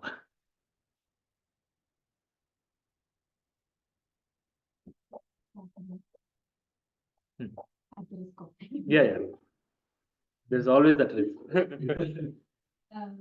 In the dream, I only see things that I already know, experience, and have knowledge of. In reality, it could be like an unseen the new thing. I wouldn't have dreamt of. You had enough. No, in dreams you've seen on people you have never seen before. Isn't it possible? Like in dreams, you see some random people you've never seen. You've had experience that you've never seen. We can Never go had. space, we can meet aliens. No, you can do so many things. But I make up my dreams sometimes, most of the times. What? You? Make up the dreams the way I want. Ah. So it's like, it will go in as planned or as expected or as I want the dream to. Not necessarily. There are multiple. I have that same. That's called lucid dreaming, where you have more control of the dream. But by and large, there are arbitrary dreams. That answer is applicable in the waking state also. You don't keep your house the way you want it. Not every time. The kids will mess it up. You'll fix it back, right? Your life, you don't have control in your life. When you're driving, you go where you have to go, right? Or you would end up somewhere else. No, but in that one, you can't roll back if something doesn't happen. Like, for example, you have an accident, you can't roll back. But in that space, what she's talking about, you can roll back and change it to a different branch. In your dream, if you have an accident, you will go to surgery. No, You want? No, what I'm saying is, for example, in dream, you will not have a dedicated max class kind of a thing, like calculus. I never learned any skill in dreaming so far. Possible, very possible. It's possible. I mean, you can have like half an hour kind of thing, but day after day. Okay, I'll tell you what happens. Let's say you're in the Paris eating croissant. Okay, somebody comes and tells you there's one kid, and the kid is doing calculus problem solving. You will see you have an interest in calculus. You will tell, oh, I excelled in calculus at school, and I will solve the problem. And you will solve the problem with the memory that you learned calculus 30 years ago. You learned it where? Not in the waking, in the dream state. I'm telling you, that's exactly right now. Did you get the comparison? So till now, none of you have given me a valid point of why this is a waking state. It still remains a dream state for me. Yeah. You get Diksha, Guru Diksha in dream also. That is considered to be real Guru Diksha. So you can't consider dream as a not real thing. In dream also you can get this class. Please understand. I know people who have got Guru Diksha in their dreams. Recently happened stuff about them. For sure, tonight you will come. I'll come in your dream and I will ask you some questions and you'll get beating also. And people who are in the last bench will come in the first bench in the dream. People last benchers. Sir, please answer. I don't know the dream. That not remembering is not equivalent to not having. But I don't know. Since I don't remember. You don't remember your anniversary also. That means your wife will tell, didn't you get scolded on your anniversary, sir? You forgot my. Tell me truthfully. That means you never got married? Just forgetfulness does not equate to not happening. Hardly like 1 or 2 days something like that. Mostly I don't know. Yeah. Please come. You've come at a very, very bad time. I've asked a very difficult question and I have to unfortunately catch you all to answer the question.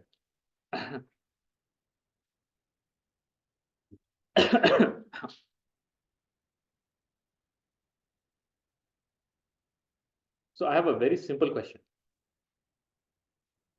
Praveen and Suman. Suman, direct the questions at Suman. Okay. The question for the group was,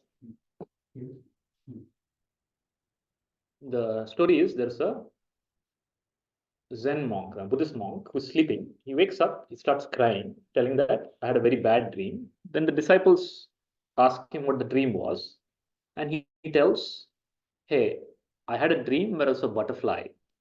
And the disciples say, so what? You had a very nice dream, you're a butterfly. The master says, I don't know if I'm a Zen master who had a dream as a butterfly, or I'm actually a butterfly somewhere dreaming of being a Zen master. So my question is, are you right now dreaming or awake?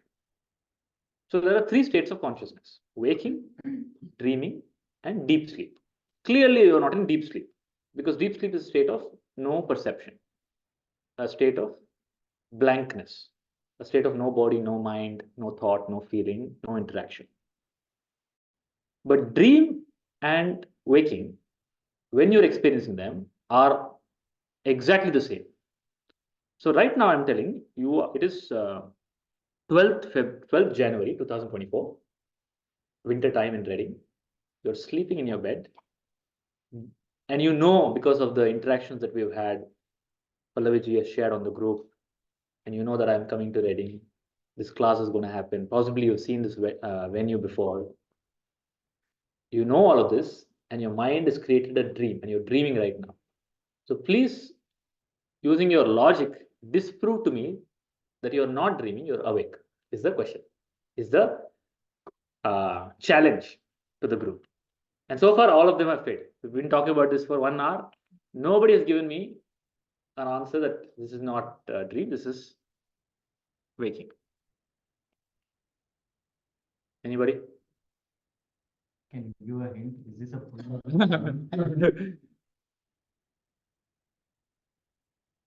No hints. No hints. Praveen, is this a dream or reality? I assume it's a reality.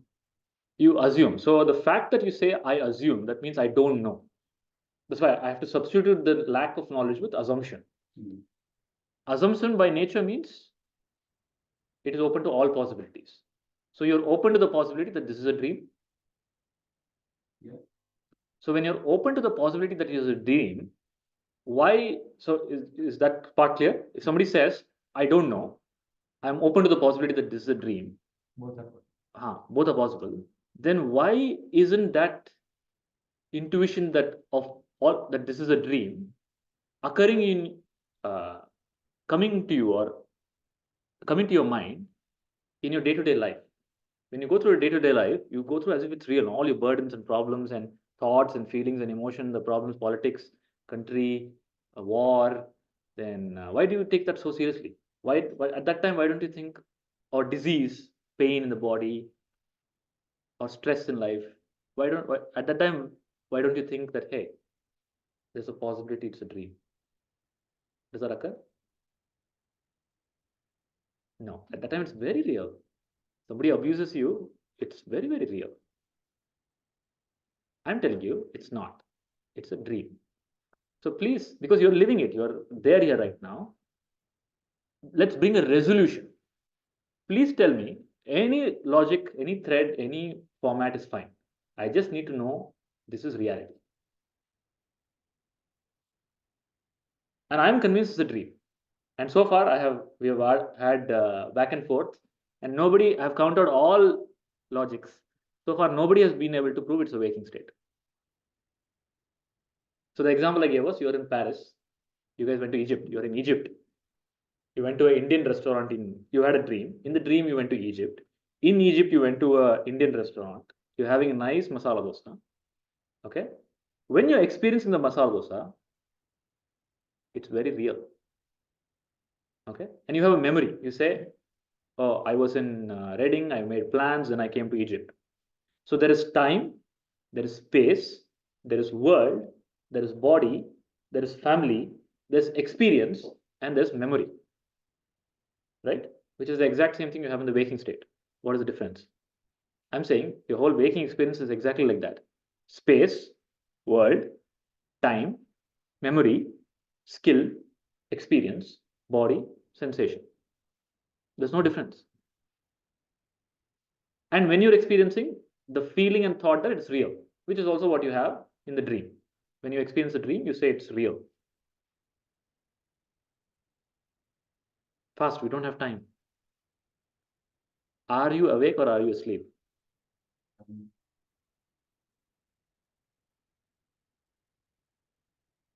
Don't know is a very, very good answer. To come from this is real to now I don't know if it's real is spiritual progression. You understand? The don't know is very significant. Next time when something happens in your life, your emotional disturbance will not be immediate. First, you'll tell, I don't even know if it's happening for real. You understand?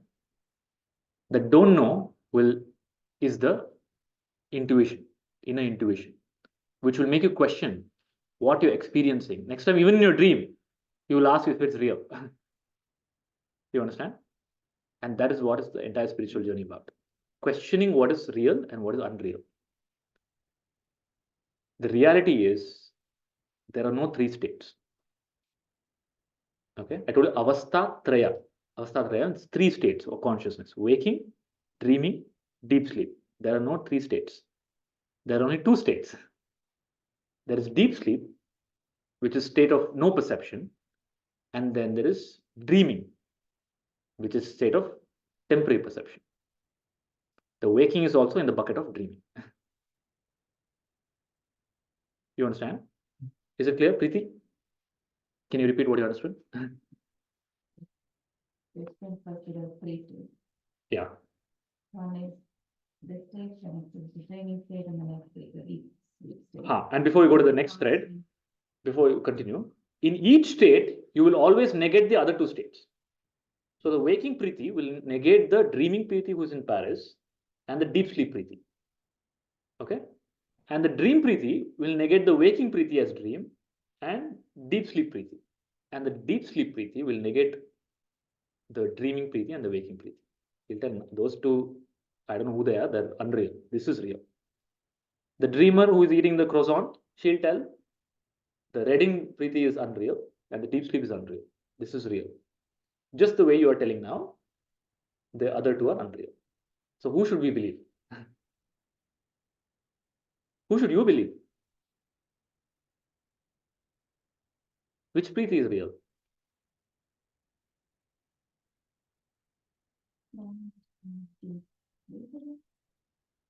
Deep sleep. Deep sleep Preeti is the closest to real Preeti. She's also not the real Preeti because she also disappears, no? She also disappears and the waking Preeti comes. There is a real Preeti behind all these three Preetis. That Preeti is called Atma. That never changes. That's not a state. The states, the waking, dreaming, and deep sleep, they happen in the self. The self is beyond the state. You understand? You are the self. In you, the waking happens. In you, the dream happens. In you, the deep sleep happens. Okay? First level of understanding. Next level of understanding, there are no two states. There's only deep sleep and there's dreaming. Because at no point of time will you ever be able to say what is waking, what is dreaming. Whenever you're experiencing a state, that state will appear real. That's why I told you, because you heard this session now, if you go into dream tonight, and the dream you had the same session, and I asked you the same question, you will fight telling that is real. You will not accept it's not real. Just the way right now you are rejecting it. As in that inner, it can't be, I'm not able to get the answer, I'm not able to articulate the answer, but I know it's real. That feeling you will have in the dream also. Won't you? When you're eating the croissant in Paris, it is real. And you will not accept it's unreal. So how many states are there? Dreaming and deep sleep. Waking is nothing but dream. So we understood waking is dream because what the mind does in the dream is it creates a world it creates time and space, it creates body, it creates sensation, memory. So that means thought, and all this how it does through thought, through thinking pattern. So I'm telling your waking thinking pattern is doing the exact same thing. There is no world. There is no body. There are no people. There is no experience. Everything is thinking. And in your own experience, in deep sleep, you see that intuitively. No body, no thought, no mind, no world. Enlightenment is very simple. Understanding that this is a dream in the awakened state. So then what happens? You go through life as if you're in a 4-dimensional movie. So our current technology is so advanced. All of you know Oculus, the VR set, virtual reality, right? So have you seen those videos on YouTube where they put the virtual reality, the person is on the floor, but they feel that they're on top of the building and they get all the reactions in the body, right? So the more we progress in the future, it'll become more advanced. So that set will be able to create electrical impulses in the brain to give you a sense of touch, smell, taste. That means in the virtual world, if you touch something, that machine will trigger that electrical signal, which will give you the sensation of touch. That means without touching anything, because of your electrical signal in the brain, you'll perceive that you have touched something. That's what is illustrated in the movie called Matrix. And that is exactly what is called Maya. Maya means nothing is there, one second, but it appears to be real, like a dream. So I'm telling, until you come back with a valid counter to the point that whatever you experience is a dream. The reality is nothing but consciousness. And you are that consciousness. Now, how does this wisdom help? It helps because the vritti, the thought pattern that you have, 60,000, 70,000 thoughts per day, those thought patterns will subside. Because thought patterns are coming because you think the world is real. You understand? If it's a dream, what is the point of the thought pattern? The thought pattern will reduce. Then whatever is happening around you, you'll be able to interact with the world as a divine child, not as a programmed child. And that's what a Gnani is supposed to be. That's what a Krishna is supposed to be. That's what a Buddha is supposed to be. That's what a Ramakrishna is supposed to be. Clear? And is that possible? That can happen today? Now, what is stopping it?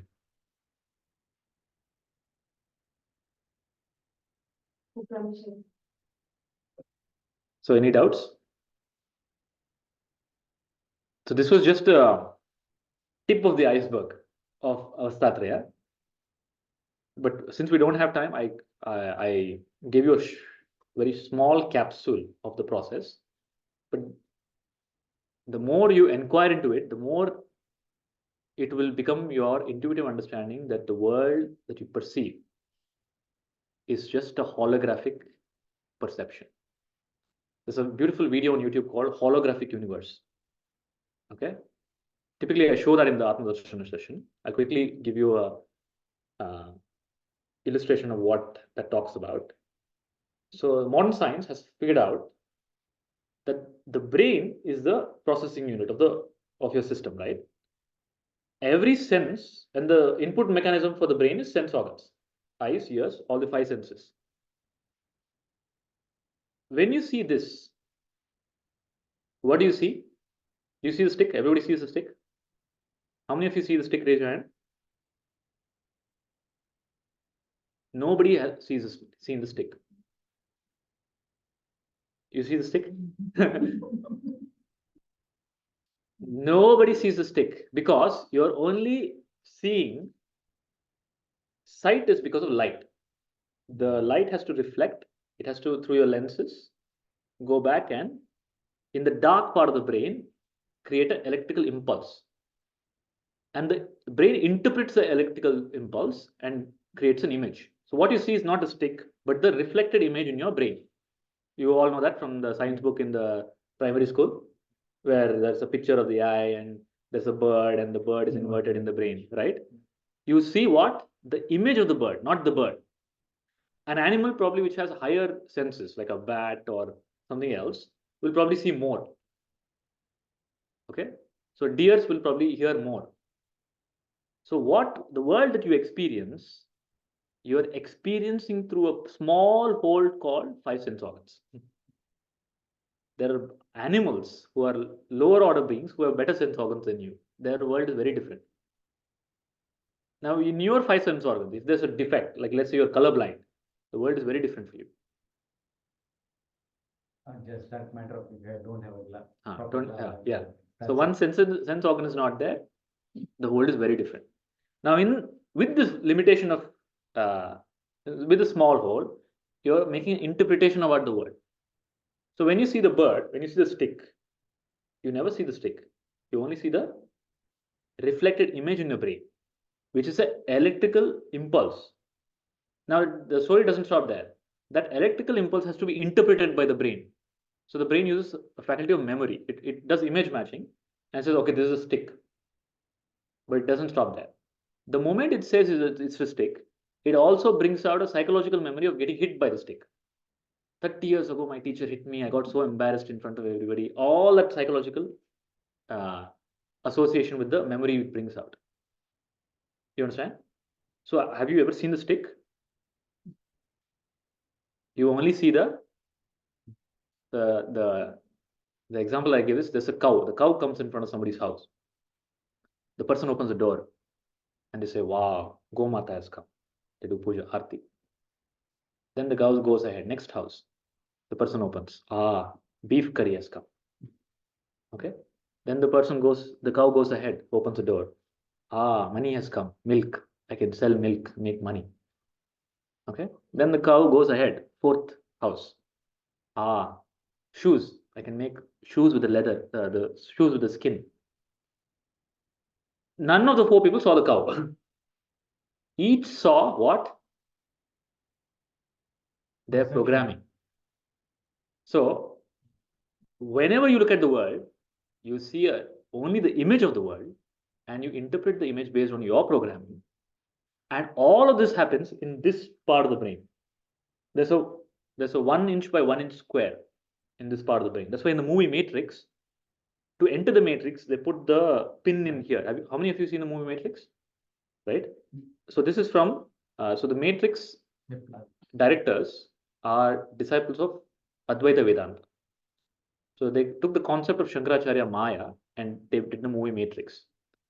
So this part, so if somebody hits on this part, if I hit her with a rod, your perception stops. There's no world for you. Okay. Now the same thing can be simulated with technology with the Oculus in the future. That means you will experience the world sitting in one place with the feeling that you're moving, feeling that you're eating, feeling that you're having sensory perception without doing anything and thinking it's real. And the message of spirituality is that you're already doing that now. And you call that as the waking state, which is false. So wake up from the waking state. That's called, waking up is called enlightenment. That's why he's called Buddha. Buddha means awakened. He's awakened from the dream. He's no longer in the dream. You're either a Buddha or you're a Pedda. You know what is a Pedda? Pedda means fool. Is it clear? So are you dreaming or awake? Anita? You got your friend, she got more beatings, you didn't get. You should get. Yeah. For sure. So is it clear? Are you awake? Daydreaming. You. Oh, Is it clear? Does it make sense? Awake into what? Awake into consciousness. That's blank. No, it's not blank. Blank is insentient. Blank is emptiness. Consciousness is awareness. It's pure awareness. It's not blankness. That's the difference between deep sleep and enlightenment.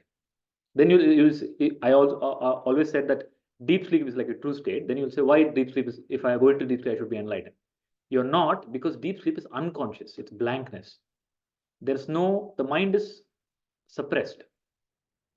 With a fully active mind in the waking state, you have to recognize with wisdom that this is a dream and I am consciousness. It's called Brahma Satya, meaning I am consciousness is real, Jagat Mithya. Right now, Jagat is Satya, Brahman is Mithya. Now it's Ulta. You're inverted now. For you right now, world is real, Bhagwan is dream.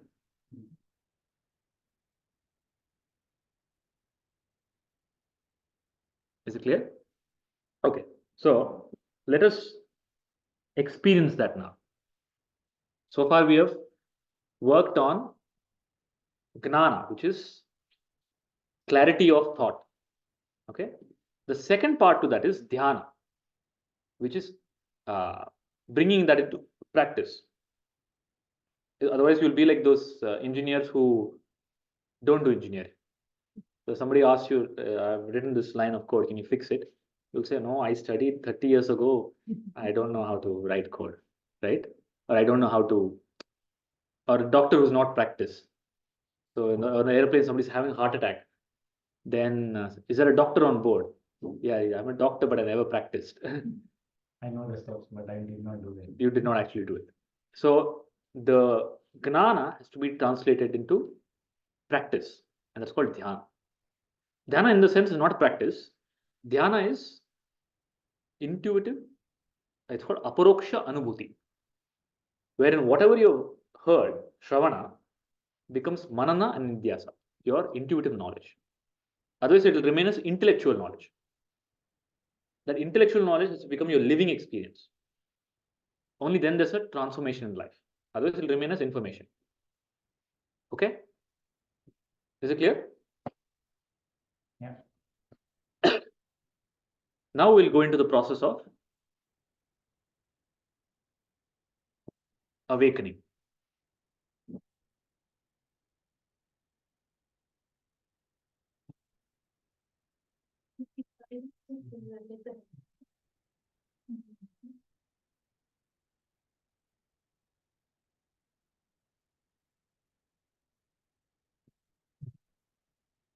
Okay, if somebody wants to remain in the dream, you can go outside. After the awakening, it's a point of no return. Okay, once you see through the dream, there's no coming back. It's like permanent visa. You become a citizen there. Okay, so the process of awakening, whatever we hear, enlightenment, somebody got enlightened, somebody is mukta, jivan mukta. It's a simple process of shift in the energy system. I told you, the energy enters through the top of the head, animates the body, right, and makes you perceive the world. So the energy enters the body as a child. When you're a child, the child is born because of the energy, not because of the mother and father. Okay, the child is dead, the mother and father can't do anything. The child is born because of divine energy. And that energy, when you interact with the world, because of your interaction with the world, goes down and out. That is why the 70,000 to 80,000 thoughts that you have per day is always objective thoughts. It's always about outside. It's never about the subject, consciousness. You always have thoughts about object. So the thought flow goes, the energy flow goes out and into the world. Spirituality is reversing that energy flow, where the energy flows back into consciousness. So it's called, in the language of Sanatana Dharma, the Shakti goes back to Shiva. And the Shiva and Shakti, they merge in the Sahasrara. In the process, the mind becomes freed from its impressions. Okay? In that merger, you go back to your original state, where in the waking state, you experience a deep sleep-like state. Wherein you're awake, you're in the waking state, but your mind is tranquil. Okay, there is memory, there is skill, there is past, present, future, everything. There is full awareness, full mind is fully active, but silent. Okay, is that clear?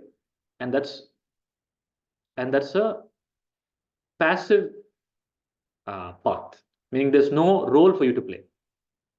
The only thing that you have to do is receive the energy. Because we understand whatever I do, how will I come out of the mess? The only way is grace. It's called Shakti Path. Madam, clear? Any doubts? So, all of you, close your eyes, sit comfortably, keep your back straight.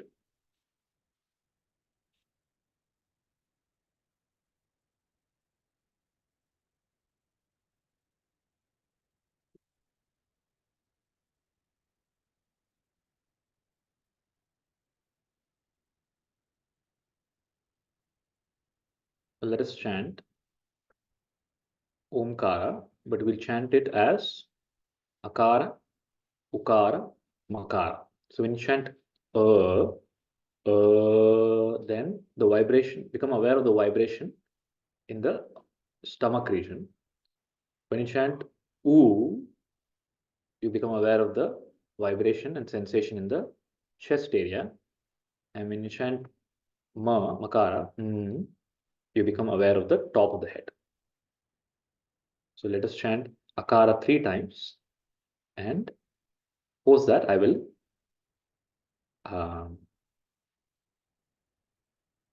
you go through the process of Shaktipat.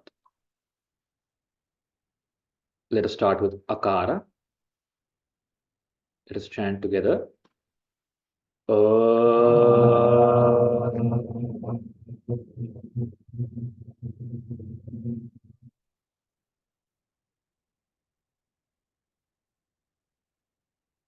Become aware of the stomach region.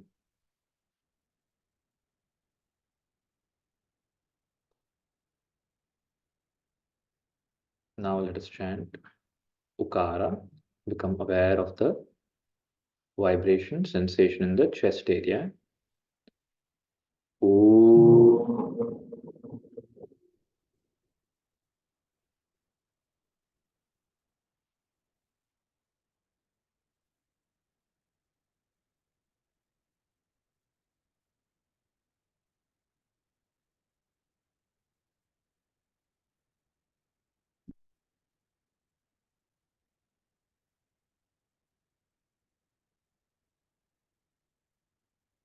Let us chant Makara now.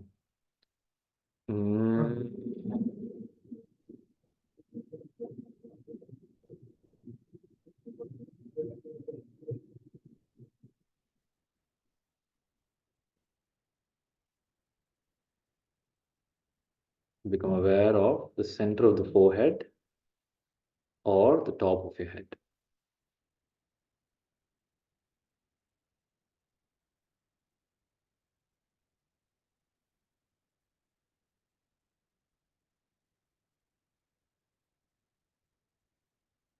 Let us do it once again.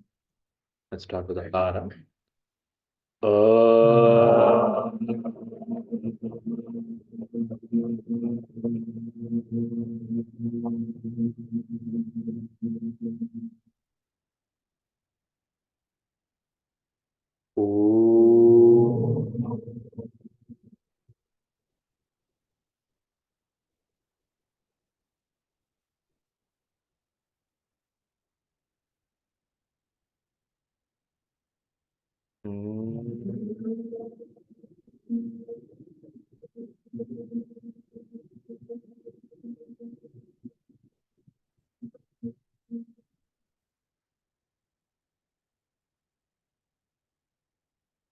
Rest your awareness gently at the top of your head and sit silently.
Asatoma Satgamaya Tamasoma Jyotirgamaya Mrityorma Amritam Gamaya. Om Shanti Shanti Shanti.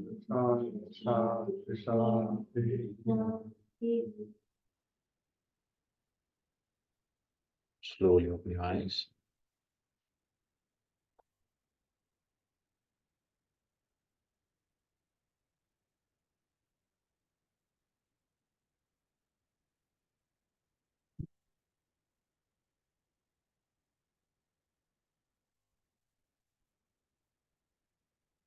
Does the mind become silent?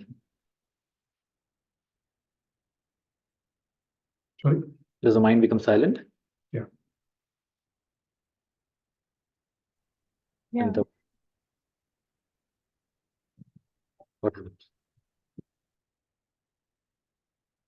So you're able to feel a sensation?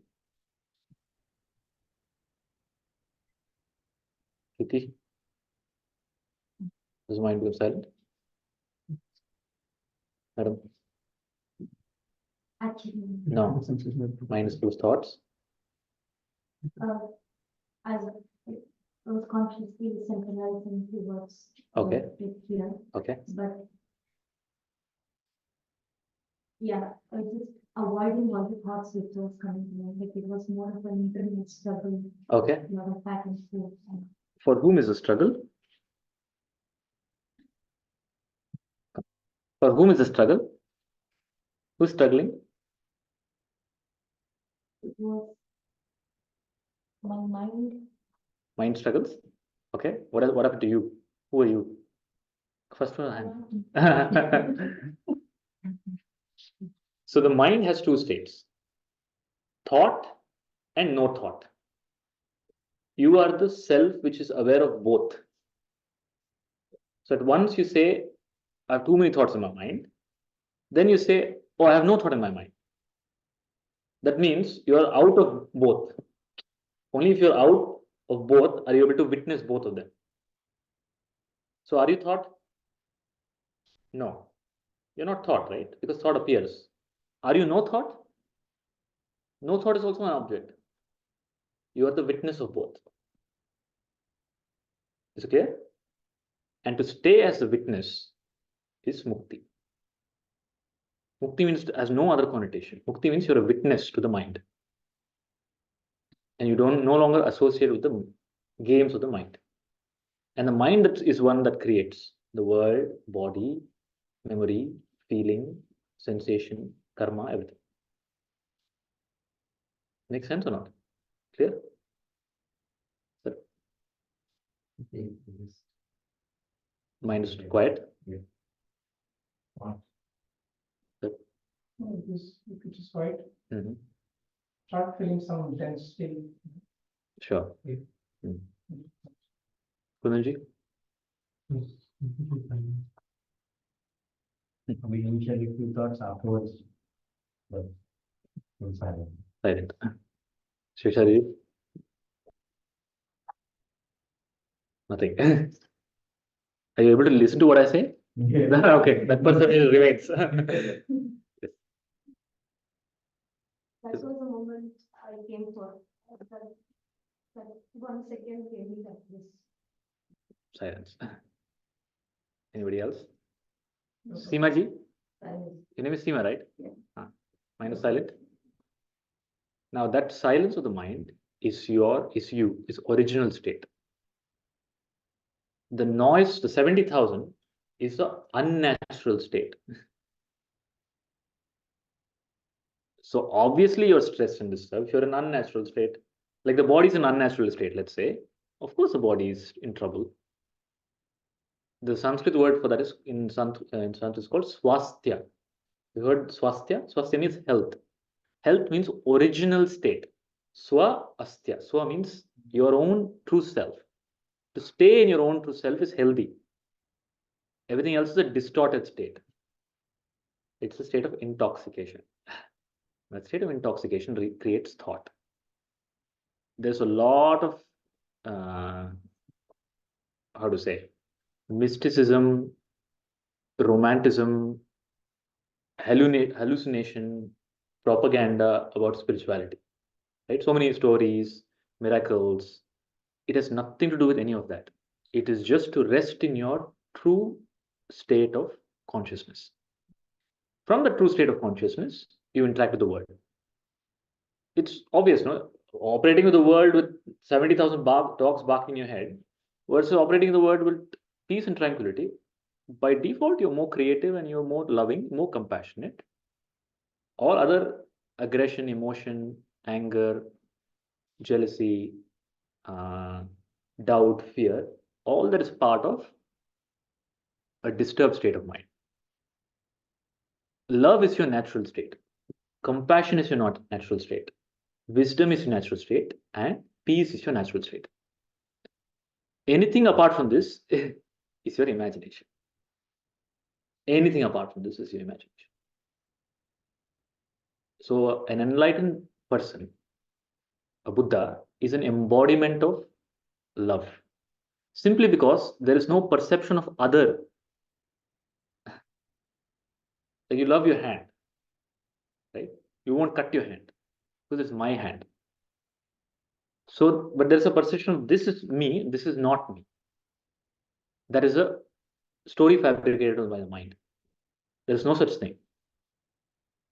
According to modern quantum physics, everything is entangled. There is no separation. The separation is only in perception. Because everything is energy and everything is entangled. So a gnani, a mukta, or a person of peaceful mind sees no separation. Like a child. A child has no separation. It has no concept of me and other.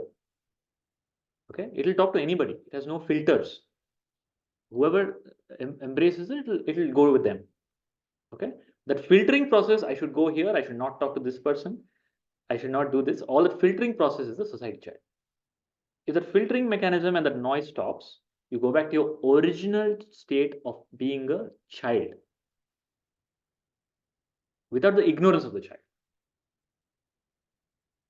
Okay? So that's why there's a person called Kanakadasa in Karnataka, from where I come from. He says, he's an enlightened poet. He writes a poem that until you become like a child, you won't get God. Until you become like a child, it's completely deprogrammed. Child doesn't have 60,000 thoughts, right? Child doesn't have emotional disturbance. If you hit the child, it won't remember tomorrow, yesterday you hit me, today you're coming and talking to me. No. But if you hit an adult, 30 years later also, you hit me that day, right? So enlightenment is becoming like a child. but with wisdom. A child is blissful in ignorance. A gnani is blissful in wisdom.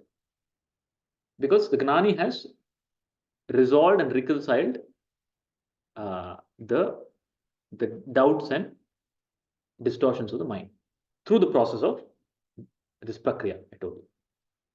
So somebody who goes through an understanding of how what I perceive is unreal, who am I, through logic. And it's all a logical process. There's no magic.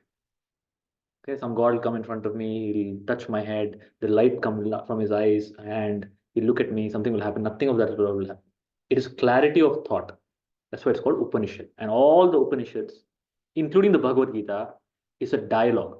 It's a dialogue between Krishna and Arjuna. And where does the dialogue happen? The dialogue happens where you are. So the Bhagavad Gita is given on the battlefield. So the message is not to run away from the world. Where you are, to be wherever you are, fully functional, yet detached. So to be in the world, but the world is not in you. You understand the difference? Yeah. Right now, more the world is in you. You're not in the world. You're in your own head. Right? Your own programs are running. You are seeing something, but internally you're experiencing something else. Madam, this happened. It's called daydreaming. Dream within a dream. And spirituality is very simple. Be wherever you are, but be in your true self. Say anchored in your true self. You can be anchored in program, unconscious program. Okay, that unconscious program will trigger some unconscious emotion, and you'll unconsciously behave, and something will happen in your life. Or you can be anchored in your body, or you can be anchored in the self. So choose where you want to be anchored in. If you have to choose, why not choose the highest? I'd say I want to be anchored where probably a Buddha is anchored, where Krishna is anchored. And that is in consciousness, absolute consciousness. That is your own self. And that is wherever you are. And that will only empower you to do what you have to do, fulfill your duty with a divine surplus, with a divine force. So Krishna doesn't fight the war for Arjuna. Arjuna only has to fight the war. But with the clarity that Krishna has brought. And he wins the war. So don't think spirituality will make you an ascetic, a monk, or detached from life. Nothing of that sort will happen. You'll be fully functional in the world. You'll play your role, but without the role affecting you in any way. Like an actor, like a good actor, takes up the role, goes to the set, gives his dialogue. He doesn't say, I am Brahman, why should I give this dialogue? No. When he goes to the set, he plays the role. At the same time, he knows who he really is. That's all. Krishna, when he's on the battlefield, he knows he's Paramatma. He doesn't tell, why should I be fight in the war? I am Paramatma. Why should I do all this? No. But he brings the Paramatma to the battlefield. So when your mind becomes silent, you become a channel. The divinity flows through you into the world, into your children, into your job, into your family, into your subject, whatever. So whenever somebody gets enlightened, that enlightenment will start reflecting in the work that they do.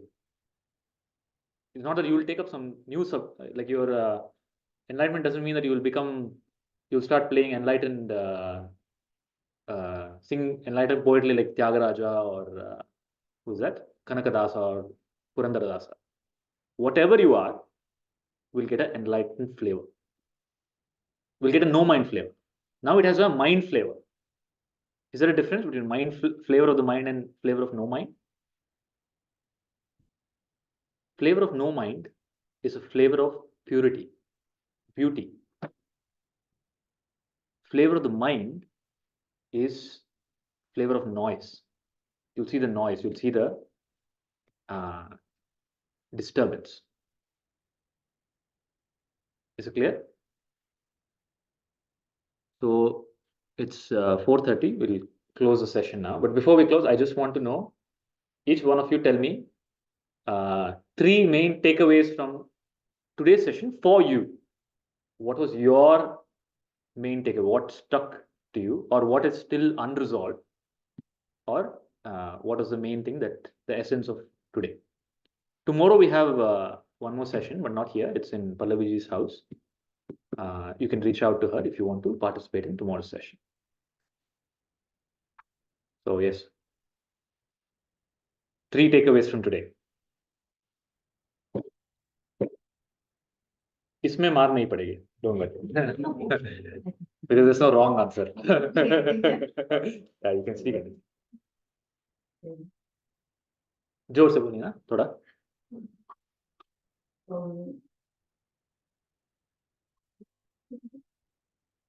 आज क्या समझ में आया? Okay. What you understood? Mind, intellectual, and self. What is self? Self. Self. Okay, very good. Okay.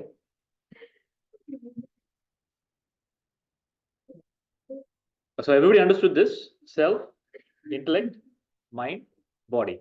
So I hold your hand like this.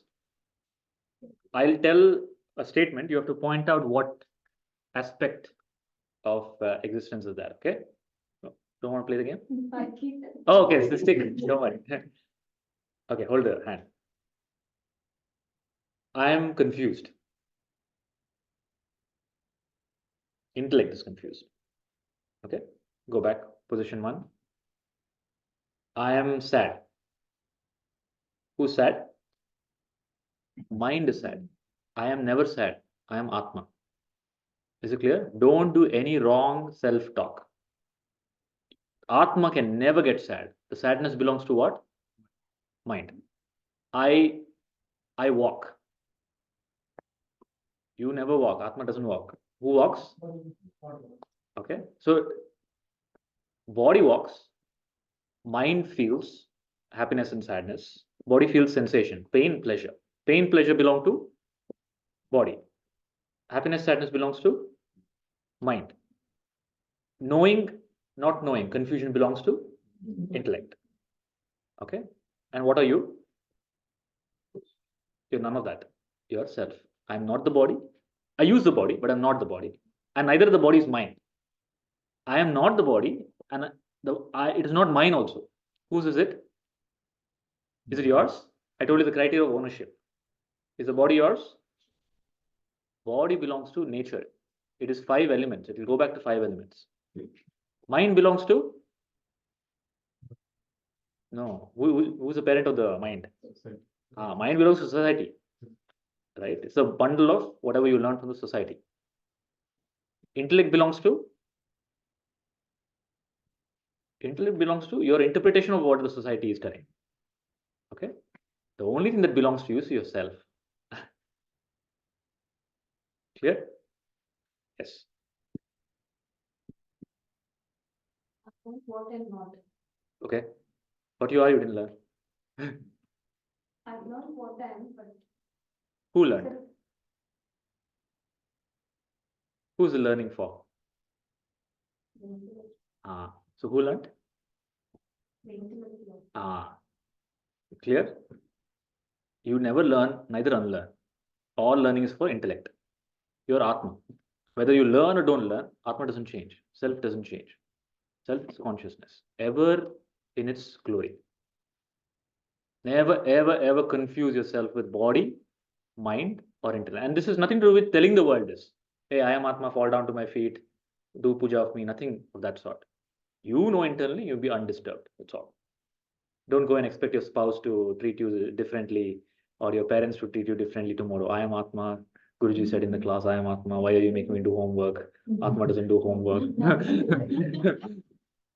Then, because mother also attended the class, she'll tell Atma will do better homework. Do better homework.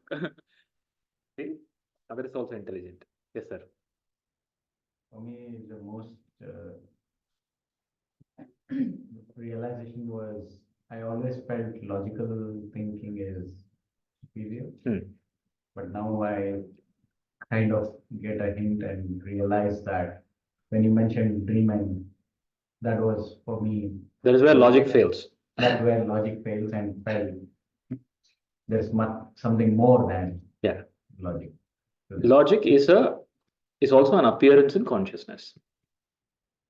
Life is more than logic. Correct. That's what I realized. That was big takeaway. Sure. Second thing was for me to, I mean, the I don't know part is very vital to know. It's very vital for me to know. Okay, sure. To keep progressing and knowing that. Okay. How to be detached and see what's happening. Correct. Okay. That was. Okay, very good. Bharat, right? Okay. Bhagat. What is not me? Okay. Because I got away, now we can improve and. Yeah. Okay. But how to keep those 70,000 dots barking? But it's still bit, I have to get some, guidance. That is tomorrow's session. Part 2. In fact, the 70,000 thoughts, the simplest way is totally direct path. Ask for whom is the thought. For whom is the thought? The majority of the thoughts are prophetic. Genuinely ask for whom is the thought. For whom is the thought? Society is not a one sentient being. No, talk only about yourself. You're a subjective being. For whom is the thought? For whom is the thought? Do you understand the question? For whom is this? Where? For whom is this thought coming?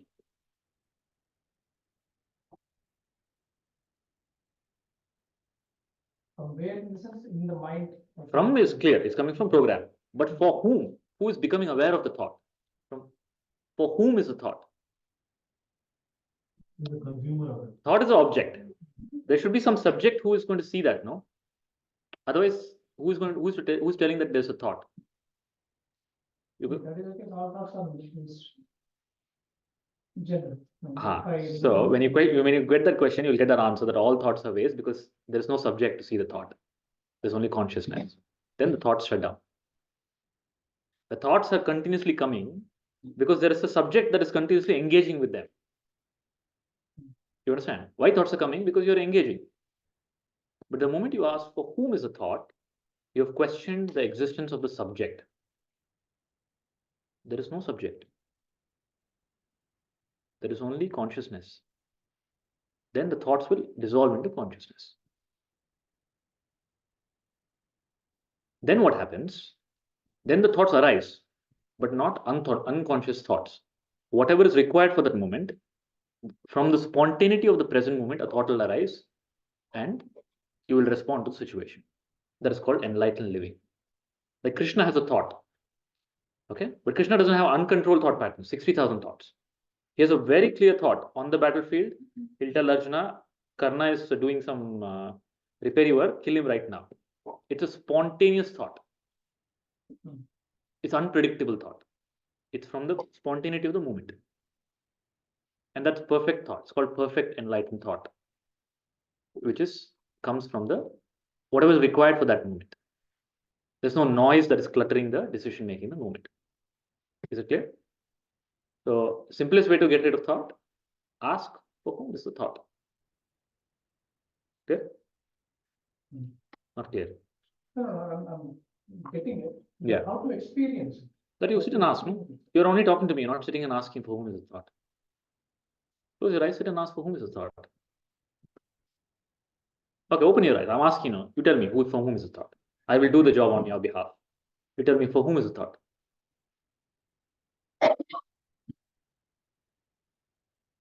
Can you tell me for whom is the thought? Is the thought for you?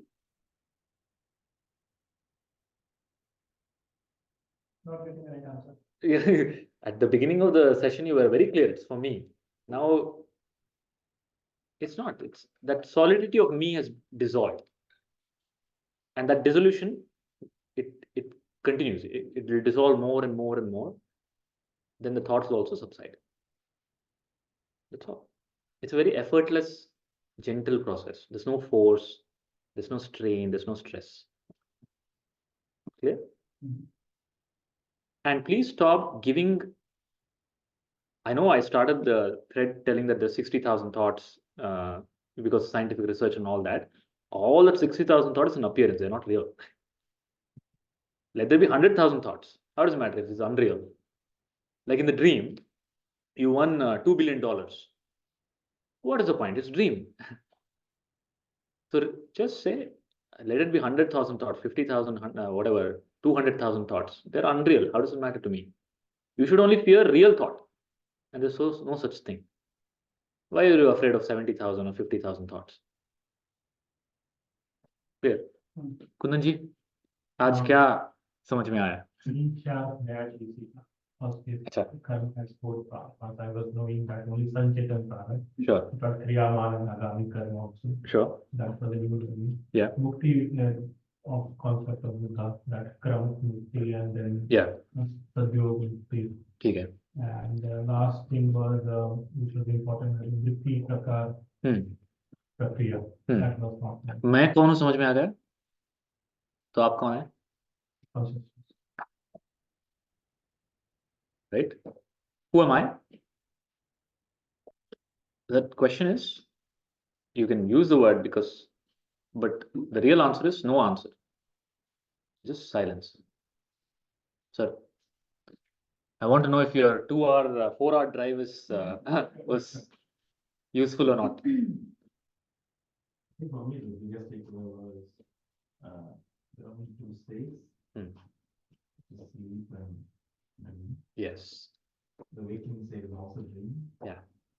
So everything is what we are seeing is perception and mind. Yeah. I'll leave one more worm into your head. There are actually no states. All states are perceptions. The only reality is consciousness. The concept of a state is from the point of view of waking. From the How do you prove consciousness? How do you prove consciousness? How do you prove consciousness? I started the session with that, no? You were there when I told you close your eyes. What is there in the room? Laptop, table, TV. You were there? So consciousness is self-luminous. It is nitya aparoksha to you. This can be a dream. But can you reject your own existence? If I tell you, you don't exist, you can't. You'll tell, no, what nonsense. I know I exist. That I know I exist is consciousness. It's called Sat and Chit. The only thing that you're missing is Ananda. Consciousness is Sat, Chit, Ananda. Sat is evident. You exist. Nobody can take that away from you. You exist in waking, dreaming, and deep sleep. Chit, you're sentient. Are you sentient? Right? That is evident. Self-luminous. No, you don't need to prove that. It's self-luminous to you. The only thing that you're missing is Ananda, which you're only getting in deep sleep. Ananda is a state of no limitation, infinity. And the process of Vedanta is bringing the clarity and bringing the Ananda to your waking state. Then Sat Chit Ananda. You know yourself as Sat Chit Ananda.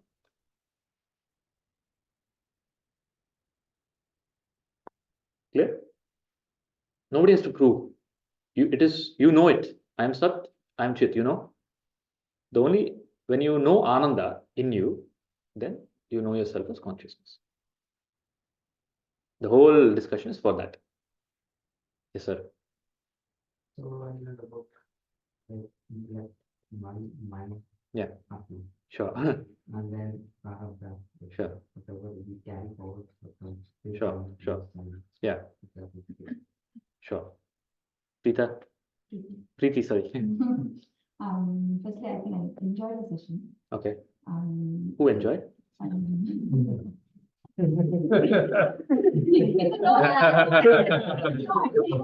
See, I am beyond all rules. I make the rules, I break the rules.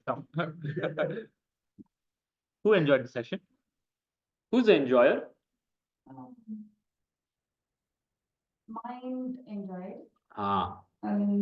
Enjoyer is the mind. Yeah. Thinker is the intellect. Doer is the body. I am none of that. I'm the witness of all of that. I witnessed the enjoyment of the three. Very good. Okay. And although it was, for, I think, maybe 6, 7 hours, Yeah.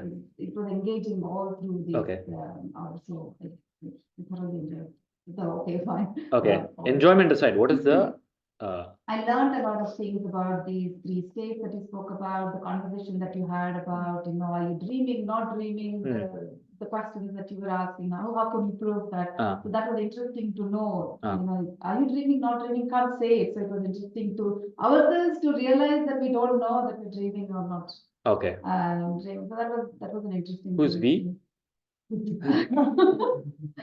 All of you, including all of us? No, I'm talking about Then why did you use the word we? me. Huh? Me. Me, okay. Me. No, only me. Okay. I don't know what it is. Sure. Me. Yeah, at the starting I was like, okay, maybe after the first half I was thinking, okay, am I early for this kind of a session? Yeah. Because some of them in the starting they were like, oh, they're questioning themselves, who am I? Yeah. They're questioning themselves, they're seeking things. Sure. So I'm not in that state yet Sure. of questioning myself or seeking anything. Sure. I'm fine with Yeah. everything that's happening. Yeah. But then I think, yeah, it's fine to know all of this, even though I Sure. wasn't in that state with Sure. many others. I felt that maybe I was Yeah. early. Sure. Coming to the question that you thought you find, what are the things that you have Yeah. else that you think? Yeah. So I was thinking, even after the first half, I think I was thinking maybe after this, the things that I might face. For example, somebody's unwell, or I have a problem with my neighbor, or Yeah. anything. Knowing this, what is it that is going to make me behave any differently towards that? So I'm not sure, like when you talk about Krishna, you say that they went through the same thing that they would do, but consciously they went through. So I'm thinking like, what difference would I do in such circumstances? So I'll give you a medical answer. What will this wisdom change in me? So when you say me, it is your body and your nervous system, primarily. Okay, your brain and your nervous system. Correct? Your brain is your body is a chemical factory. Is it clear? So it produces every thought that you have, it creates different kind of chemicals. Okay. So I heard Praveen was telling in the morning, there are some deers who come here. Deers and foxes, right? And a deer has very sharp listening. Okay. Slightest sound, it reacts. Because a deer is a prey. There is a predator, like a lion or something. So it has to be honest. It has to be very, very sharp. The moment it sounds, it goes into a flight mode. Okay. So nervous system has 2 pathways, fight and flight. Right. Now the fight and flight, when it triggers in the system, it releases a stress hormone called cortisol. Okay. For a deer, it is real situation. A lion comes, it has to run. It has to outrun the lion. The moment it outruns the lion, the nervous system goes out of the fight and flight system into a parasympathetic nervous system. Okay, fight and flight is sympathetic nervous system. Is correct. And out of that is parasympathetic. Meaning parasympathetic is your calm state, where your body is healing, repairing, creating, all that. And fight and flight is sympathetic nervous system, where the body is agitated and is releasing stress hormones, which is practically destroying your body. Great. Now, the moment the deer outruns the lion, it sees that lion, no threat is there, it goes back into grazing in 1 second. But a human being has something called as a frontal lobe, an advanced imaginative power. If given to the deer, what the deer will do is, the deer will outrun the lion, but the deer will think, oh, what if the lion comes again? What will happen to my children? What will happen to my family? What will happen tomorrow? How will I get food tomorrow? What will I do day after? You understand? All the thinking patterns, imaginative thinking, will start putting it back into flight mode again. And the nervous system starts releasing stress hormones. When the situation is not there, you don't need the body to be in that state, but your body is in that state. Why? Because of imagination. right? So you're constantly not in reality, you're always in your anxiety or imaginative thinking that stock market गिर गया तो क्या होगा, war happened, what will happen, weather changes, what will happen, what if my person becomes sick. So you're constantly giving signals to your brain, and the brain doesn't understand if it's real or not. It will produce the chemicals immediately. So you're perpetually in a state of what? Fight and flight. And a perpetual state of fight and flight is in a perpetual state of cortisol, which is very harmful for your system. And that is what makes you incompetent. It's like a bodybuilder. He has a match tomorrow and he has to lift like say 100 kgs. The day before, he has spent the entire day lifting 500 kgs. And the moment of action comes when he has to lift 100 kgs, he collapses. Which is exactly what will happen to a human mind, which is constantly in fight and flight, without a simulated environment. The moment a real environment comes, you can't handle it. Does it happen? When the moment a real situation comes, you blow it out of proportion. Your thinking goes haywire. You're supposed to take some action. Let's say some accident happens. You're supposed to be mindful and take some action. You have to take the right action. Doctor have to go to something. But the mind becomes incapable. It freezes because it's in overstress, fight and flight. So what does enlightenment and all this wisdom do? Physiologically, it keeps you in a parasympathetic state all the time. Okay, you will go into fight and flight. Like if a tiger chases Krishna, Krishna also will run. But Krishna will not constantly think about the tiger. Right now, ordinarily people go on simulating situations. My mother-in-law will come, she'll talk like this. My spouse will come from the office, they'll talk like this, then I will react like this. You will fabricate situation and the brain will not know it's real or not. For the brain, everything is real and it will release hormones. Clear? And that chemical influx in your system ages you faster, makes your immune system weaker, makes your brain health go down. And obviously, if this happens, you're constantly in a state of, like, if you don't get good food and oxygen, you get irritated, right? That's what is your normal state. How are you when you're not fed well? So when the brain is unhealthy, it will be in that state, even though you feed it well. That's because it's in the sympathetic nervous system. Why is clear? Why is clear? And this is conscious process. Unconsciously, it won't happen. You have to consciously intervene. Did I ask you, Anita, what you took away from the session? First, we all vary anytime. Two takeaways. The difference between the three states or three states. Okay. And also that the different the self, the intellect, and mind. You don't have to associate everything with self. Okay.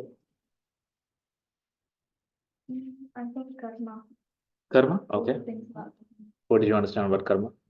Because I always ask someone questions about karma, like good and bad and stuff. Okay. And like why it carries to be generous. Okay. I think it just helped me understand more. Okay, very good. Sir? The three children, the biologicals, yeah, divine and the yeah, society children, that's yeah, good. And then that understanding of not necessary to have the ideal state after enlightenment or understanding that correct. you are. Yeah. That one is self, that was useful. And also the consumer of a thought or an experience is not a subject. Yeah. Was also important. Yeah. These are the three key points. Very nice. Leela. Yeah, I also found it interesting about the three children. Sure. Which child are you? Oh, Don't go and tell your mama this is not my papa. It's not my mama. My real papa is Shiva and Shiva. Which child are you? All three. Which child are you? I am the divine. You're the divine child. Why you said all three? I made a mistake. I just told. That line in my head. Yeah. And I also found it interesting how you said if you haven't found how to obtain enlightenment, you can go back into rebirth Yeah. and do it again until you have. Yeah. And until you're at peace. Right. And What do you guys feed in this country to children? They're so advanced. Very nice. Very happy. and I'm not sure on my third one.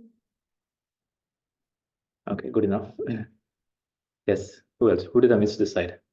Everybody covered? Yes. For me, how Sorry, not don't to problem. Just for a- become that role.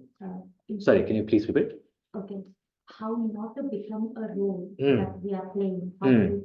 to detach from not becoming, instead just playing the role. And it's like detached in terms of involvement and Yeah. playing. So that's something I have to keep Yeah. tell myself Yeah. many a times to understand that this is just a role. I will not to involve too much into it. Please understand, all of you, you cannot become anything. Your Atma, it's set in stone. Your effort to become anything is futile. You are pure consciousness. You cannot become the body even if you want to. Because the body itself is fluid. Every moment is taking birth and death. You cannot become the role. Even if you want to become the role, you can't become the role. Right? You say, I want to become the role, I want to be a mother. Your husband will come in front of you. Then you have to become wife. You have no choice. Right? You cannot, even if you want to, you cannot become anything apart from your true self. But in trying to become something, you can lose your peace of mind. That you can do. That choice you have. Okay? Everybody done? Praveen? Yeah, I missed most of it. Yeah. What I learned is not real actually. Okay. Are you a student? Are you the student or you play a role of a student?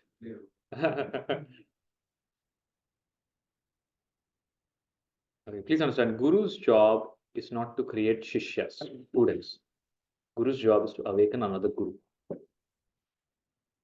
Okay, enough you have sought, enough you have learned. Now go back to your own self and live peacefully, joyfully, and live a creative life and fulfilling life. That's all. Unnecessarily don't spend your entire time in your 70,000 thoughts, which have no consequence, absolutely no consequence. That's why the masters say, whoever you go, any guru you go to, they'll tell, okay, start doing this service, so do this seva. Simply to tell that enough beating around the bush, get to some actual work. Anyway, you're telling I am doing my 5 days a week office, I'm taking care of my family. At the same time, I'm giving time and energy to my 70,000 thoughts. So the master just says, okay, you have scope to do that, you have extra time, do some seva. And that doing the same seva or chanting the name of Lord, what it does is that 70,000 thoughts, you come to one thought. Rama or whatever, Krishna or Guru, mantra. That's why a mantra is given. So that your thoughts reduce to one thought. Or your thinking reduces to comes to action, actual action. Okay? So thank you all for joining, and thanks to Prasad, Pallaviji, Sumanji, all those volunteers involved, Praveen and his family, for making today's session happen. Tomorrow there's another session in Pallaviji's and Prasadji's premise house. You can take the details from them. Whoever wants to join, we'll see you tomorrow. But apart from that, is there anything more to learn? Nothing is there. This is the essence of Indian spirituality. Tat Tvamasi. There's nothing more. Everything else is just different ways of elaboration on this. There's nothing more to teach, nothing more to learn. If you understand, I am consciousness, I am not the body, I am not the mind, matter closed. Shall we close for the day?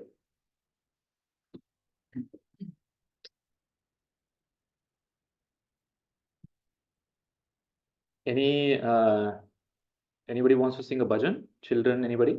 Shreyans, yes. He's waiting for his mom. Oh, okay. Like, yes. That is what we had thought. We were late, so. Go ahead, Shreyans. Rajam nirvikalpam nirakaramekam niranandamananda advaitapurvam. Rajam nirvikalpam nirakaramekam niranandamanandam advaitapurvam. Param nirgunam nirvishesham gireyam Parabrahmarupam Ganesham bhajema. Parabrahmarupam Ganesham bhajema. Gunatitamanam chidanandarupam. Chidabhasakam sarvagam jnanagamyam. Gunatitamanam chidanandarupam. Chidabhasakam sarvagam jnanagamyam.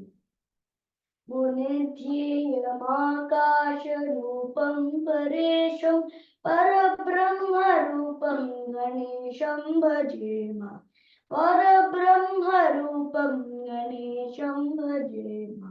Jagatkaranam karanajnanarupam Suradim sukhadim Gunesham Ganesham. Jagatkaranam karanajnanarupam Suradim sukhadim Gunesham Ganesham. Jagatvyapinam Vishwavandyam Suresham Parabrahmarupam Ganesham bhajema. Parabrahmarupam Ganesham bhajema. Parabrahmarupam Ganesham bhajema.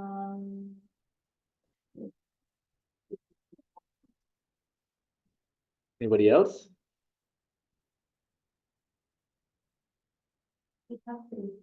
Yeah. Anybody else?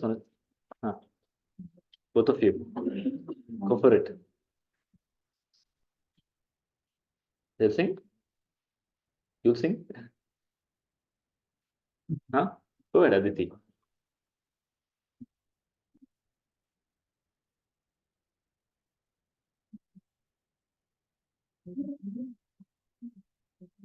Fast. Shri Rama Nama Vandite Kamakrodava Viri Viri Shri Rama Nama Vandite Kamakrodava Viri Viri Gurugada Charanavali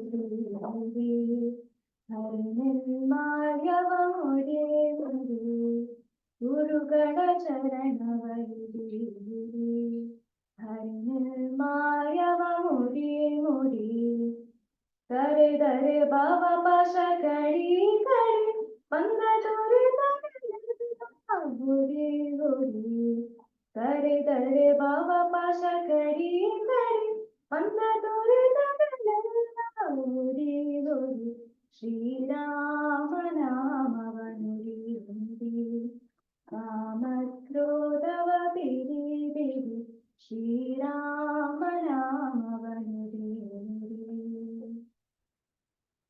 Sajjana Sangava Maro Maro Durjana Sangava Vido Vido Sajjana Sangava Maro Maro Durjana Sangava Vido Vido Arjunana Saradiya Nodo Nodo Hari Bhajana Vido Vido Arjunana Saradiya Nodo Nodo Hari Bhajane Vido Vido Shri Rama Nama Vanuri Kamakrodava Viri Viri Shri Rama Nama Vanuri.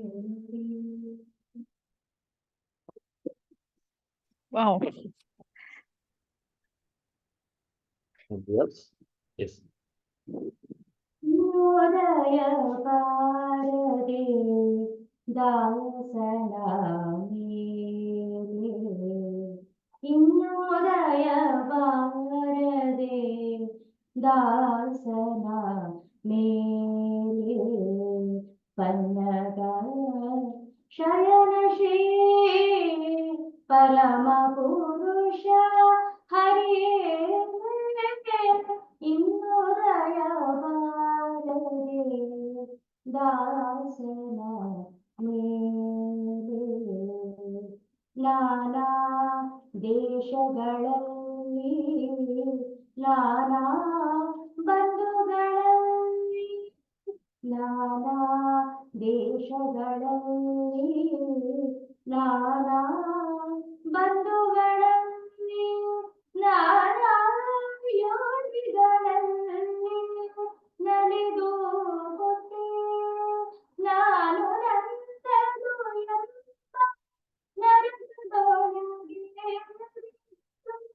ನೀನೆಂದೆಂದು ನಂಬಿದ ದಾಸನ ಮೇಲೆ ಇನ್ನುದಯ ಬಾರದೆ ದಾಸನ ಮೇಲೆ ಮನವ ಕಾಯದಿಂದ ಮಾಡಿದ ಕರ್ಮಗಳೆಲ್ಲ ದಾನವಾಂತಕ ನಿನಗೆ ದಾನವಿದೆ ಮನವ ಕಾಯದಿಂದ ಮಾಡಿದ ಕರ್ಮಗಳೆಲ್ಲ ದಾನವಾಂತಕ ನಿನಗೆ ದಾನವಿದೆ ಏನು ಮಾಡಿದರೆ ಪ್ರಾಣಿಂದದು ಸ್ವಾಮಿ ಏನು ಮಾಡಿದರೆ ಪ್ರಾಣಿಂದದು ಸ್ವಾಮಿ ಶ್ರೀನಾಥ ಪುರಂದರ ವಿಠಲನ ದಾಸನ ಮೇಲೆ ಇನ್ನುದಯ ಬಾರದೆ ದಾಸನ ಮೇಲೆ ಪನ್ನಗ ಶಯನ ಶ್ರೀ ಪರಮ ಪುರುಷ ಹರಿಯೇ ಇನ್ನುದಯ ಬಾರದೆ ಇನ್ನುದಯ ಬಾರದೆ ಇನ್ನುದಯ ಬಾರದೆ.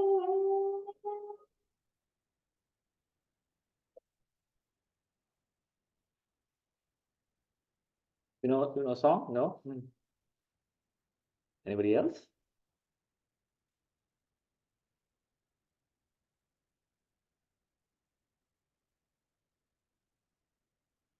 Anybody else? Okay.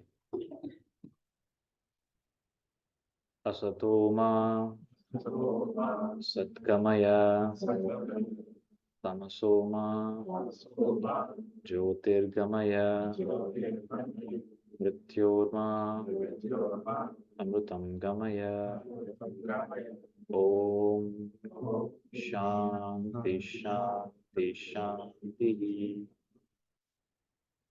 Loka samasta Sukhino bhavantu Loka samasta Sukhino bhavantu Loka samasta Sukhino bhavantu Harihi Om Shri Gurubhyo Namaha Harihi Om.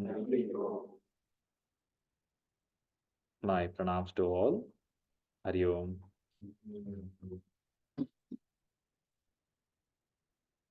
Hari Om, Bina. It's quite late. It must be quite late for you. Yeah, but it was a very enriching session. So thank you so much. What is the time now there?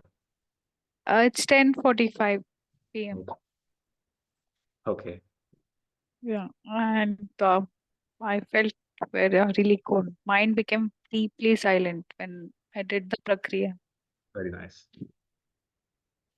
And though I was remotely logged in, but I could feel on top of the head. Yeah. When I did the Shakti Path prakriya. Very nice. Let's take the prasad. No? Narayana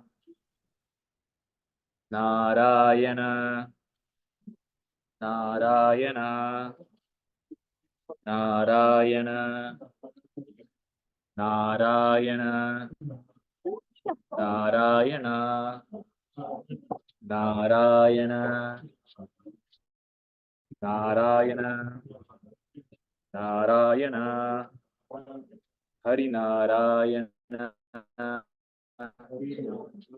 Swami Narayana, Satya Narayana, Narayana, Narayana, Narayana, Narayana, Narayana, Narayana,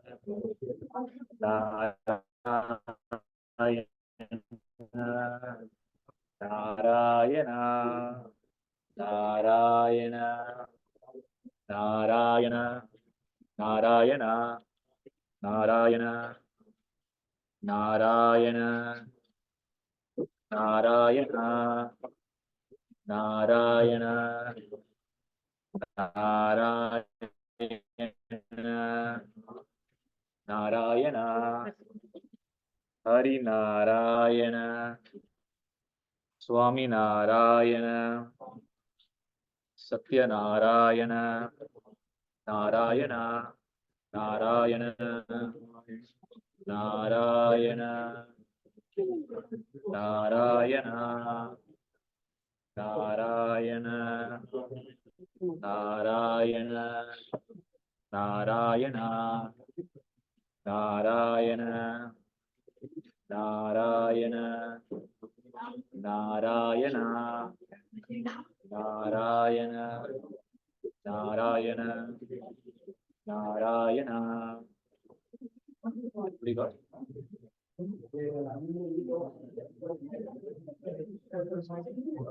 Hari Om Veena. Hari Om, Guruji. Close for today. Yes. Hari Om. Hari Om.